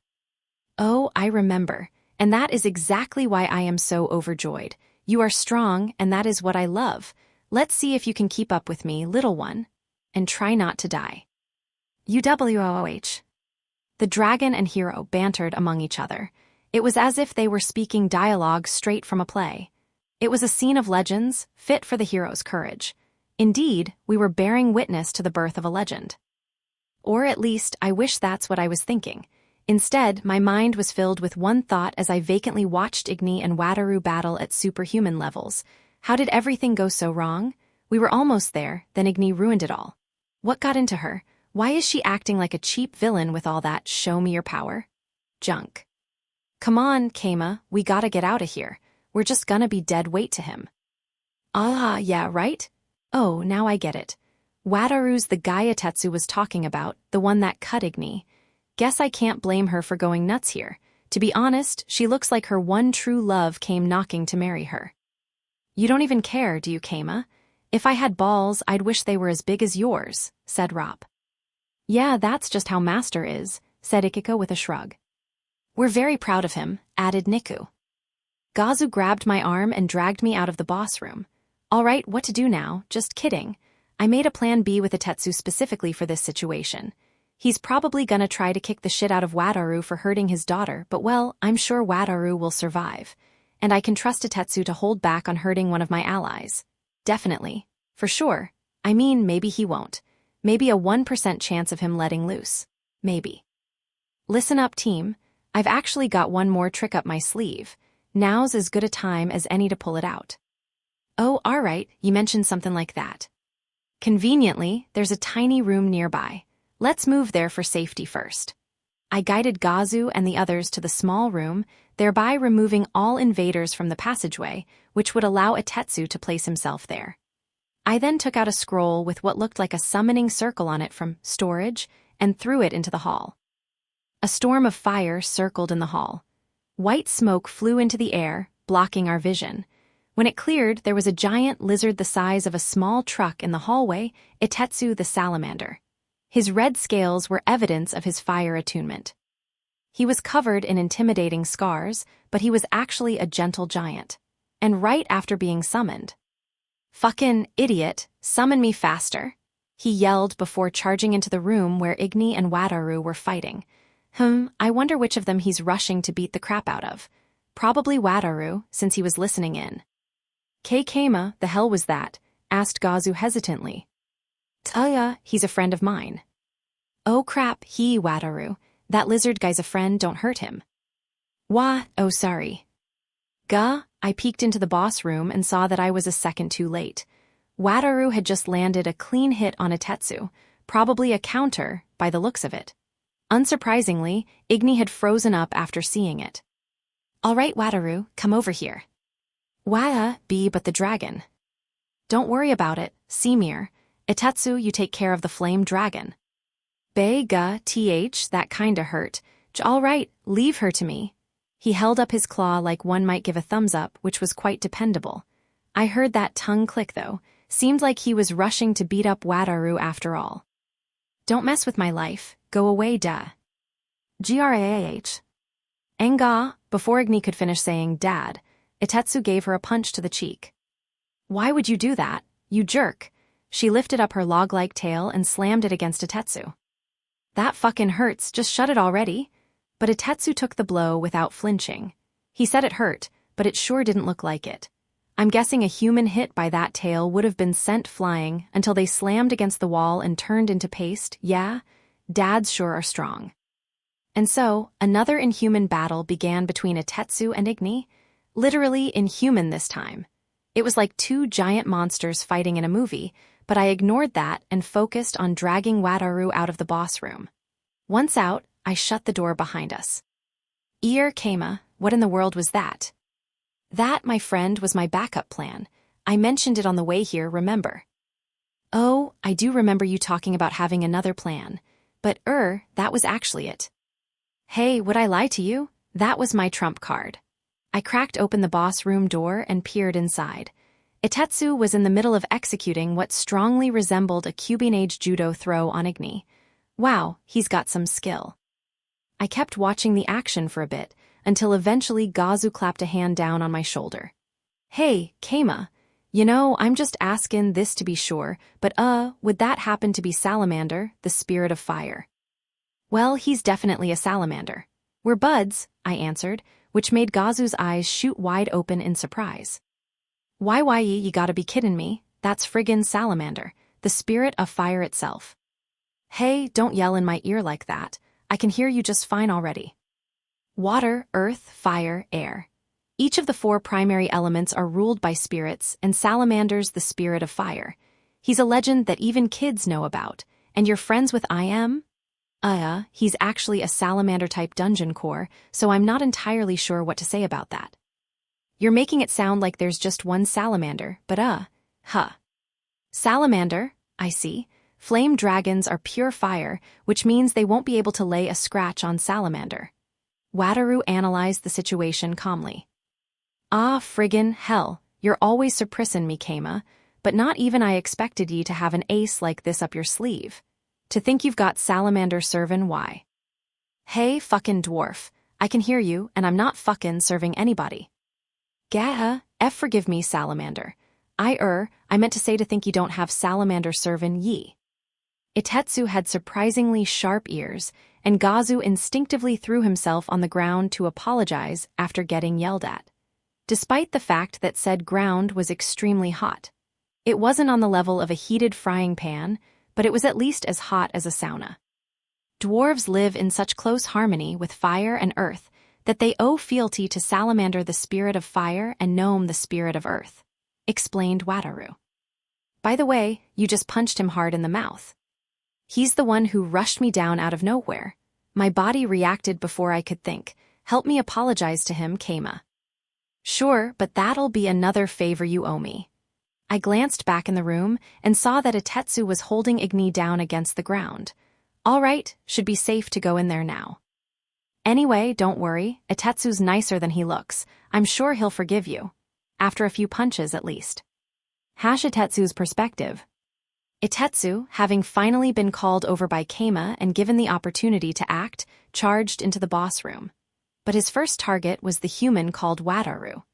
Reason being, according to what he had heard, Wataru was the man who had hurt Igni's neck. In other words, the man she had fallen in love with at first sight. Take the eyes. Itetsu launched a full-powered punch straight with his right fist, clawed foot. By the time he realized that such a blow would crush a human to bits and started to reconsider, his fist was already inches away from Wataru. But Wataru instantly crouched to dodge the blow and get up close to Itetsu. Oh yeah, I just saw I.M. do this to Igni. This guy's good at getting up close and... Wataru, that lizard guy's a friend, don't hurt him, Keima called out. Oh sorry. Out went the uppercut. The fact it hit harder than anything Itetsu would expect from a human probably had to do with his own momentum. It felt like a stake had been driven into his skull. Which, thinking about it, meant that the human's fist was strong enough to halt the full weight of Itetsu's body and send him flying. All right, Wataru, come over here. But the dragon. Don't worry about it, Simir. Itetsu, you take care of the flame dragon. That kinda hurt. All right, leave her to me. I didn't expect a counter like that. Not wanting to show the pathetic tears in his eyes, Itetsu gave a thumbs up without turning around. Don't mess with my life, go away Grah.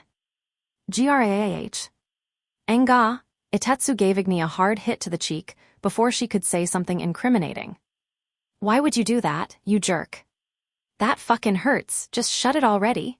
Igni was going on one of her usual rampages. The scars covering Itetsu's body had all come from Igni. Raising children was a battle, literally, and he was used to fighting her by now. Keima shut the door to the boss room. With that hero named Wataru out of the room, Itetsu could finally talk to Igni. He went ahead and used dragon language just to be safe. Hey Igni, all awake now? Huh. What are you talking about, Dad? I'm not half asleep or anything. Ha ha ha, but you fucking threw Keima's plan into the gutter.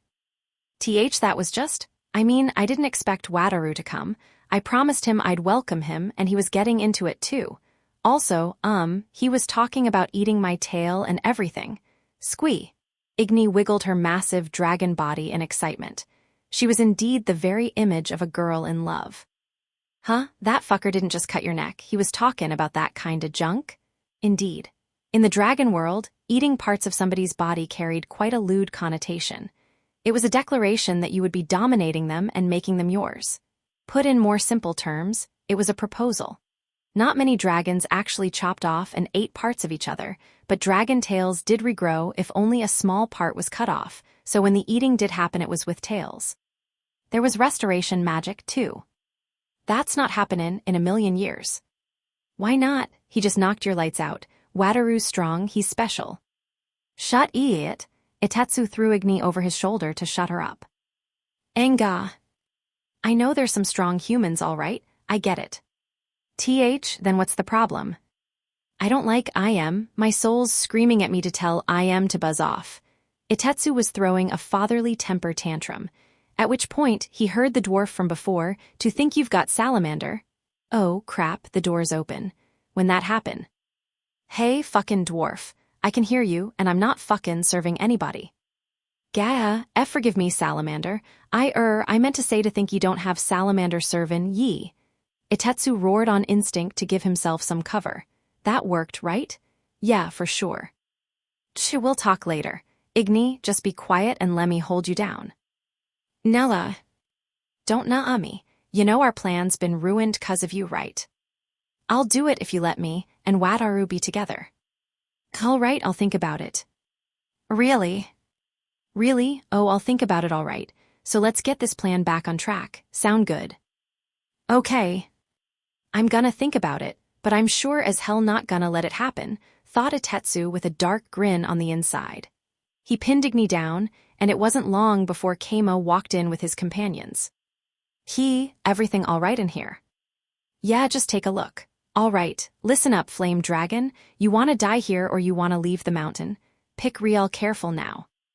NGHGRRR, I'll leave, Wait, now that I think about it, you never actually said you'd accept us. Oh no. Itetsu's daughter, who was only sometimes smart in the weirdest of ways, began to snarl. If only she had noticed after everything was over. You tricked me, she roared, shooting fire right at the ceiling. It looked white, a sign that she was actually pissed. Itetsu put a claw on his head. Itetsu, what's all that about? My bad, Keima. Looks like I didn't get through to her. I'm gonna try and do some fist therapy. Gimme whatever help you can. We've gotta knock her out and drag her away from the mountain. I dunno how much help you'll be, Keima, but try not to die. Keima's perspective. Help me, Wataru, destroy that salamander, roared Igni.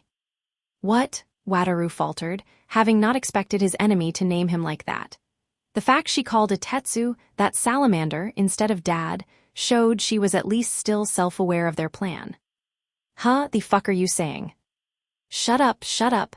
I saw you try to hit Wataru a second ago. I know you're going to try to hit him again once he lets his guard down around you. We were just having fun with our fight, too. Don't get in our way. If you want to butt in, beat me first. I'll listen to you if you can beat me. Igni exploded into a little girl's tantrum. Are you fucking for real? All right, I'll take you up on that. Let's beat the crap out of both of them. Gimme your help, Keima. Itetsu reacted in turn. Wataru and I felt pretty out of the loop, but... Okay, Wataru. It's a truce for now. We can fight together. Don't worry, we can win if we help each other. I'll make him listen to us once we win. You'll make him listen to us, Wataru, despite his hesitation, pointed his sword to Itetsu. Wataru, why are you joining the Flame Dragon side? Well, because I nearly died when Salamander attacked me. And it definitely feels like he's gonna try that again. Also, this dragon really does seem like a good one. I'm sure she'll promise not to do anything bad again once we win. Yeah, I promise not to do anything bad. Well, there you have it. Oh man, Wataru the hero is teaming up with Igni the flame dragon. All right, Keima, that means I can beat the human up, right? He seems pretty tough. You don't mind if I go a little hard on him, yeah? Could you tell me why the flame dragon is pissed at you, Itetsu? Did you touch her reversed scale when holding her down? You fucking what? As if, look, a dragon's reversed scale is kinda like, a human and nipple. It's sensitive and like... Alright, I'm going to stop listening. Thanks for the information I really didn't want or need to hear. Incidentally, dragons were born from eggs and thus had neither belly buttons nor nipples. That was yet more useless information that Rokyuko found glee in shoving down my throat against my will. So why's she pissed? She fell in love with that human. Itetsu pointed at Wataru while whispering quietly enough that only I could hear. Wait, like at first sight, when did that happen? I thought she was pissed at him for cutting her neck. Oh, didn't I mention it? Igni was talking about how she fell in love with the human that managed to actually hurt her. So, okay, I get it. Basically, right now, a daughter is dragging her boyfriend into a fight with her dad. Good grief. I finally get what's going on and it's a disaster. Anyway, so that's why I want to beat up that Wataru guy. Gimme a hand in kicking his shit in. I think you have your priorities in the wrong order. I shook my head at Itetsu. Really, I wasn't sure what to do. I needed to think over the situation first. Sorry everyone, could you go back to the small room? I said to Gazu, Rop, Ikika, and Niku. This is getting pretty complex and I'm not sure what's gonna happen out here. Well, sure. To be honest with ye, I'm pretty darn lost here and to know whose side I should be on. I'm just gonna let you take care o' this, Keima. Same here, said Rop. I feel like we just end up as dead weight. Master, I'll stay with you. Come on, girl. Master's saying now's not our time to shine, we just gotta suck it up and go. And so the four of them returned to the small room, leaving only the relevant parties behind. One dragon, one lizard, and two humans. All right, the dead weight's out of the way. Let's get this show on the fucking road. Itetsu cracked his knuckles. I've been wanting to settle the score between us for a long time. Igni spread her dragon wings. I don't really know what's going on, but I guess I'm fighting Keima now. Let's do this. Wataru lifted his sword, full of motivation for some reason. Hold up, guys. Fucking why? Why? I stopped the fight, earning 3 confused looks from people who really wanted to fight. Guys, I seriously don't get why you all want to start fighting so much. Sheesh. Anyway, I started listing out everyone's victory conditions in my head. Itetsu beat the crap out of Wataru. Enemies, Wataru. Igni start dating Wataru. Enemies, Itetsu. Wataru put an end to Igni's reign of destruction. Enemies, Igni technically, but they're temporarily allied. Me, get Igni away from the mountain, temporarily, with the hero as a witness. Enemies, none. To add on to that, if Igni defeats Itetsu, she'll stop destroying things due to her promise with Wataru. If Itetsu defeats Igni, she'll have to listen to what her dad says, which also means she'll stop destroying things, around here anyway. If Wataru gets defeated, then the father and daughter will work things out among themselves as family. In the event that Itetsu can't calm Igni down, they'll just fight until she's satisfied. All right, as far as I can tell, I end up fine no matter who wins. The best course of action here is clear. I think I'm just gonna referee this. Fight, I declared, moving to a corner of the room. What the fuck are you doing, Keima? Yeah, at least help us stop Salamander. Itetsu and Wataru protested my exit from the fight, but I didn't care. Eek, this is such a scary fight. I'm just too scared to join. I'm just gonna sit it out to be safe. What's with that monotone? Keima, are you really backing out this late in the mission? Whoa there, Wataru. Shouldn't you be focusing on someone else? Whoa. Wataru twisted his body, narrowly avoiding a fist-clawed foot that shot through the air where his head used to be. I missed. Salamander, why are you even mad at me? Look inside your heart to find out, you little punk. HMPH. He launched another fist at Wataru, but... I'm not gonna let you hit him. Igni jumped in the way and blocked the fist herself. The room shook with vibrations, as if a crate of fireworks had been set off right in front of us. That was a pretty strong punch. I guess Itetsu's not holding back at all. Wataru's actually gonna die if he gets hit, huh?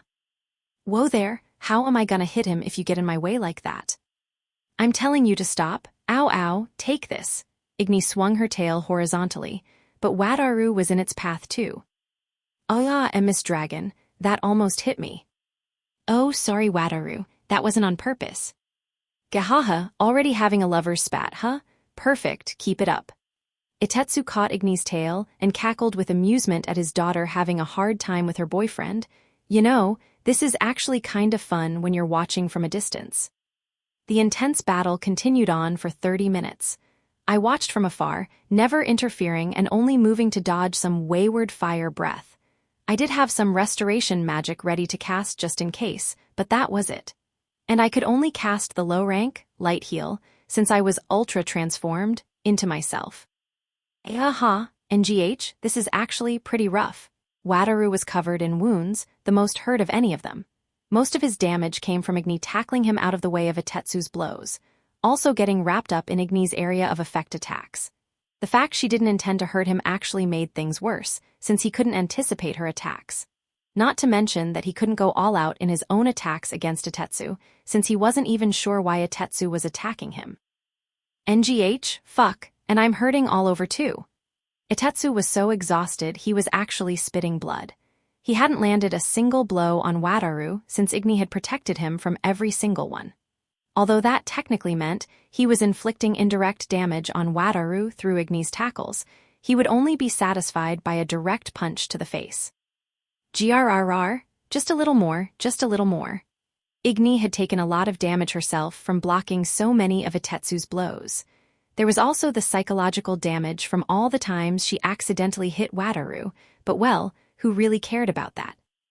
To summarize, all three of them were exhausted, drained of energy, and hurt all over. Any of them would fall over from the next solid blow that hit them. It was a disaster zone. And suddenly, for some reason, all three of them looked my way. You know, you're the only one still lookin' fresh, Keima. You're right, I'm not so sure that's fair, Keima. Wataru, you. Just now you made a good point. Whoa, hold up, why are all three of them looking at me like I killed their mothers? I'm just a referee here, not that I've made any rulings or anything.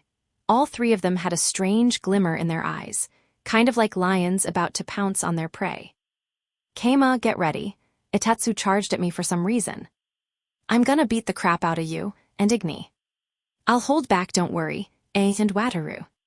Hold on, you guys, I said I've got nothing to do with this, I'm just the referee. No sweat, Keima, this won't be breaking the rules if there's no referee. I used my golem assistance to dodge to the side right before Itetsu's fist crashed down where I used to be, shattering the stone ground. Come on, that could have killed me. Don't worry, I'm holding back, you destroyed the floor. Grrrrah. White flames came rushing toward me. I instinctively ducked behind Itetsu. He stood in place to block the flames, probably realizing that they actually would kill me, but the air still got incredibly hot.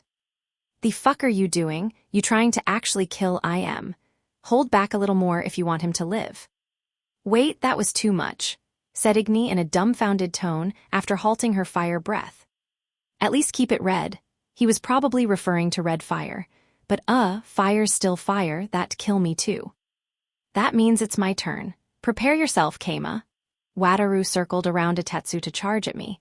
He's swinging that sword pretty hard. Is he serious about this? I thought while using golem assistance to dodge. If not for the orichalcum supporting it, the reaction speed might have been too slow to save my life. Seriously, man, are you trying to kill me? Haha, sorry, I'm a little too tired to hold back, but looks like that isn't a problem. I knew you were hiding your full power, Keima. Looks like Wataru's so tired he's actually going crazy. Okay, now that you know you can't hold back, how about you just take a rest? All right. Hahaha, but I'm so full of energy. Oh no, Wataru snapped. I guess having a fight with a dragon and a salamander was a bit too heavy to escape without some psychological damage. Alright, time for me to fucking get back to it. Don't think I'm letting you get away from this. Itetsu stood up on his hind legs and fell forward to crush me. Whoa, NGH, what's wrong with all of you? I reached out and blocked Itetsu's fall, which was only possible thanks to my golem assistance. The weight definitely would have been too much to bear without the orichalcum, and I used Itetsu's momentum to throw him toward Wataru. Whoa there. Not fucking bad, Keima. Wataru smoothly dodged, and Itetsu landed with his tail. I'll help too, take the eyes. I heard the heavy thumping of Igni stomping her way toward me from behind. Flames were licking out of her mouth like tongues. With her there, I was surrounded on all sides by the three of them. Hold on, isn't 3-on-1 a little cowardly? At least fight me 1-on-1. We're all fucking exhausted, this is an equal fight. Like hell it is. I'm just a normal guy, every single one of you is stronger than me, exhausted or not. I don't think a normal guy could throw salamander like that, said Wataru while dashing toward me. But he wasn't holding his sword, which made me realize something. Wouldn't just letting myself lose be the best thing here? Out of everyone here, I got the feeling Wataru would hold back the most. He had sheathed his sword, after all. I should just let him hit me and use that as an excuse to leave. I've got no time and no other options. This is all I can do. I immediately set the plan into motion. I set aside my sword just like you asked. We can fight with our fists. All right, I'll start by crushing you, Wataru. Hiya! I backstepped away from Itetsu and Igni, drawing Wataru toward me as I assumed a fighter pose. Hiya! UWOO. Wah! Before I realized what was happening, my body moved on its own. I swiped Wataru's right fist with the back of my readied left hand like a first-class grappler, knocking it away. That was a move taken from Misha, Haku's subordinate and the guild master of the Imperial Capital's Adventurers Guild. I had observed Misha training and implemented all her moves into my wearable golem. That was also how I had been able to throw Itetsu like that.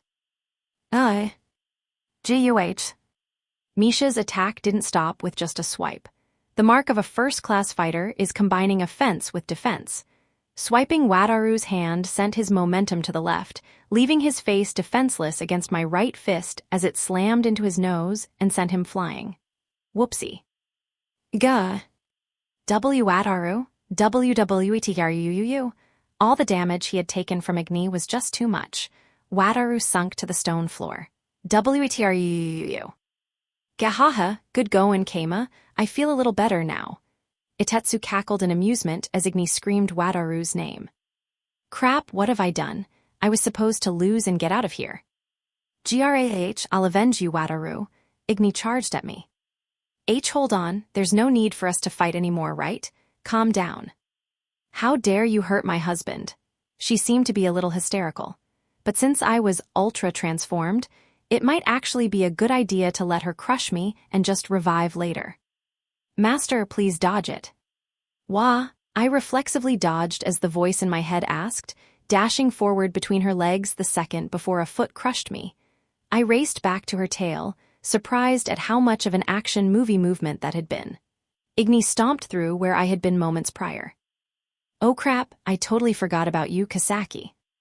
That's terrible, Master. I admire that you're prepared to die, but I don't want to get crushed alongside you. The succubus ring on my left ring finger lectured me, and I learned from my mistakes. Keima, is your hand fucking talking? This is one of my allies. That's a fucking weird ally, but now it's 2-on-2. Itetsu lined up next to Igni, who had turned back around. Can't we just stop this already? Also, I think it's wrong to count a ring as a fighter in this. I guess I could use Kasaki to transform into a succubus here. Core 219 back in Sia already knows about it, so using charms wouldn't be leaking any secrets. Maybe it could work out. Wait, no, I won't be able to use my golem assistance while transformed. And will Igni or Itetsu even be susceptible to charms? We're talking about a spirit and a dragon here. What do you think, Kasaki? Will your charms work on them? I dunno, to be honest. Long-lived creatures end up with a lot of resistances. I could give a hard answer if I were possessing you, Juas saying. I got the powers of a succubus queen when possessed, but I couldn't use them recklessly. If they didn't work, I'd just be embarrassing myself in front of everyone. But well, I guess I wasn't in a situation where I could afford to hold back. Just follow my lead, all right. Roger Dejir, Kasaki shot back an eager reply. Yeah, I'm getting kind of nervous about this. Hold on, this is a spirit I hired as my bodyguard. You can guess that she's pretty strong.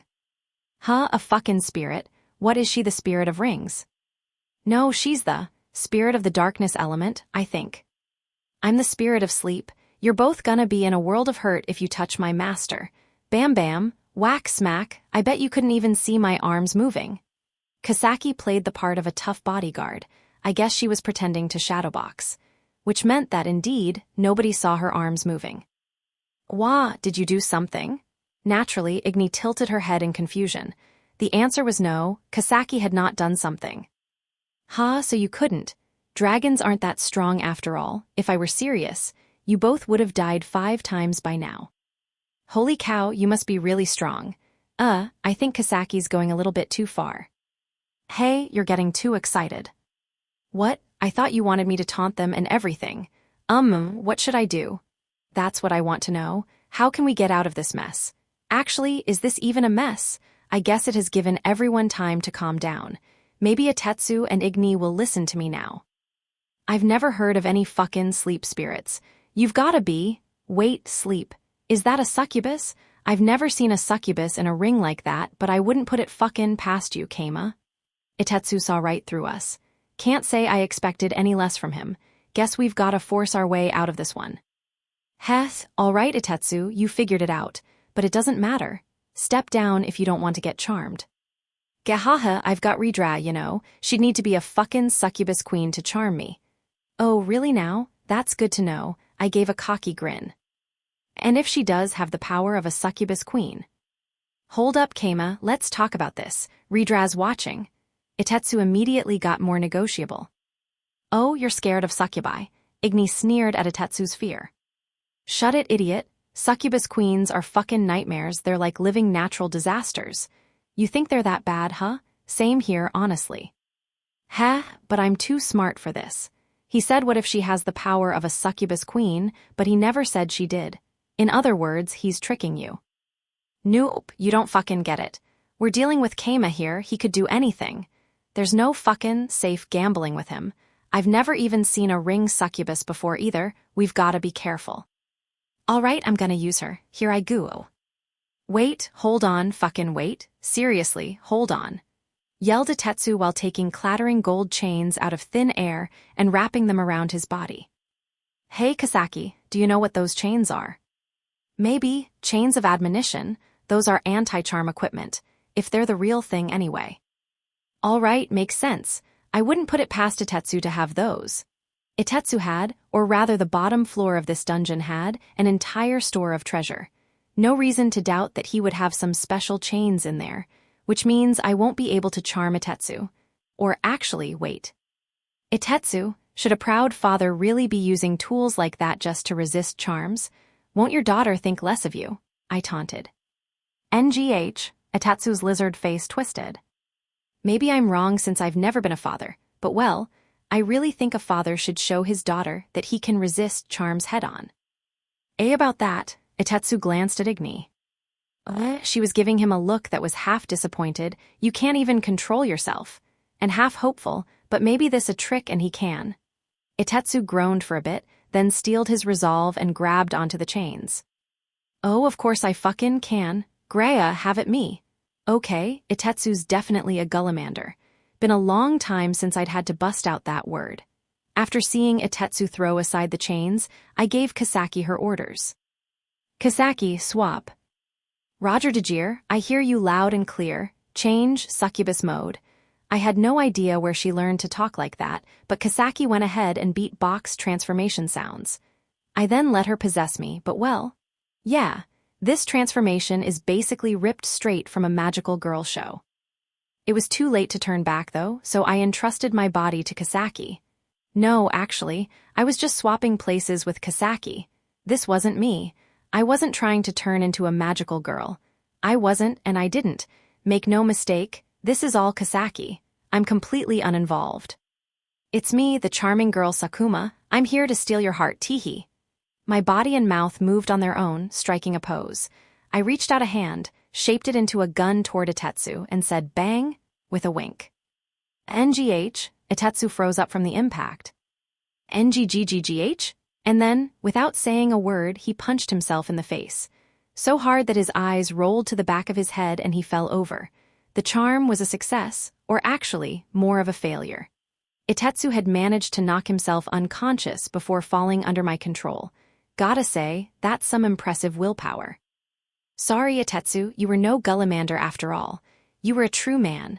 Although you only lost because you fell for my taunting, so never mind. You are a Gullamander. Oof, Dad knocked himself out. Huh, you're not effect. Ah, okay, I see. Igni had wrapped the chains Itetsu threw away around herself. They were in fact anti-charm, and they seemed to be doing a bang-up job. You know, if you look at this another way, you could say Itetsu sacrificed himself to save his daughter by giving her the only anti-charm equipment he had. Can I just call you Sakuma? Nice to meet you. Sure. Igni smiled at me with her dragon face. Wait, does she think I'm actually a different person? I guess this transformation would give people that impression. Actually, what's with the Sakuma name Kasaki? It's a nickname for succubus Kama. Is there a problem? Ah, of course. I was thinking about going with the charming femboy, but I decided to just go all the way with charming girl. Yeah, I legitimately could not care less. Darn. Oh, and by the way, I used your memories as inspiration for the transformation scene. You can do that? Man, succubi are crazy. Can't say I'm surprised succubi can fish through memories of the possessed, considering they can control memories and all that already. My internal conversation with Kasaki was interrupted with a few sharp pokes of a claw. Ouch, stop, dragon claws are sharp. It's poking into me. By the way, where's Uncle? Choi, Kamer is sleeping inside of me. Oh ho ho ho. Oh, okay, then I can still avenge Wataru by beating you.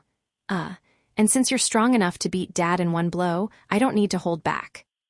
Wait, Igni, wait. At least take the chains off if you want to fight. No way, you'll beat me in one hit if I take them off, just like you beat Dad. True, but how are you gonna fight while chained up? Akae, here I go. Here comes some fire breathying. Igni started building up power. Deadly energy built up within her mouth. This is bad. What's bad? The fact I can already tell just touching that fire will turn me to ash. If you breathe out that fire, Wataru will get hit too. He'll die. MPH? Naturally, Igni didn't want that to happen. She raised her fire and unleashed it at the ceiling instead. I used that opening to find a safe spot that her fire definitely couldn't hit, directly beneath her. That was a blind spot for her, too. She lost sight of me after I slid beneath her. W8, where'd you go? Igni roared above me. Dragons were large, but that gave you an advantage if you could get beneath them, or something. As thoughts of what my next move should be, I glanced up on a whim and noticed something off beneath her chin around her throat. A single scale was flipped around. There, master, touch it. We win if we can touch it. Wait, why would you think that? Won't touching it just piss her off? It's a sensitive spot, remember? These chains may give her charm resistance, but it doesn't seem to have any pleasure resistance. You'll have her on the ground trembling from a single touch. Seriously, don't blame me if you get killed from this. Wait, is my ultra transformation, revival still in effect, or did the succubus transformation cancel that? If you're so nervous, you can just stab it. Reverse scales are famous for being the weak point of dragons. Maybe she'll just die.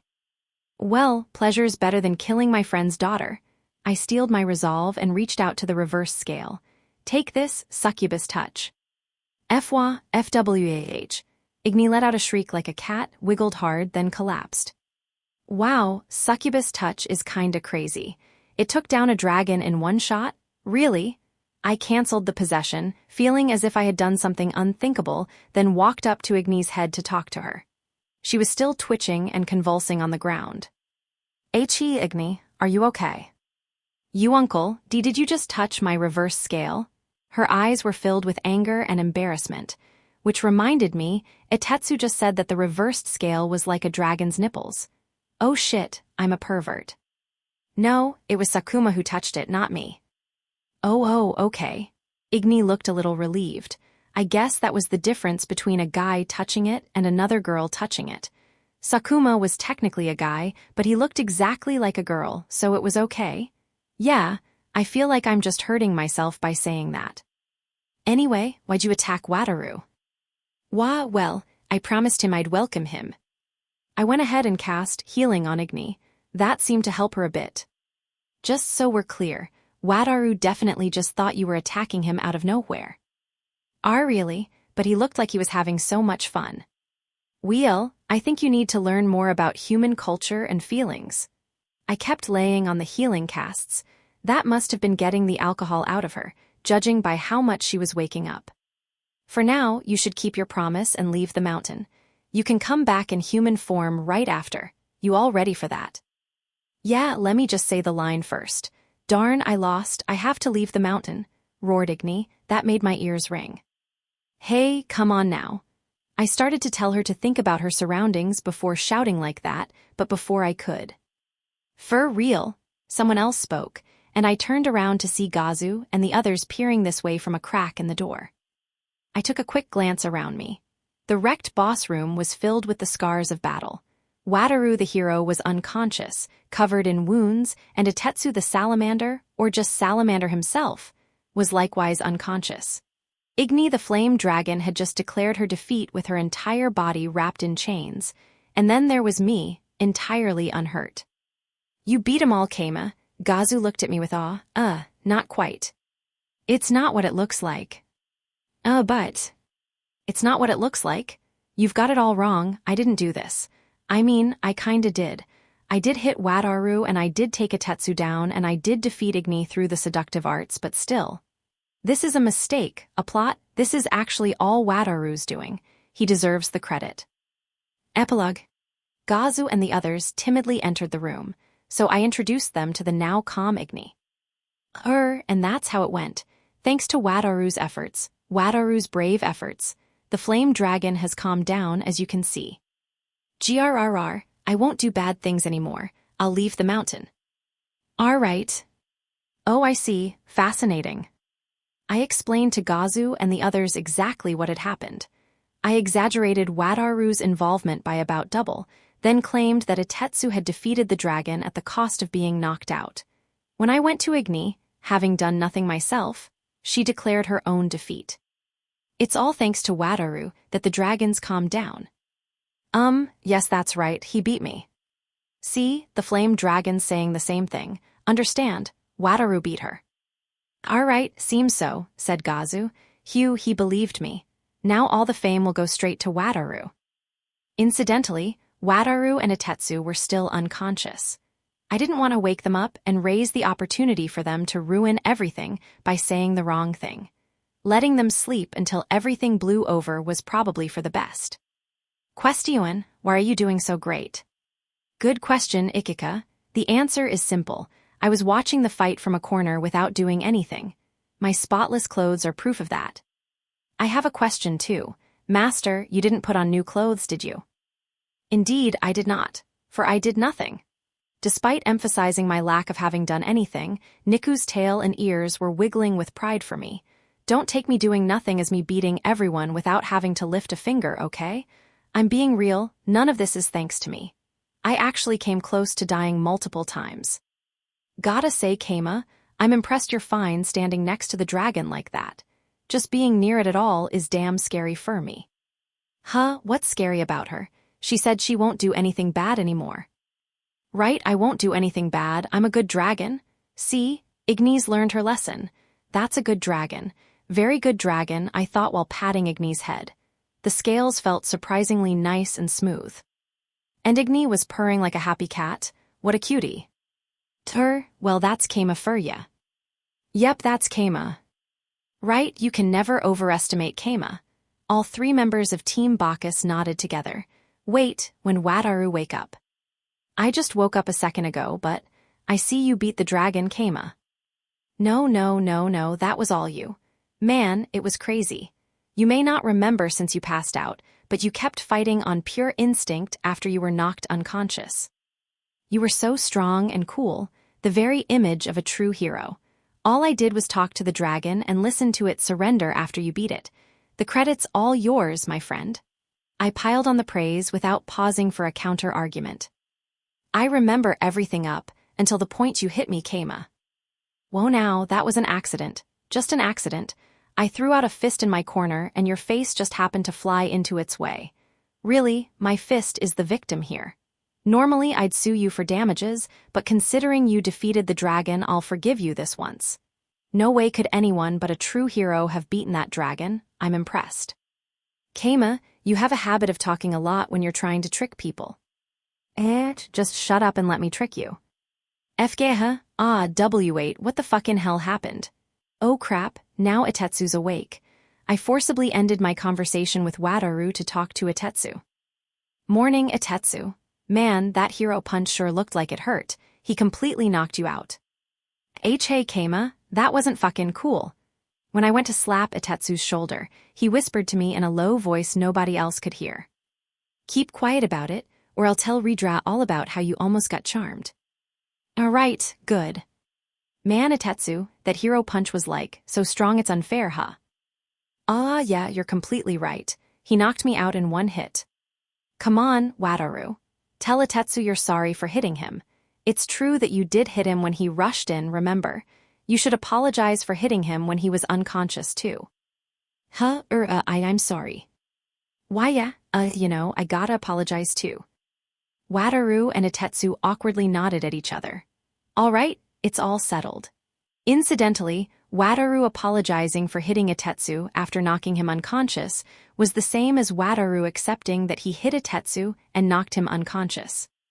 Back on Earth, there were some scams about tricking people into paying back a single 100 yen of fake debt, and using that to say they accepted responsibility for all of the fake debt, but that has nothing to do with this. Nothing at all. Ha ha ha. Hey, Ikika, your master's blackmailing Salamander and a hero to trick them and us. What's new, dude? He's always doing this junk. Every second you spend worrying about it is a second wasted, my man. What do you mean, I'm always doing this? That's ridiculous. I decided to ignore Gazu and Ikika's rude side chat. Oh, right. You should all keep my friendship with Itetsu a secret. I don't want people investigating me. I can understand that, but still, I'm surprised you're friends with a spirit this powerful. Wataru put a hand on his chin with a thoughtful look on his face. What, is Itetsu that special? I feel like I remember Gazu saying something similar a second ago. Wataru went ahead and explained. Yeah, he is. Salamander is the great spirit of fire. It's said that all the fire of the world has to bow its head to Salamander. Fire doesn't have a head. Keima, have you heard of the 4 great spirits? There's Gnome of Earth, Undine of Water, Sylph of Wind, and Salamander of Fire. They're all famous. There's also Light and Darkness, though they're kind of different. Shade of Darkness will Wisp of Light. You wouldn't happen to be friends with any other spirits, would you? Definitely not. So they're famous, huh? I've heard names like that in video games before. I'm kinda surprised they were ripped straight off like that. Or maybe they're just being translated into those names. Oh wait, what about the spacetime element? I'm pretty sure spacetime is an element too. Spacetime is the domain of the god of chaos. I don't think any spirits of it have ever been recorded. So it's all Leona, huh? Maybe that means a succubus is the spirit of spacetime, hahaha. Anyway, we split from Itetsu and returned to the exit of the Flame Caverns at the peak of Tsuya Mountain. The main differences between now and when we came were the almost setting sun, and the fact Igni, flame dragon form, was mixed in with our party. I was pretty tired from everything that had happened, and I was beyond ready to sleep. I just wanted Igni to hurry up and leave so I could do exactly that. All right, farewell, flame dragon. Roar loudly and shoot flames everywhere in the sky to draw attention to yourself as you fly off to some distinct mountain. Okay, I'll do that. Oh, hold on a second. I stopped Igni and looked down at Gorin from the mountain peak. It was a hard journey up here, and on second thought it would be a hard journey back down. Maybe I should ride her down. I'm sure Igni could get me there in a snap. Nah, forget it. That'd cause a huge ruckus. I'm better off just walking. What's wrong? Igni lowered her head down to me. Don't worry about it. I was gonna ask if you could take me down to town, but decided against it. I don't mind, wanna get on. Nah, the town would go into a panic if they saw me riding a dragon back, which is all I've got to say. You can leave now. Akaze, oh, can I bring Wataru with me? Pretty sure kidnapping counts as something bad. Guess I won't then. Oh, I forgot about this. Give it to Wataru for me. Igni tossed a ball she took out from somewhere at me. I caught it on instinct and, this is that dragon ball. Just give it to Wataru yourself. I know you missed the right time to do it, but still. Okay, bye. Igni spread out her wings. Her flapping kicked up dust, but it was too little and too weak for her wings to actually lift up her massive dragon body. The fact she actually managed to fly like that was probably evidence of her using some flying skill or something. Grah! Igni roared and shot fire into the air as she flew off in the sky. From below, it looked like she was setting off massive fireworks. She spun around the mountain twice, then sped off to the southeast. The Holy Kingdom was in that direction, alongside a conveniently close mountain. And there she goes. Gazu let out an exhausted murmur. Yep, now all the adventurers here for the dragon will go away. You know, I thought for sure I was gonna die. Keima, can ye actually stand right next to the dragon and not feel scared at all? You were having a pretty casual chat at the end there too, added Wataru. I mean, why would I be scared of some girl? Incidentally, Etetsu had explained to them that Igni was a 300-year-old girl. I guess that's just the kind of courage people who are friends with great spirits have. Haha, I could say the same to you, Wataru the Dragon Buster. Can't say I expected anything less from a mighty hero. Ha, well, I don't mind going with that if it's what you want. Wataru gave a broad grin. By the way, what did she toss at you before leaving?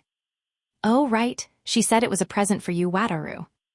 For me, asked Wataru while I handed the dragon ball to him. It's a beautiful ball, and I feel a lot of mana from it. Could this be a dragon ball, one where you get a wish if you collect all 7 of them? If there's 7 of them, I guess there's one for each element. Earth, water, wind, fire, light, darkness, spacetime. I see. Either way, that'll be proof that you took down the dragon. You should keep it. Okay then, I think I will. Wataru put the dragon ball into storage. Heck, now all the credit's gonna go to Wataru. He's the one who's gonna be walking back to town with proof of beating the dragon. No matter what he says, the credit's all his. But just so you know, this is the one time you won't be able to save yourself with excuses. A legend was born today and you're part of it, Keima. Huh, you did it all yourself, hero. The credit's all yours. We're just villagers who tagged along. No matter what rewards they try to give, I'm pushing them all on Wataru, hence the dragon ball. Everyone gets credit, said Wataru. Huh, what? In Dragon Quests, everyone in the final party that defeats the dragon gets credit and is rewarded enormously, even if they didn't actually do anything. I would say you're guaranteed to get B rank now. Wah, that can't be right, I'm just a D rank. They wouldn't skip me ahead 2 whole ranks. I glanced at Gazu. Tell this guy off, my man. Tell him what's up. He's right, Keima. I know you don't want any more work for yourself, but even Rop and I are gettin' B rank from this. Even if we tell the truth and say we didn't do anything. That's right, said Rop. And you might even be boosted to S rank if you tell the truth about what you did, Keima. Wait, but why? That would be skipping a rank too. A rank is a big deal. Most Dragon Quests are completed by multiple B rank parties that work together and still suffer a lot of casualties. So to say, the fact we all came back alive at all is a B rank accomplishment at the very least. Not to mention that we did this with 2 parties. If we hide Salamander's involvement, then the report will ultimately say that you and I challenged the dragon alone, and won. Add on top of that the fact that I ended up knocked out, and you emerged without a scratch, Keima, and well. That's the kind of thing top-level A ranks, no, top-level Inhuman S ranks accomplish. You've stepped into the realm of heroes, Keima. I think I finally understand what a big deal this situation actually is. I've probably been underestimating just how significant dragons really are in this world. The only dragons I really know well are Ridra and Igni, both of whom I can talk to casually thanks to my friendship with Etetsu. I didn't get how threatening they are, and honestly, I still don't. If you asked me what I thought about the Dragon King, the strongest of all dragons, also known as Core 5, I would probably just shrug and be like, yeah, I guess every faction's got it rough. Not to mention, said Wataru, continuing on yet further, there's actually a mountain of nobles that spend money to sponsor adventurers in hopes of getting some of the credit for themselves. But we challenged the dragon on our own, without any outside help. Do you understand the significance of that? Indeed, all of the credit goes to just us now.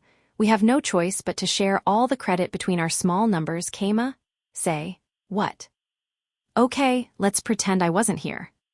Not possible. A ton of eyewitnesses saw you leaving town with us, and besides, do you think they'll let us forge a report on something this significant? They're going to use magic tools to detect lies. Oh, crap, the lie-detecting magic tools? Gah, crap, that's not fair. Wataru put a hand on my shoulder as I died on the inside. We can hide Salamander's involvement by referring to him as your trump card as an adventurer, but you kept the town running during this whole mess, prepared for the quest ahead of time by getting that map, and you made first contact with the dragon. You actually covered for all of my mistakes and are the one who ultimately got the dragon to surrender. On top of all that, you got the Dragon Ball directly from the dragon, ordered it to leave, and sent it to a mountain on the border with the Holy Kingdom. Sweat was running down my cheek. Keima, you're going to get a lot of credit for this. Bam, his statement inflicted enormous psychological damage on me. Whoa, don't push all the credit on me. Why do you think I brought all of you with me? As living witnesses. We didn't even do anything, added Rop. We're not pushing the credit on you, town chief, the credit's just yours already. But think about it another way. You all took it upon yourselves to join this dangerous mission. That deserves some credit. All the credit, really. Have it all. The glory is before you, just reach out and take it. That's not how it works, sorry. But hey, Keima, now you're going to be a B rank. You get to be a noble like me. The guild knows that I have 2 ranks to my name. The possibility of them using this opportunity to raise my D rank and make both ranks the same is very high. GRRR, I don't want to be a B rank at all, much less publicly. B ranks are nobles. Nobles are a pain, and I know that firsthand. Wataru, the Dragon Ball is proof of the dragon's surrender, and she gave it to you. So basically, isn't the dragon saying that you're the one who actually beat her, Wataru? Indeed. The whole reason that I made the Dragon Ball was to make it clear who deserves the most credit. I can still get out of this. A fine argument. A very fine argument indeed, but I got this ball from you, Keima. And to be honest, I didn't even hear what the dragon said when giving it to you. What? Why are you trying so hard to avoid getting credit? That's my line. Okay, look, the dragon asked me to give you the ball. I'm just a messenger. It's true and I can prove it. I'll force the credit on him even if I have to use a lie-detecting magic tool to do it. Now take the credit. As long as that Dragon Ball exists, you're gonna get more credit than anyone. Sure, I don't mind making it clear I was given the Dragon Ball. You're not wrong about all that, after all. I let out a sigh of relief. Phew, I almost had all the credit forced on me. I'm glad I spent an entire night making the Dragon Ball instead of sleeping. But well, that won't change how much credit you get, Keima, and the fact we got this Dragon Ball will actually give us all more credit. Huh. Hold on a second, what do you mean by that? It sounds like not only am I still getting credit, I'm actually getting more than before. You are in fact getting more than before. I can't believe I heard that correctly. To summarize what Wataru was saying, my credit could be represented as a score of 50 points. No matter how much extra credit the Dragon Ball gave Wataru, those 50 points of mine would remain unchanged. And on top of that, the ball actually gave everyone involved 5 extra points. Not to mention that even with Wataru getting extra points from it, I was still going to get the most credit out of anyone. How is this happening? Why is this all going so wrong? The fact you personally organized our parties and planned the mission is just that big of a deal. Whoa, hang on. I think the hero, who actually fought the dragon, should get a little more credit than that. Remember, with Salamander out of the picture, the story will be that you and I fought the dragon together. In other words, you're going to be a man of legend who both organized the mission and fought in it yourself. Crap, that's not actually wrong. Could you keep quiet about that? Someone, please take my credit. I looked around at all those present, desperation in my eyes. Me and Rop didn't do nothin'. At best we were guards on the way here. Nothin' we can do for ye, Kama. And we're still going to rank up from this, so. I wasn't counting on Gazu or Rop anyway. I was totally just there as, like, a scout. You used my slave collar to pass a message, and that was it, my guy. NGH, that's just barely not enough to split credit over. And considering the means of passing the message, that might actually just boost how much credit we all get. I was there for the first contact, so maybe I can take some of the credit? Niku's eyes were full of kindness. All right, I'll boost Niku's involvement as high as I can. I glanced at Wataru. Oh, I have to report this to Haku, so don't expect any forged reports from me. Ga, you're such a cruel person, Wataru. You deserve the most credit out of anyone. You're the one who drove the dragon into a corner. No, that was actually Salamander, the help you summoned, and the work of a summon is attributed to their tamer, so it all goes to you, Kama. I forgot about that. Curse you, Itetsu. But you landed the final hit that sealed everything, Wataru. I was unconscious and don't remember anything like that. You're the one who made the dragon surrender, Kama. Oh crap, that's also the truth. Gaia, are you all demons? How far will you go to force the credit onto me? Most people would be happy about this, you know. Well, it's Kama we're talking about. Yep. Yuparuni. Yes. No matter how hard I struggled, I couldn't escape the despair of being given credit. What a nightmare. At this rate, I'm actually going to be known as a dragon buster. More of a dragon tamer, really. The second one in the Empire's history. Wait, and the first one is Haku, the ivory goddess. Does that put what I did on the level of a god? Well, Kama, that's why I asked if you were sure you wanted to do this. Successful dragon hunts are a big deal. Crap, so that's what you meant. I think it's good of you to worry about your town like that. Curse you. I could do nothing but slump over defeated. I hung my head for a while, but ultimately, we had to leave soon before it got dark. Traveling down the mountain was rough. If you asked what was so rough about being carried back down, well, the journey down should be pretty fast since we're not carrying anything back. Let's get this over with. Whoa, hold up, Wataru. What do you think you're doing? Preparing to travel down the mountain. Isn't this a cliff? It's the fastest route down. We couldn't use it on the way up since it was so steep. Holy crap, no, this is terrifying. I'll be careful. Also, you'll bite your tongue if you keep talking. Hey, Gazu, stop him. He wants to jump right off this cliff. What are ye so scared of? The dragon was a lot worse than this. This is normal stuff, really. And you're gonna want to stop letting your legs hang. They'll get scraped to hell. Seriously. In the end, the journey down took only 15 minutes instead of 3 hours like the journey up, but it was a lot scarier than your average roller coaster. Okay, but what was up with even Niku and Ikika sliding down the cliffs like that? Am I the weird one here? Did sitting on a chair make it scarier? I'm just glad I went to the bathroom before we left. We arrived in town to find Rokyuko and Narine waiting for us at the entrance. My good to see you back. Welcome back. For some reason, Rokyuko was standing with her feet firmly planted on the ground and her head held up high.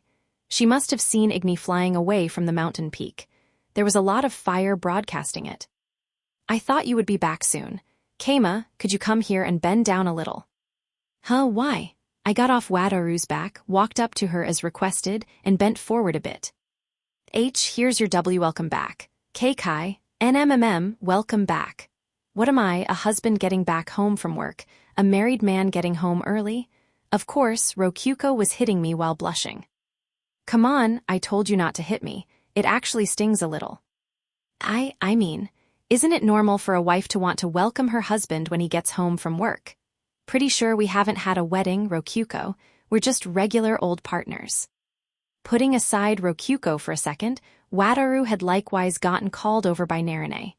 I knew they were getting closer, but not so much that she would welcome him back, though she didn't see him off when we left.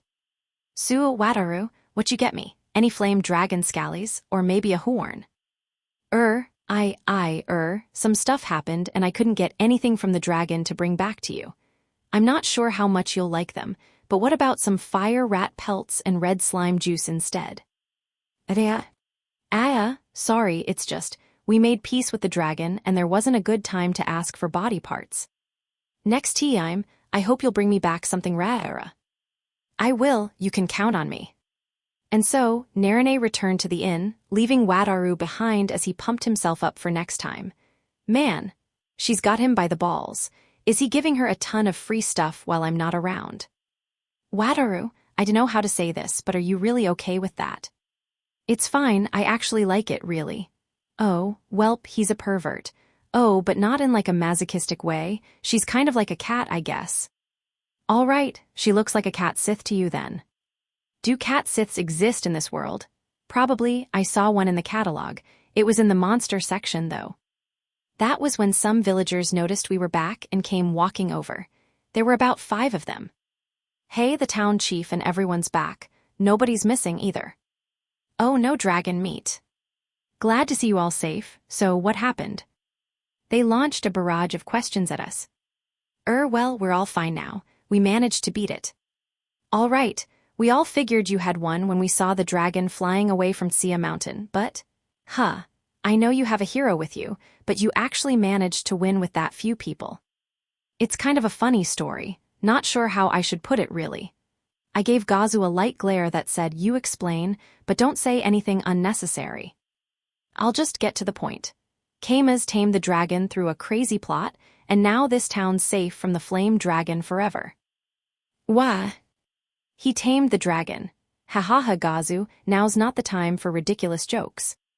It's the truth. Ye all saw the dragon breathing fire when it flew away, yeah? That was 'cause Kama ordered it to. Right, Wataru? Right. Put simply, the dragon will never threaten this town again. The flame dragon gave us a dragon ball as proof of its friendship. Oh crap, neither of them understood the don't say anything unnecessary part. Not even Wataru. He's even taking out the dragon ball and showing everybody. I mean, sure, I made the ball for him to show off. But I intended for him to show it as proof of his own accomplishments, so he gets all the credit. I don't want him to show it off like the whole team earned it. Hold on a second. I didn't tame the dragon, we just made peace with it in general. Everyone, the town chief's a dragon tamer. Wow, really? That's even more impressive than being a dragon slayer.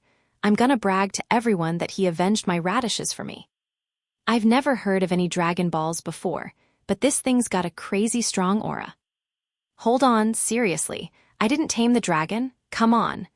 My pleas went ignored as the villagers ran off to spread news of what they had heard. In no time at all, the whole town knew that I had defeated the dragon, despite the fact that there were still a ton of adventurers here specifically to fight the dragon. What's wrong with people? This is just slander. Just the worst kind of misinformation spreading. Hugh, now you're definitely going to be a B rank at the very least, Kama. Congratulations. Did you plot this, Wataru? I just want to retire.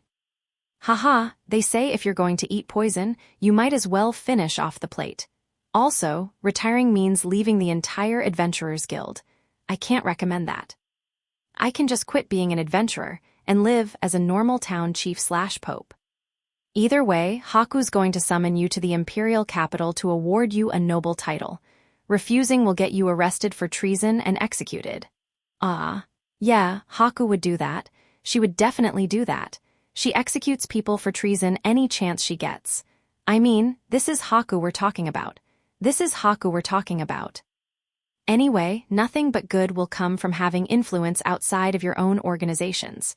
Just embrace it. Oh, and I'll go to the capital with you. I'll even charge less than my usual bodyguard fee. I'll go on my own terms. I can guess an S-rank bodyguard is pretty expensive. Hey, we're friends. All you'll have to do is pay for my passage and my meals. That might not be a bad deal, really. I've never gone to the imperial capital via the normal route, and I might as well go with a hero guarding me. Can't really talk about the imperial capital if I don't even know what the way there is like. All right, if she calls me over, I'll take you up on that offer. Perfect, I'll start getting my things. I'm gonna have to go give my report now, and I'm sure she'll send me right back to get you. Might take until winter's over and spring starts, though. Wataru seemed extremely pleased. Actually, I guess he's just always in a good mood. Hiya, what a pain. Oh, where's Mai? Asked Niku. Now that you mention it, with Niku's help I realized Mayodera wasn't there. I would have thought she would be with the others to welcome Niku back. My questions were answered by Rokyuko. Mai already went to report everything to Bonodera. She's going to tell him that you fought the dragon and won. I asked if she wanted to come with us, but she just said that she believed in everyone coming home safe. Wait, does that mean the Archduke's going to know about what we did? Obviously. She was giving him reports about how you were handling all the adventurers and stuff too. Oh no, I buried my face in my hands. What, did you think he wouldn't learn about everything? Oh. Rokyuko plopped a hand on my shoulder. You're sleep-deprived, aren't you? It's okay, you can rest now. We can celebrate your success over the dragon tomorrow. Okay. All right, I decided to accept Rokyuko's kindness and just go to sleep. Sniff. The next day, a party was held to celebrate the dragon's defeat. Drinking went on for a whole day as everyone tore through the same beer we had used for the Yamata no Orochi strategy. And that's when Keima and little Kuro went out alone to talk to the dragon. The beer they got drunk with was this dragon killer brew. Don't give it a name like that. It's just normal Japanese beer. Sake, to be specific. And we didn't kill the dragon. So how'd the town chief and Wataru beat the dragon anyway? Couldn't tell ye, it's the ace up his sleeve, you know. The one thing I can say is that Keima was the only man standin' at the end of it. Seriously, Wataru, you got knocked out, how'd you survive? Ahaha, embarrassingly enough, Keima actually knocked me out. The battle was over when I finally woke up. Oh, and here's the dragon ball. The dragon gave it to Keima before leaving. The town chief's amazing. Come on, you two, be more secretive. Put in a little effort not to give me so much credit. Also, the dragon gave you the ball, Wataru. I just delivered it. Take a look at this. It's our new flame dragon beats. What? It's just a red dragon beat. Nah, I got some red chili paste from the town chief and mixed it in with the batter. Oh yeah, let me take a bite. Spicy, it's so friggin' spicy. Oh, but it tastes pretty good. Oh man, it really is spicy. And tasty, goes good with this beer. It actually helps me chug the beer. Hey, gimme another. Looks like we've got more famous food to our name now. Man, the town chief sure is amazing. Cheers to Keima. Cheers, roared the table as everyone chugged beer. NGH, that should have been us, all our glory gone. To think he'd go with an S-rank hero. He's got some scary connections. Also, this beer is really good. I hear you can find it in this town's dungeon. Guess we're staying here for now. Even adventurers from elsewhere were joining in on the drinking. Hey, isn't that Wataru the hero drinking over there? Yeah, it is. I hear he was one of the fighters that took down the dragon. W8, did that villager just elbow him? Are they insane? No, it looks like they're friends. What a lucky guy. Oh hey, there's a convenient conversation. Looks like these guys are from out of town. I slid my way between them. Naturally, I had already ultra-transformed into a passing adventurer to disguise myself. Hey, did you guys hear? Wataru the hero took down the dragon all by himself. Whoa, really? Yep, he's even the one that thought of using this beer to put the dragon to sleep. Wouldn't expect anything less from Wataru. Yeah, same. But not everyone's as heroic as him. I hear the town chief's trying to take all the credit for himself. That's pretty messed up. Someone should do something about that, I said, only for the adventurer to let out a laugh. Hess, that's probably not true. No way would Wataru the hero keep quiet about that. The truth is, Wataru owes the town chief a lot of money. He's being blackmailed. Ha, alright, I get it. I thought something was funny about all this, so let me take a guess. You're jealous of the town chief, aren't ya? Well, listen up. If someone out there's strong enough to blackmail Wataru the hero, they're a monster and you're better off leaving them alone. Is this actually happening? My best effort to spread a rumor about the town chief being incompetent ended in complete failure. Indeed, Wataru was so trusted by people that nobody trusted a random adventurer over him. Such was the power of a hero. But I kept on fighting to spread the rumor, at which point. Dude, you're the one talking trash about my master, the town chief, yeah? Follow me, bud. What, got something to say? I ain't going with you. Whatever, dude, you totally are. Ikika dragged me out of the bar. She took me all the way to a deserted alley, whereupon she, Master, give it up. You're not gonna change anything like this. Saw right through my disguise. How'd you know it was me? Niku went ahead and told me she smelled you on your clothes. That was all it took, and I'll need to buy new clothes this time. What? You're gonna try to pull this junk again? Of course, I'm not giving up yet. I'll tell you the first reason why talking trash about the town chief's a waste of time. Hold on, the first reason? There's more. Reason 1, you're the one who gave out all this beer. Everybody loves a guy giving out free beer. And I didn't think about it like that. Reason 2, Wataru's already telling everybody the truth. Curse you, Wataru. Reason 3, Gazu's the town's representative adventurer and he's telling everybody the truth too. And you, Gazu? Reason 4, the Archduke's getting involved and telling everybody he expected you could do it, Master. Why is the Archduke here? Reason 5. The fact you're humbly keeping your achievements to yourself is making everybody trust you more. What, humbly? When have I ever sounded humble? Reason 6. All right, enough already. I get it, I'll stop. You better. You're just gonna trash the rep of whoever you're transformed into. GRRR, I undid my ultra transformation. By the way, if you keep trying to say Wataru did it all, people are just gonna think you're even more humble. Don't blame him, blame yourself for sleeping in and showing up late. This is all my fault. To think that oversleeping would give Wataru enough time to ensure everyone knew the truth. So yeah, that's how it be, my dude. If you're feeling that garbo about it, well, I don't mind cheering you up a little, know what I mean. Nah, I'm just gonna go home and sleep. I slumped my shoulders. The world had been stepping all over me ever since yesterday. Oh, by the by, Rokyuko was wandering around looking like she was all about drinking some dragon killer. Someone might be pouring her some right now, just saying. What? I told her to quit drinking. She gets drunk so fast and she's a horrible drunk. Rokyuko, don't drink anything. You better not be drinking. I hurriedly raced into the bar, and what I found after throwing the doors open was... Hick teehee, I was too late. There stood Rokyuko with an empty mug in her hand. Hey, who gave Rokyuko beer?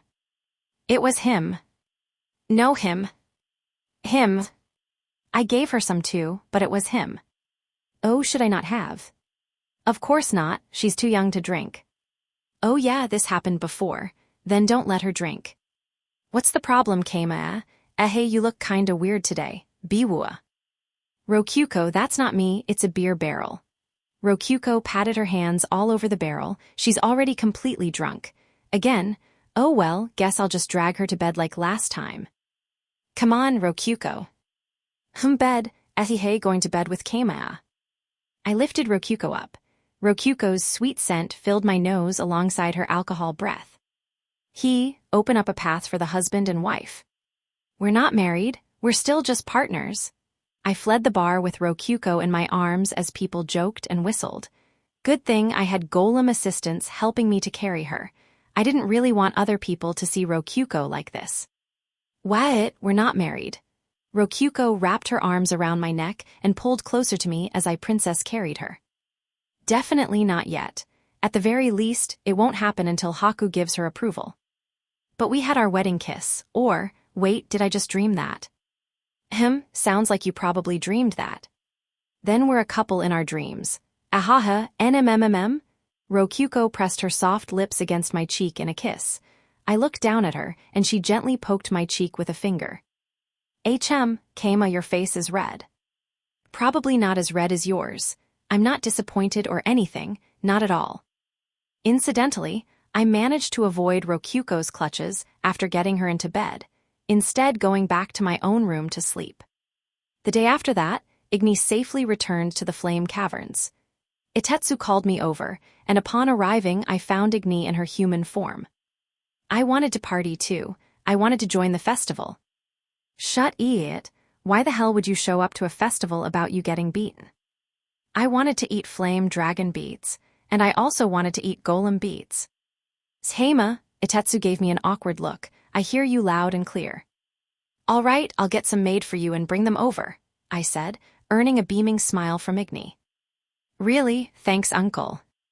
Now quit your fucking complaining. Sorry about this, Kama.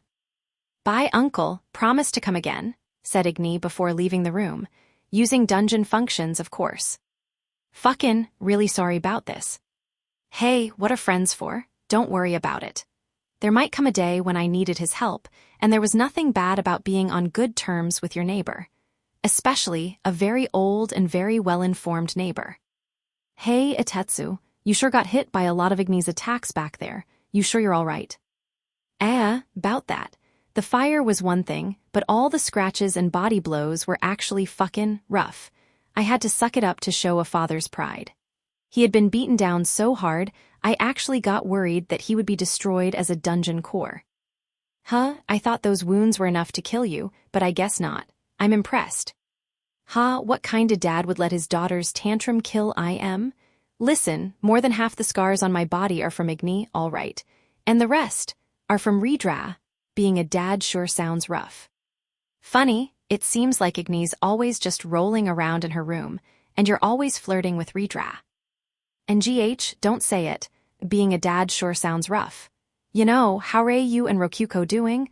Aren't you gonna make some kids soon? He asked, reminding me of what Rokuko did yesterday. Not gonna lie, I blushed a little. Seems like things are going pretty good, huh? Shut it, got a problem with that. Nah, it's the same road I went down. Maybe, but I've got a taller wall I need to climb over first. I've gotta prepare for Haku before I can do anything like that. I get ya, my sympathies, Kama, that's gonna be rough. Feel free to help when the time comes. I'll see what I can do. Yeah, I've sure got a neighbor I can trust. I think I will ask him for help if it comes down to it. Extra episode, The Game of Dragon Life. Several days after the dragon hunt was all over, I went to talk to Wataru, who was still in town. I made Life, let's play. Life? Asked Wataru, looking confused. What, you don't know the Game of Life? It's a board game where you roll dice to move pieces through spaces. Oh, I've actually heard of that before. I just didn't know what you meant at first. Makes sense. I hear a hero introduced it here, so it must be from another world. You must not have heard of it here since it's a game for nobles. I see. Wait, the Game of Life is for nobles here. According to Haku, yeah. The spaces in life had writing on them, which meant only literate people could play it. The literacy rate was so low when the hero made the game that not many commoners could play it. The paper used to make the board was expensive, too, so it never caught on with poor people. But despite all that, the dice caught on at least. Things sure have changed. The literacy rate had grown over the decades, and now most people could read simple text. In other words, now was the time for Life to make a comeback. It all goes back to Wasma, the vice chief, actually. He asked me to make something related to dragons to sell, which inspired me to make a dragon-themed Game of Life. Interesting. Did you make the pieces out of dragon claws or something then? I don't have any of those, and even if I did, I wouldn't waste them like that. We'd never make our money back no matter how many copies we sold. That's true, said Wataru while scratching his cheek. This is a game of Dragon Life I made with a dragon specialist's help. It's a good opportunity to learn more about dragon customs and biology, really. Incidentally, I also made Dragon Life to fulfill a second hidden request. To spoil the twist, it all comes back to Redra. She thought it was sad that Wataru proposed to Igni by accident and that Igni hadn't noticed that he didn't feel that way for her at all. And so, she wanted me to stealthily teach Wataru and Igni the truth. Interesting, but why do you want me to play it? Just to test it out. Your ultra good fortune will do some work here, yeah? I want to see if you'll still have fun. That's the excuse anyway. I actually just want to be able to say that a hero's played it before. Both of those don't sound very convincing. Come on, I know you've got the time. Actually, I'm pretty busy with all the adventurers that want to duel me. And I mean, why not just brag that a dragon-defeating legend has played it? Oh, so you will play it? No, I'm talking about you. NGH. Wataru is surprisingly popular, really, with everyone squealing and treating him like a real hero indeed. All right, I'll have to bait you with a reward. You're not talking about credit for defeating the dragon, are you? Of course not, I'd give you that for free. And I won't take it, the truth prevails. What a stubborn guy.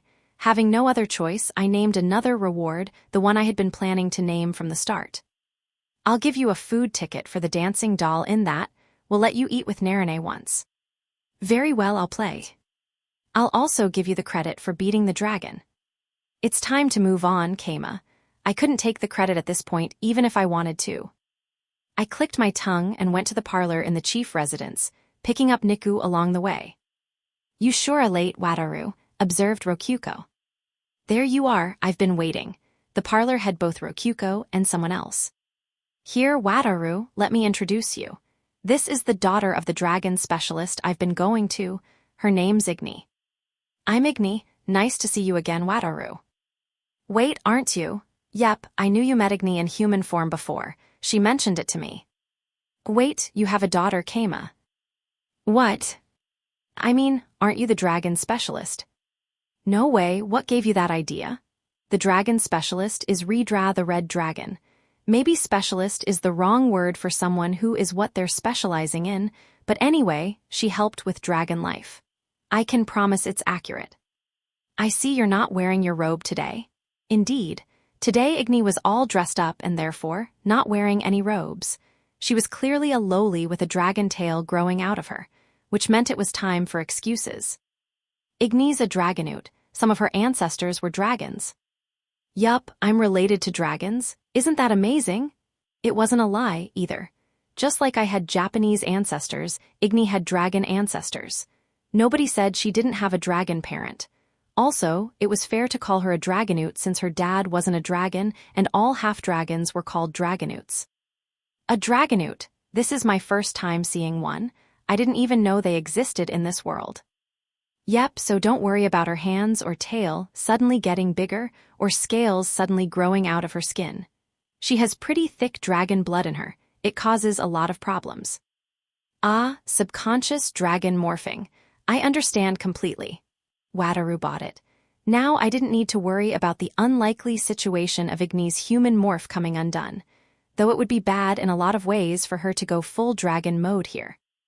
I'm sure a strong guy like you will make fast friends with her. Play nice, all right. Sure, but we are already friends, right, Igni? We're friends for now, just wait until you eat my tail. Huh? Wataru smiled in confusion, but all his questions were about to be answered. So anyway, you put on that robe to hide any horns that might have popped out. Yeah, I would have been in big trouble if someone found out. Want to touch my tail? You don't mind? I'm okay with you touching it, Wataru. You're special, said Igni while sticking out her red, crab-like tail. Wow, your scales are really smooth. That's right. You're good at touching tails. Really? I'll take that as a compliment. All right, enough of the flirting. Let's get this game started. The players were me, Rokyuko, Niku, Wataru, and Igni. Go ahead and pick whichever piece you like. The colors are different, but that's all. I lined up the cartoonish dragon pieces I had made with Create Golem. I'm picking the red one, yelled Igni. I pick black, said Niku. I'll go with green then, said Wataru. I think I'll go with white, said Rokyuko. Guess I'll pick blue then. Once everyone had their pieces picked, it was time to start. The turn order was Wataru, Igni, Niku, Rokyuko, and then finally me. You don't mind me going first? You're gonna roll a 6 anyway, so yeah. Feel free not to roll at all, really. Rokyuko and I taunted him. You're both just big bullies. Here, watch me roll it. 6. Told you. I'm not surprised. Gah, stop taunting me, you lovebirds, said Wataru while advancing 6 spaces. That was the furthest you could advance from the start, including the bonuses written on the spaces, so I knew for sure that Wataru's ultra good fortune would roll him a 6. His space had the following written on it: You fall in love with a human at first sight. Advance 1 space. Do dragons really fall in love with humans like that? Wataru, there's living proof of it, I said, pointing at Igni.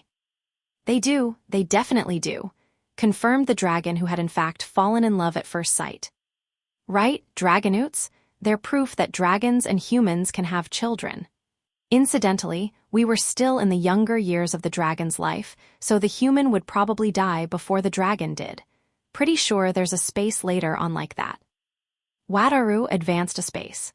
There was a rule that you couldn't skip, if you didn't execute whatever was written on the space you landed on after advancing extra spaces. Okay, my turn. We were reusing the same dice, so Igni picked it up and tossed it after a few shakes. She rolled a 5. Attack a caravan for fun, rest 1 turn. What's resting 1 turn mean? Next time it's your turn, you don't get to roll a dice. Too bad. Ottawa. Well, that's what you get for being a bad dragon that attacks caravans. Right, Wataru? Right. I won't attack caravans anymore. I'm a good dragon. Next up was Niku. Here I go, 3. She advanced her piece. You're given a tribute, advance 3 spaces. That's 6 total spaces. She was second place now, not bad. Oh, good roll, Niku. My turn. I got 3 too. Weird, shouldn't I have rolled a 6 too? Rokuko tilted her head as she advanced 6 spaces total. Don't worry, that's fine. I picked up the dice and poured mana into it. Indeed, these were the same rigged dice I used in the past to load Wataru with debt. I could make the dice roll whatever I wanted. 1, you fail to break out of your egg. The piece in the lead gets worried and goes back 2 spaces. Wah, Kama, what kind of messed up space is that? The game's more fun when you can mess with other players, isn't it? You're in the lead, Wataru. Time to go back 2 spaces. Oh, now we're on the same space, Wataru. Yay! That left Rokuko and Niku in the lead. Your turn again, Wataru. Give them a roll. I handed Wataru the dice. From that point on, Wataru started to get suboptimal rolls, which would be natural for anyone but him. He landed on all the spaces I wanted him to. It seemed that his ultra-good fortune couldn't win against my rigged dice. Hence the turn order. 2. You turn 200 years old. Go study abroad in Dragon Ravine. Advance 3 spaces. Study abroad, That's a funny translation.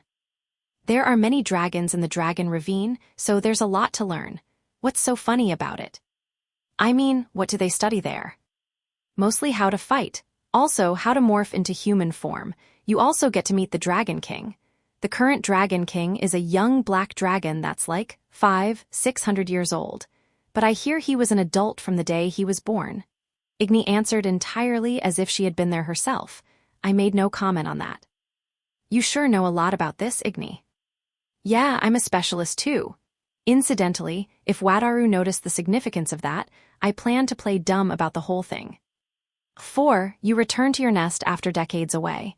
Your parent dragon greets you, then you fight. It's so fun you advance 2 spaces. Do they actually greet people by fighting them? I hear that's normal for dragons, especially fire dragons, right? It's the best time to compare fire. Igni spoke with excited conviction, as if she had done so herself and loved it. I said nothing about that. That's usually how dragons welcome each other. They have a lot of fun fighting and testing their strength. You like to fight too, don't you, Wataru? Well, I try to avoid fighting where I can help it. Really? Why? Isn't fighting fun? I'm not sure what kind of person you think I am or why, but anyway, nah. I'm not a fan of fighting. Oh, okay. Do you like eating magma slimes more then? Humans don't eat magma slimes. At most we'll eat red jellies. I'll get some ready. Jellies are like the last resort for people to eat. If you asked me, he would like minotaur meat a lot more. Not that I'm going to say anything about that. 5. Morph into human form and sneak into a human town to play. Roll the dice. If you get 2 or less, they figure out your identity and you go back 4 spaces. Dragons morph into human form to go play in human towns? Oh, I got a 5. Looks like you went undetected. Oh, you got lucky, Wataru. You promised to only go if nobody found out your identity, so if someone did you would have been in big trouble. None of that's written on the space, Igni. Very strange that. Rokuko and Niku were providing some support too. Akae me next? Wow, dragons call humans they respect little one. Anyone called little one should feel proud. The piece in last place advances 2 spaces. Kama, you owe me one. Move your piece and feel grateful. Yeah, thanks. As I moved my piece forward, Wataru whispered to Igni. Wait, that's respectful how? Normally they call humans dead meat or small fry, so it's actually super polite. Me next. Dragons calling one of the other species by their name is a sign of deep affection. Feel proud. Select one person to advance 3 spaces. Master, go ahead. Thanks. Indeed, calling them by their name was a sign of deep affection. They wouldn't even care to learn the names of the humans otherwise. Speaking of which, Wataru, didn't that flame dragon call you by your name? Man, heroes sure are something else. You're even popular with dragons. Why you think so? Uncle's right, I can guarantee that's right, Wataru. You should be proud. Igni beamed a smile. Hey, those deadly sharp teeth sure are charming. Finally, Wataru was one step away from landing on the final tile. I poured mana into the dice just to be safe, and Wataru rolled exactly what I wanted him to. 6. Saying you'll eat their tail is a proposal in dragon culture. Roll the dice. If it's even, advance to the marriage space. I rolled a 6 again, so I guess I'll go there. Oh, nice going, Wataru. Whatever dice you rolled to get to the marriage space determines what species you marry. 6 is for humans. Saying you'll eat their tail is a proposal to dragons, and they marry humans. Don't be weird, Wataru. Isn't that obviously a proposal? It's saying you want to lay the dragon down and making their body yours, isn't it? Igni pulled Wataru close to her with her strong, crab-like tail. Indeed, her red tail. And tails are sensitive, not as much as reverse scales, but dragons only let their families and people they love touch them. Saying you'll eat the tail has to be a proposal. What else would it be? She wrapped her tail around Wataru's waist. Wataru, you should hurry up and get strong enough to eat a flame dragon's tail, okay? Igni looked at Wataru with her vertically slanted dragon eyes and grinned, showing her sharp, carnivorous teeth. She gently rubbed Wataru with her tail while letting tiny flames briefly flare out of her scales. I had told her not to outright say she was a dragon, but she was cutting it close. At that moment, it all clicked in Wataru's head. There had been a mountain of hints both in the game and Igni's explanations. A dragon who was 5 centuries old was still young.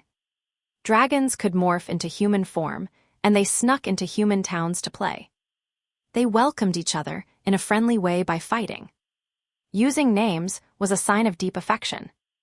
Eating their tail was a proposal. They could marry humans, too. And Igni had familiar red scales, along with familiar eyes. Igni, did I maybe? An end. Wataru shot up with a clatter. Igni released him from her tail on instinct. What, Wataru, did you realize something?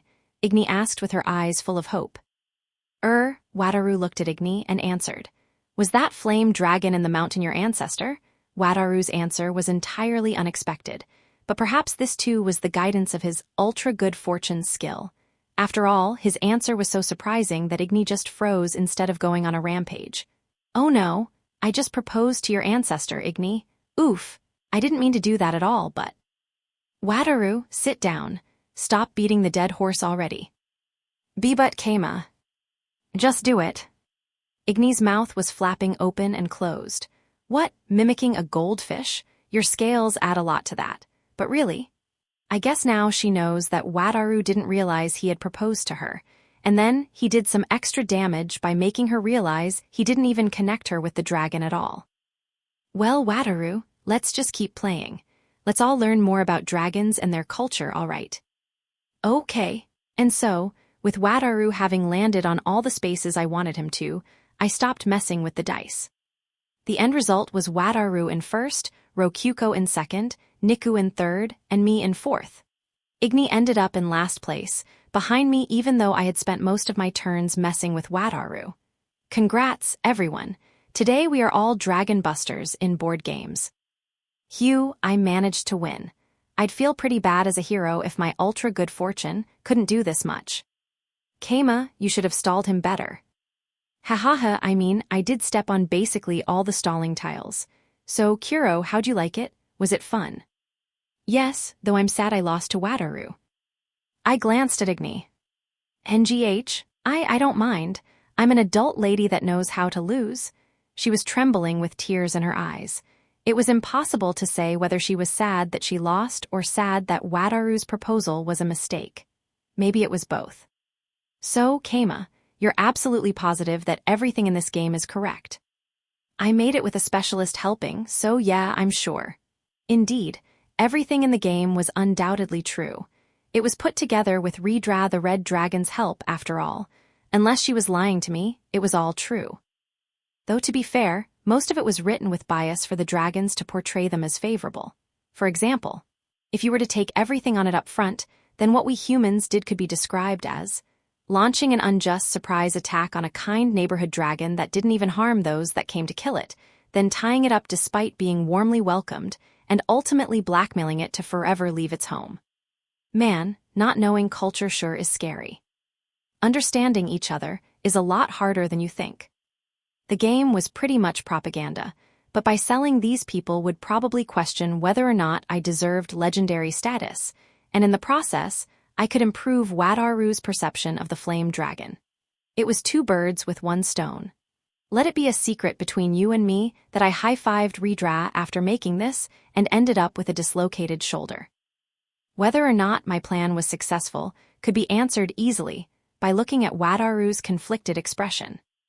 So, Wataru, what do you think we should name this game? I think people would be more likely to accept it if it were named by a hero who defeated a dragon. You defeated the dragon too, but anyway, how about just a game of dragon life? Yeah, that was what I was going for when I made it. Though naturally I was too lazy to bother with money or making cars for dragon kids to ride in. Afterwards, we cheered up Igni by playing G***Ga while I thought about how Wataru and Igni were probably closer now. I didn't feel like playing the board game again. That might reveal my cheating, and in a game of pure luck Wataru or Rokuko would win for sure. But why is G***Ga here? A hero introduced it as a tool for helping dragonutes master their human fingers. That's what I was passing it off as anyway. I made no mention of the fact that I was the hero who introduced it just a few days ago. Days later, I had been so lazy with designing the game of Dragon Life that people were already making copies of it. The fact that I hadn't implemented any sort of copy protection didn't help. Just one game board's gonna get boring, but I don't feel like making any more myself, so I say we let others make all the copies and different versions they like. Nothing wrong with more games in the world, yeah. So that's why you only made enough to sell for a few days. Anyone can make a copy of the original Game of Life if they have ink and paper, so yeah. This all meant, of course, that we didn't earn much money off it. Not that I had been planning to make money. Despite all that, the game of Dragon Life became famous as the game that brought the Game of Life back from the dead, while also being a rare source of insight into the lives of dragons. But that's another story. Afterward. Heya, this is the afterword to Volume 9. This is also the largest number any of the one-digit volumes will have. I am the strongest. Circle 9 and all that. Circle 9? Yeah, I'm just having fun writing whatever, like I usually do. I think I'll casually write my words of thanks now. I would like to give Yuta-san the artist, the proofreaders, and Mr. I the editor my usual thanks. I also thank all of you for still reading. It's thanks to you that I can keep producing volumes at the same pace. Incidentally, the manga version by Nanoroku has started. There's a new chapter every month on the 25th, and Chapter 5 will be published alongside this volume. The timing just happened to match up. I should give my thanks for that, too. I've made some mistakes while overlooking the manga, like the goblin noses, but I hope you enjoy it anyway. Now, it seems like I've got 4 pages worth of afterword this time, but as always, I'm not entirely sure of what to write. I struggle with this every time. So much so I sometimes waste 2-3 days just writing these 4 pages. I wonder how much time other authors spend writing these afterwards on average. Anyway, I guess I'll talk about secret behind-the-scenes stuff. The truth is, the arc in this volume wasn't anything like the web novel's small 9th chapter. 95% or so of this volume was original writing. I edited a lot in the 2nd and 3rd chapters of this volume while expanding the events quite a lot. I find it important to respect my web novel readers, but the details keep getting further apart. The end result was basically the same, though. Kind of. There are a few changes that I'm a little worried about, but they're close enough that I think I should be safe. I hope you agree. Incidentally, all the wedding stuff was completely absent from the web novel. I added enough loving romance to make the story sweeter than a cream puff. Oh, but now that I think about it, we were already in the web novel's 9th chapter by the end of Volume 8. What a world. Putting that aside, In Volume 9, we finally got art for our beloved regular Wataru the hero. He's kind of like Keima's rival in a way, and he got a character design plus art before he showed up in the manga, just like everybody wanted. It all happened because the cute girl in love with Wataru showed up here too. In a way, Igni is kind of Wataru's savior. She's the human-morphing lizard heroine who got a design and space on the cover before her mother Redra did. But she's still inexperienced with human morphing, so her chest and belly button aren't entirely perfect yet, but we can expect that she will work hard and improve. The problem is whether the speed of her growth will match Wataru's lifespan. This is an unavoidable problem when members of two different species are involved, and it's something Rokyuko and Keima have to deal with too. No jokes about how his savior is a lowly, or that he would be fine just being with Narine. By the way, about Igni's sharp teeth and scales. Both of these were slightly inspired by a certain princess, Bowsed Asterisk, who got enormously famous on Twitter and Pixiv in record time. The fad's already dying down, but hey. I love me some sharp teeth and a strong gaze. Redra probably looks closer to the princess in question, all things considered. Also, I use the name G** Ga a lot, and I sure hope it doesn't cause any problems. I am censoring it just to be safe, but well, there was just no other way to convey what I wanted. What other game is so simple, so well known, so perfect for practicing finger dexterity? Despite the copyright, I had to risk it, even at the cost of censoring letters. I just couldn't think of anything that could take its place. Anyway, I wrote this elsewhere too, but my younger cousin got married.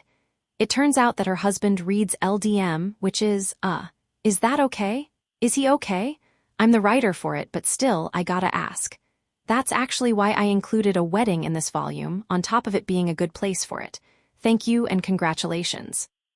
It hurts to admit, but it really taught me that writing about things you know is a lot easier than things you don't. Oh, that's not to say that, my friends don't invite me to weddings or anything. It's just that none of my friends are planning any weddings, though it is true that I don't have a ton of friends. And it is true that I have no significant other. Recruiting GF, preferably someone with an understanding of my job and tastes. Though even if I did get a girlfriend, I spend most of my days off writing and probably wouldn't be great to be around. Sigh, I want to fall in love too. I want to flirt with a girlfriend too. Wow, there's still a whole page left. What should I write to fill in this space? By the way, I asked if I could put up fan art sent in from readers here in the afterword, or maybe hold like a Q&A thing like you see in magazines, but I was told no. I do want to do something special for Volume 10 though, something like a crossword puzzle. Maybe Picross? Well, who knows if I'll have enough afterward pages to do something like that. Which reminds me, total sales of LDM have finally passed 100,000 units. Volumes 1 through 6 got reprints with simple typo fixes and such. Maybe now I can call myself an actual writer? Can I count the manga volumes as part of the total sales of the series? Hurry up and come out. I kinda want to bundle up all the bonus short stories and release them as their own book, alongside character design illustrations and so on. That might happen if enough people ask for it in the online questionnaire for this volume. Oh, is this going to turn into one of those fanbook things? Those need to sell a lot to be worth it. Will it happen, or will it not? All depends on the questionnaire. You know what to do, my friends. Anyway, I've managed to fill up all the afterward space yet again. May we meet again in the next volume. This is completely irrelevant, but Japanese letter and 9 sure look a lot alike. Depending on the font, they may even look identical. Supana Onikage. Bonus short stories. The Feet of a Ghost. Our new dungeon ally was a ghost. Indeed, a literal ghost. In Japan, ghosts didn't have feet, but in foreign countries they did. What about the ghosts in this fantasy land? I was very curious, partially because of the whole foot fetish thing. But in any case, to get to the bottom of what Alulu's feet were like, I went ahead and called her over. You called, Master? Yeah, I was kinda curious about ghosts. I glanced down at her feet and was met with a vague sort of transparency, like they were both there and not.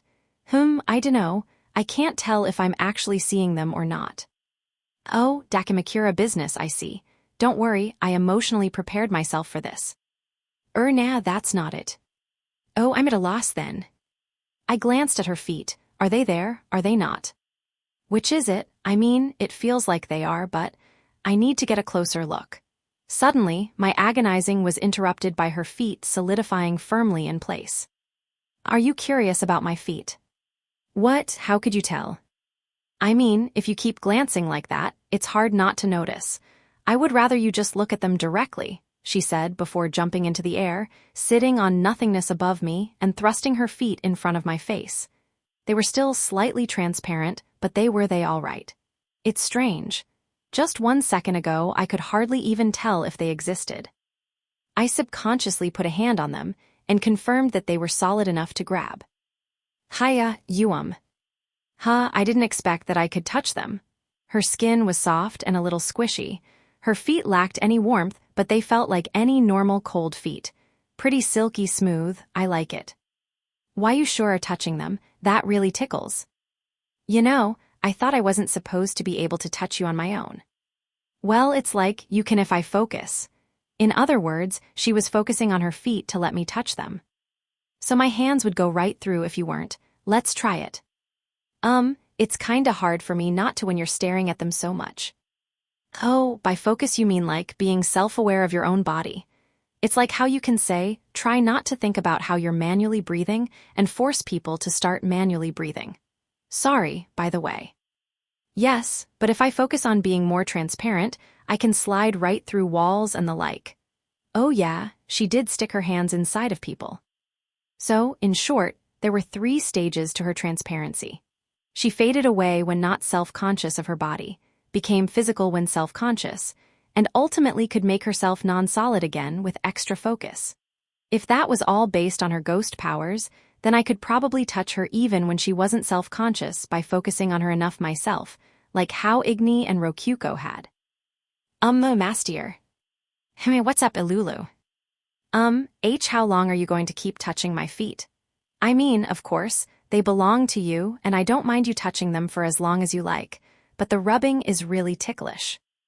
Oh, so you can still feel, huh? Just as much as I could when still Aliev, NNNM. Oh yeah, she can still hear and see too. How about taste? Tea taste? How do my feet taste? Well, I could never make my master lick my feet, I would just die again. Oh crap, I didn't realize she'd take it that way. I was just wondering if she could taste things with her tongue. But, if you insist, master, I wouldn't really mind you licking my feet. Go ahead, lick to your heart's content. Suck on them, even, said Ilulu while thrusting her toes before me. Why did she look kinda happy? Well, there's a phrase about only failures of men turning women down.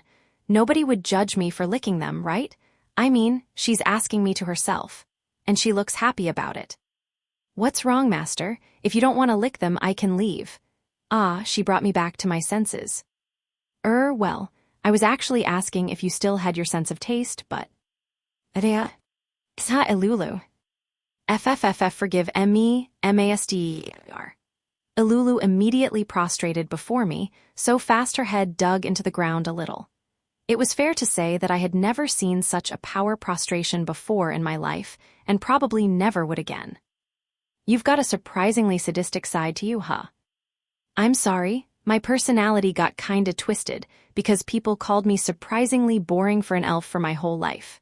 Yeah, sorry. I also thought you were kinda just a boring elf the first time I saw you. What a mess. I think it's harder for me to control my emotions now that I'm a ghost or something. It's like your spirit is on display. Right? It's like my spirit is just completely out, so please forgive me. So she said, sinking into the floor. The legend has grown deeper, literally. Anyway, I forgave Ilulu and somehow managed to drag her up out of the floor. I'll have to ask to lick her feet some other time. Ray, the High Priestess, wants to drink your blood. This happens before all the dragon business at Gorin. Ray, the High Priestess of Bedism, was actually a vampire. But in exchange for the curse of having no attack power, she had none of the classic weak points of a vampire. Even the insatiable lust for blood her species was infamous for was only a weak impulse, and could be largely satisfied by drinking water. But that said nothing of tastes and favorites. Ray could easily live a normal life just by eating typical foods, but that didn't mean she didn't drink blood, and it didn't mean she didn't want to drink blood. which was why she had her head slumped on the table after eating. I want to drink blue wad. Vampires were monstrous bloodsuckers, and with that in mind, a vampire that didn't drink blood was just a monstrous sucker. But since Rei had 0 attack power on top of that, she could hardly even be called monstrous. Was she just a sucker then? She was forced to ponder her existence to such a degree that she was close to achieving some form of enlightenment, which, to be fair, was more or less what a high priestess was expected to do. Anyway, point being, she wanted to drink blood to preserve her self-image. She wasn't the slave to a beastly instinct or anything like that, no. Her desire was like that of a child wanting her favorite melon roll. It doesn't have to be human blood. I'll even take monster blood. Oh, but not goblin blood. That stuff tastes like rotten clay, and the aftertaste is so strong it makes me want to puke. If rotten clay's what you don't like, how about a golem? A monster without blood is out of the question. It's not like I want to eat normal clay here. Rei responded to Kinu's joke with a wave of her hands. What about your own blue wad? That would hurt, and I couldn't even draw blood thanks to my 0 attack power. Narane's teasing was nothing new. At this point, I'm even willing to go for tomato juice. Actually, no, I'm not. That doesn't even make sense. The only thing they have in common is being red. It'd be better than goblin blood, at least. Rei let out a heavy sigh. Plus, think about it. I need someone's help just to suck blood at all, even. Want to drink my blood? No, I've decided to not drink the blood of my comrades. That was partially due to Rei's pride. Nothing bad would come from going against that decision, but suppose for a second that she did drink her comrade's blood once. She would want to do it again when she got thirsty again, and at that point she might be thinking of her comrade as nothing but food. That would be, in a way, betraying her master, who viewed all of them as comrades. It just wasn't right. I don't really mind if you view me as food. I do, maybe if you were a goblin. All that said, Narane's neck really was appealing. Oh, how she wanted to drive her fangs into it, not that they would break skin or anything. In conclusion, I wonder if there's any way for me to responsibly drink blood. Kinu lifted up a quiet hand at Rei's question. What if you healed the wounded by licking their wounds? I see, that would let me drink blood under the cover of. Okay, no it wouldn't. Healing is done through restoration magic. Rei the High Priestess sometimes performed healings at the church, but naturally it would stick out if she suddenly bent over to lick the wounds. What if you kidnap a villager and drain them of blood? You're a bit evil sometimes, Narane, aren't you? That won't work, the villagers are master's property. Going after travelers and merchants was no good either. They didn't want to start any rumors. What about animal blood? You could have Niku hunt rabbits for you. I don't like drinking blood from corpses. Also, animals smell gross. You're pretty picky, Riaz. I mean, isn't everyone picky about their favorite foods? Kinu tried putting herself in Rei's shoes. Indeed, she did enjoy cleaning more when there were a bunch of nooks and crannies packed with a lot of dust. Narane also tried putting herself in Rei's shoes. Now that she mentioned it, she did enjoy her research more when it demanded she use strange magic in odd ways. Very well, I accept your pickiness. Same here. Thank you, my friends. Rei exchanged firm handshakes with both of them. So, what should I do then? Let us consult Master. Agreed. I'm sure Master could cook up some wonderful solution in a snap. Maybe he will gift me with a human I can kill. Like a thief, that's possible. I want some living bodies for experimentation too. In any case, when in doubt, consult with your superior. Keima, Rokyuko, and Ikika had all taught them the importance of this concept. There are some blood packs in the DP catalog. Want some? It's probably human blood. What? All three of them said together. The ease with which Keima instantly solved the problem made their loyalty for him grow only stronger. Also, after some experimentation, it turned out that RHO blood tasted the best. A water-free family magma bath. There was a dungeon called the Flame Caverns in Sia Mountain. In the corner of the bottom floor of this dungeon, there was a married couple of dungeon core and dungeon master gathered with their daughter. There rested a sea of magma. Somewhat sticky red bubbles rose along the surface while radiating so much heat that the air would hurt to look at it. If a human was theoretically pushed into that magma, they would burn to ashes immediately and leave only bones, which would then melt in it as well. It was the perfect place to commit a murder that left no evidence, and if you asked what a whole family was doing in front of it, the answer would be preparing to take a bath together. Salamander, red dragon, flame dragon. It was a family of beings made from fire that were not bothered in the least by heat that was fatal to humans. Fatal to other dragons, really, but a source of invigorating energy to them. A pool of magma was just a bathtub to them. Yippee! Yelled the flame dragon Igni before leaping into the pool of magma, the bathtub. Come on, Igni, don't fucking jump into the bath.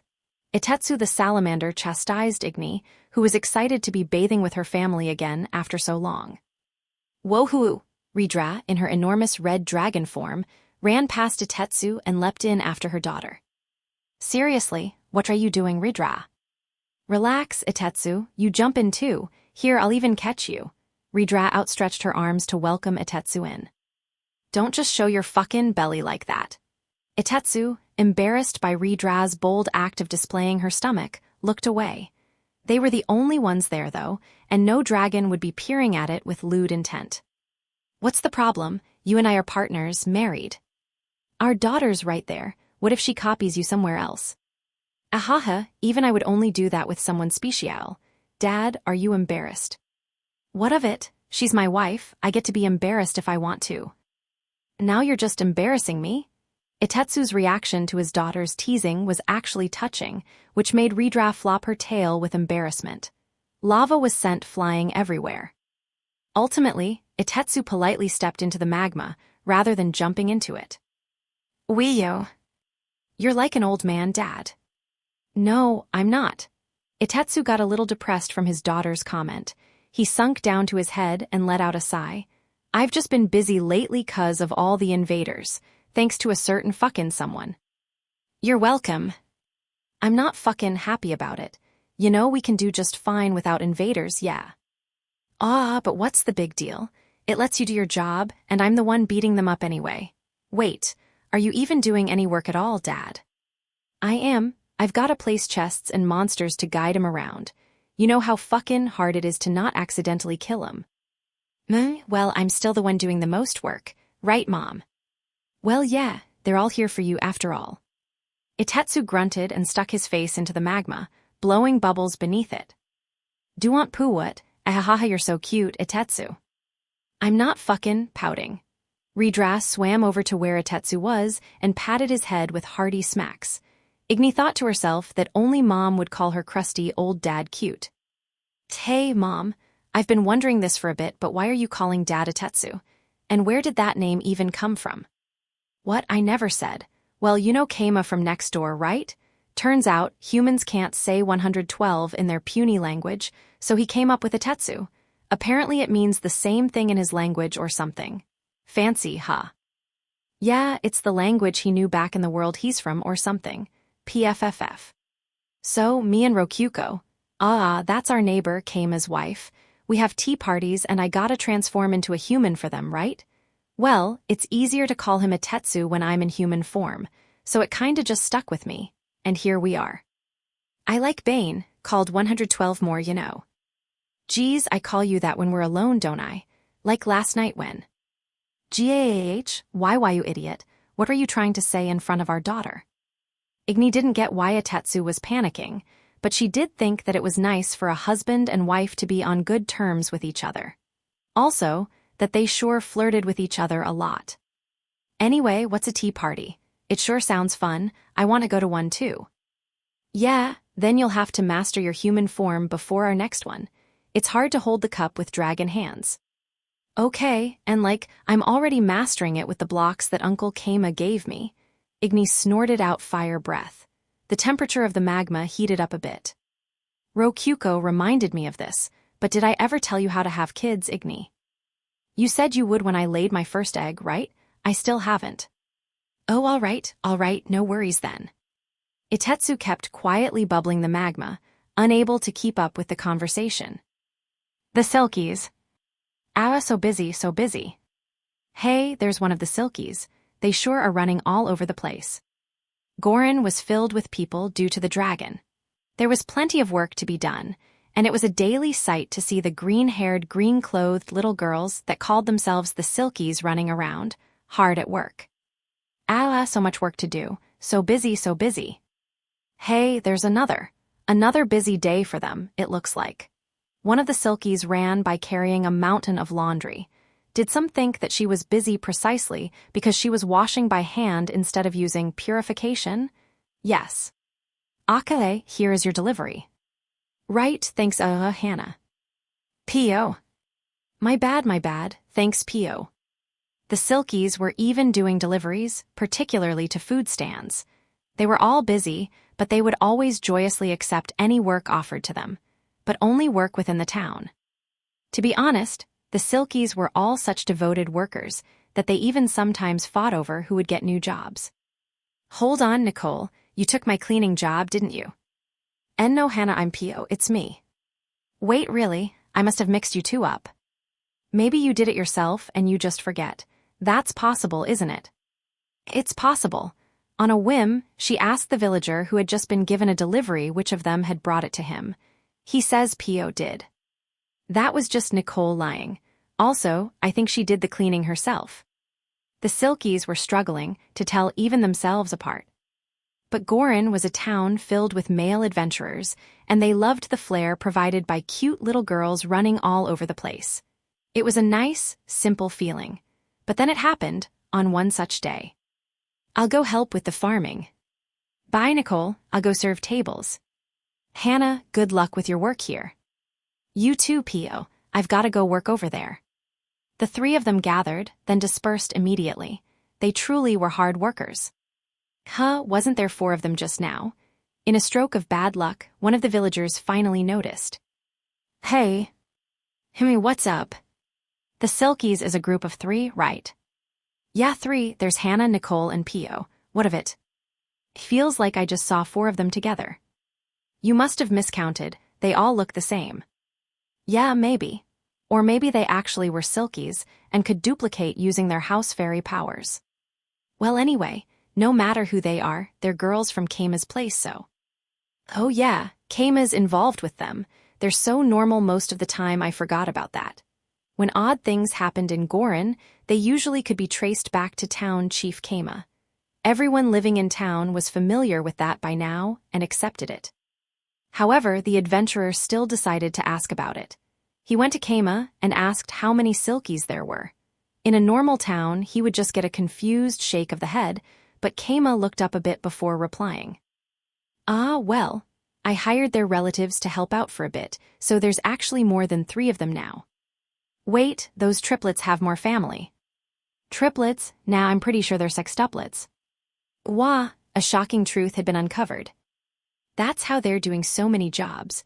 All of them are running around all over the place.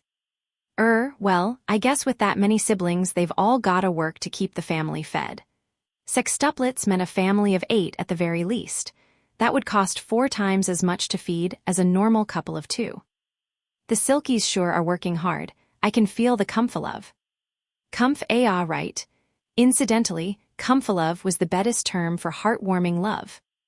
They couldn't have asked their own relatives for help. They did, and coincidentally they're related to another set of sextuplets.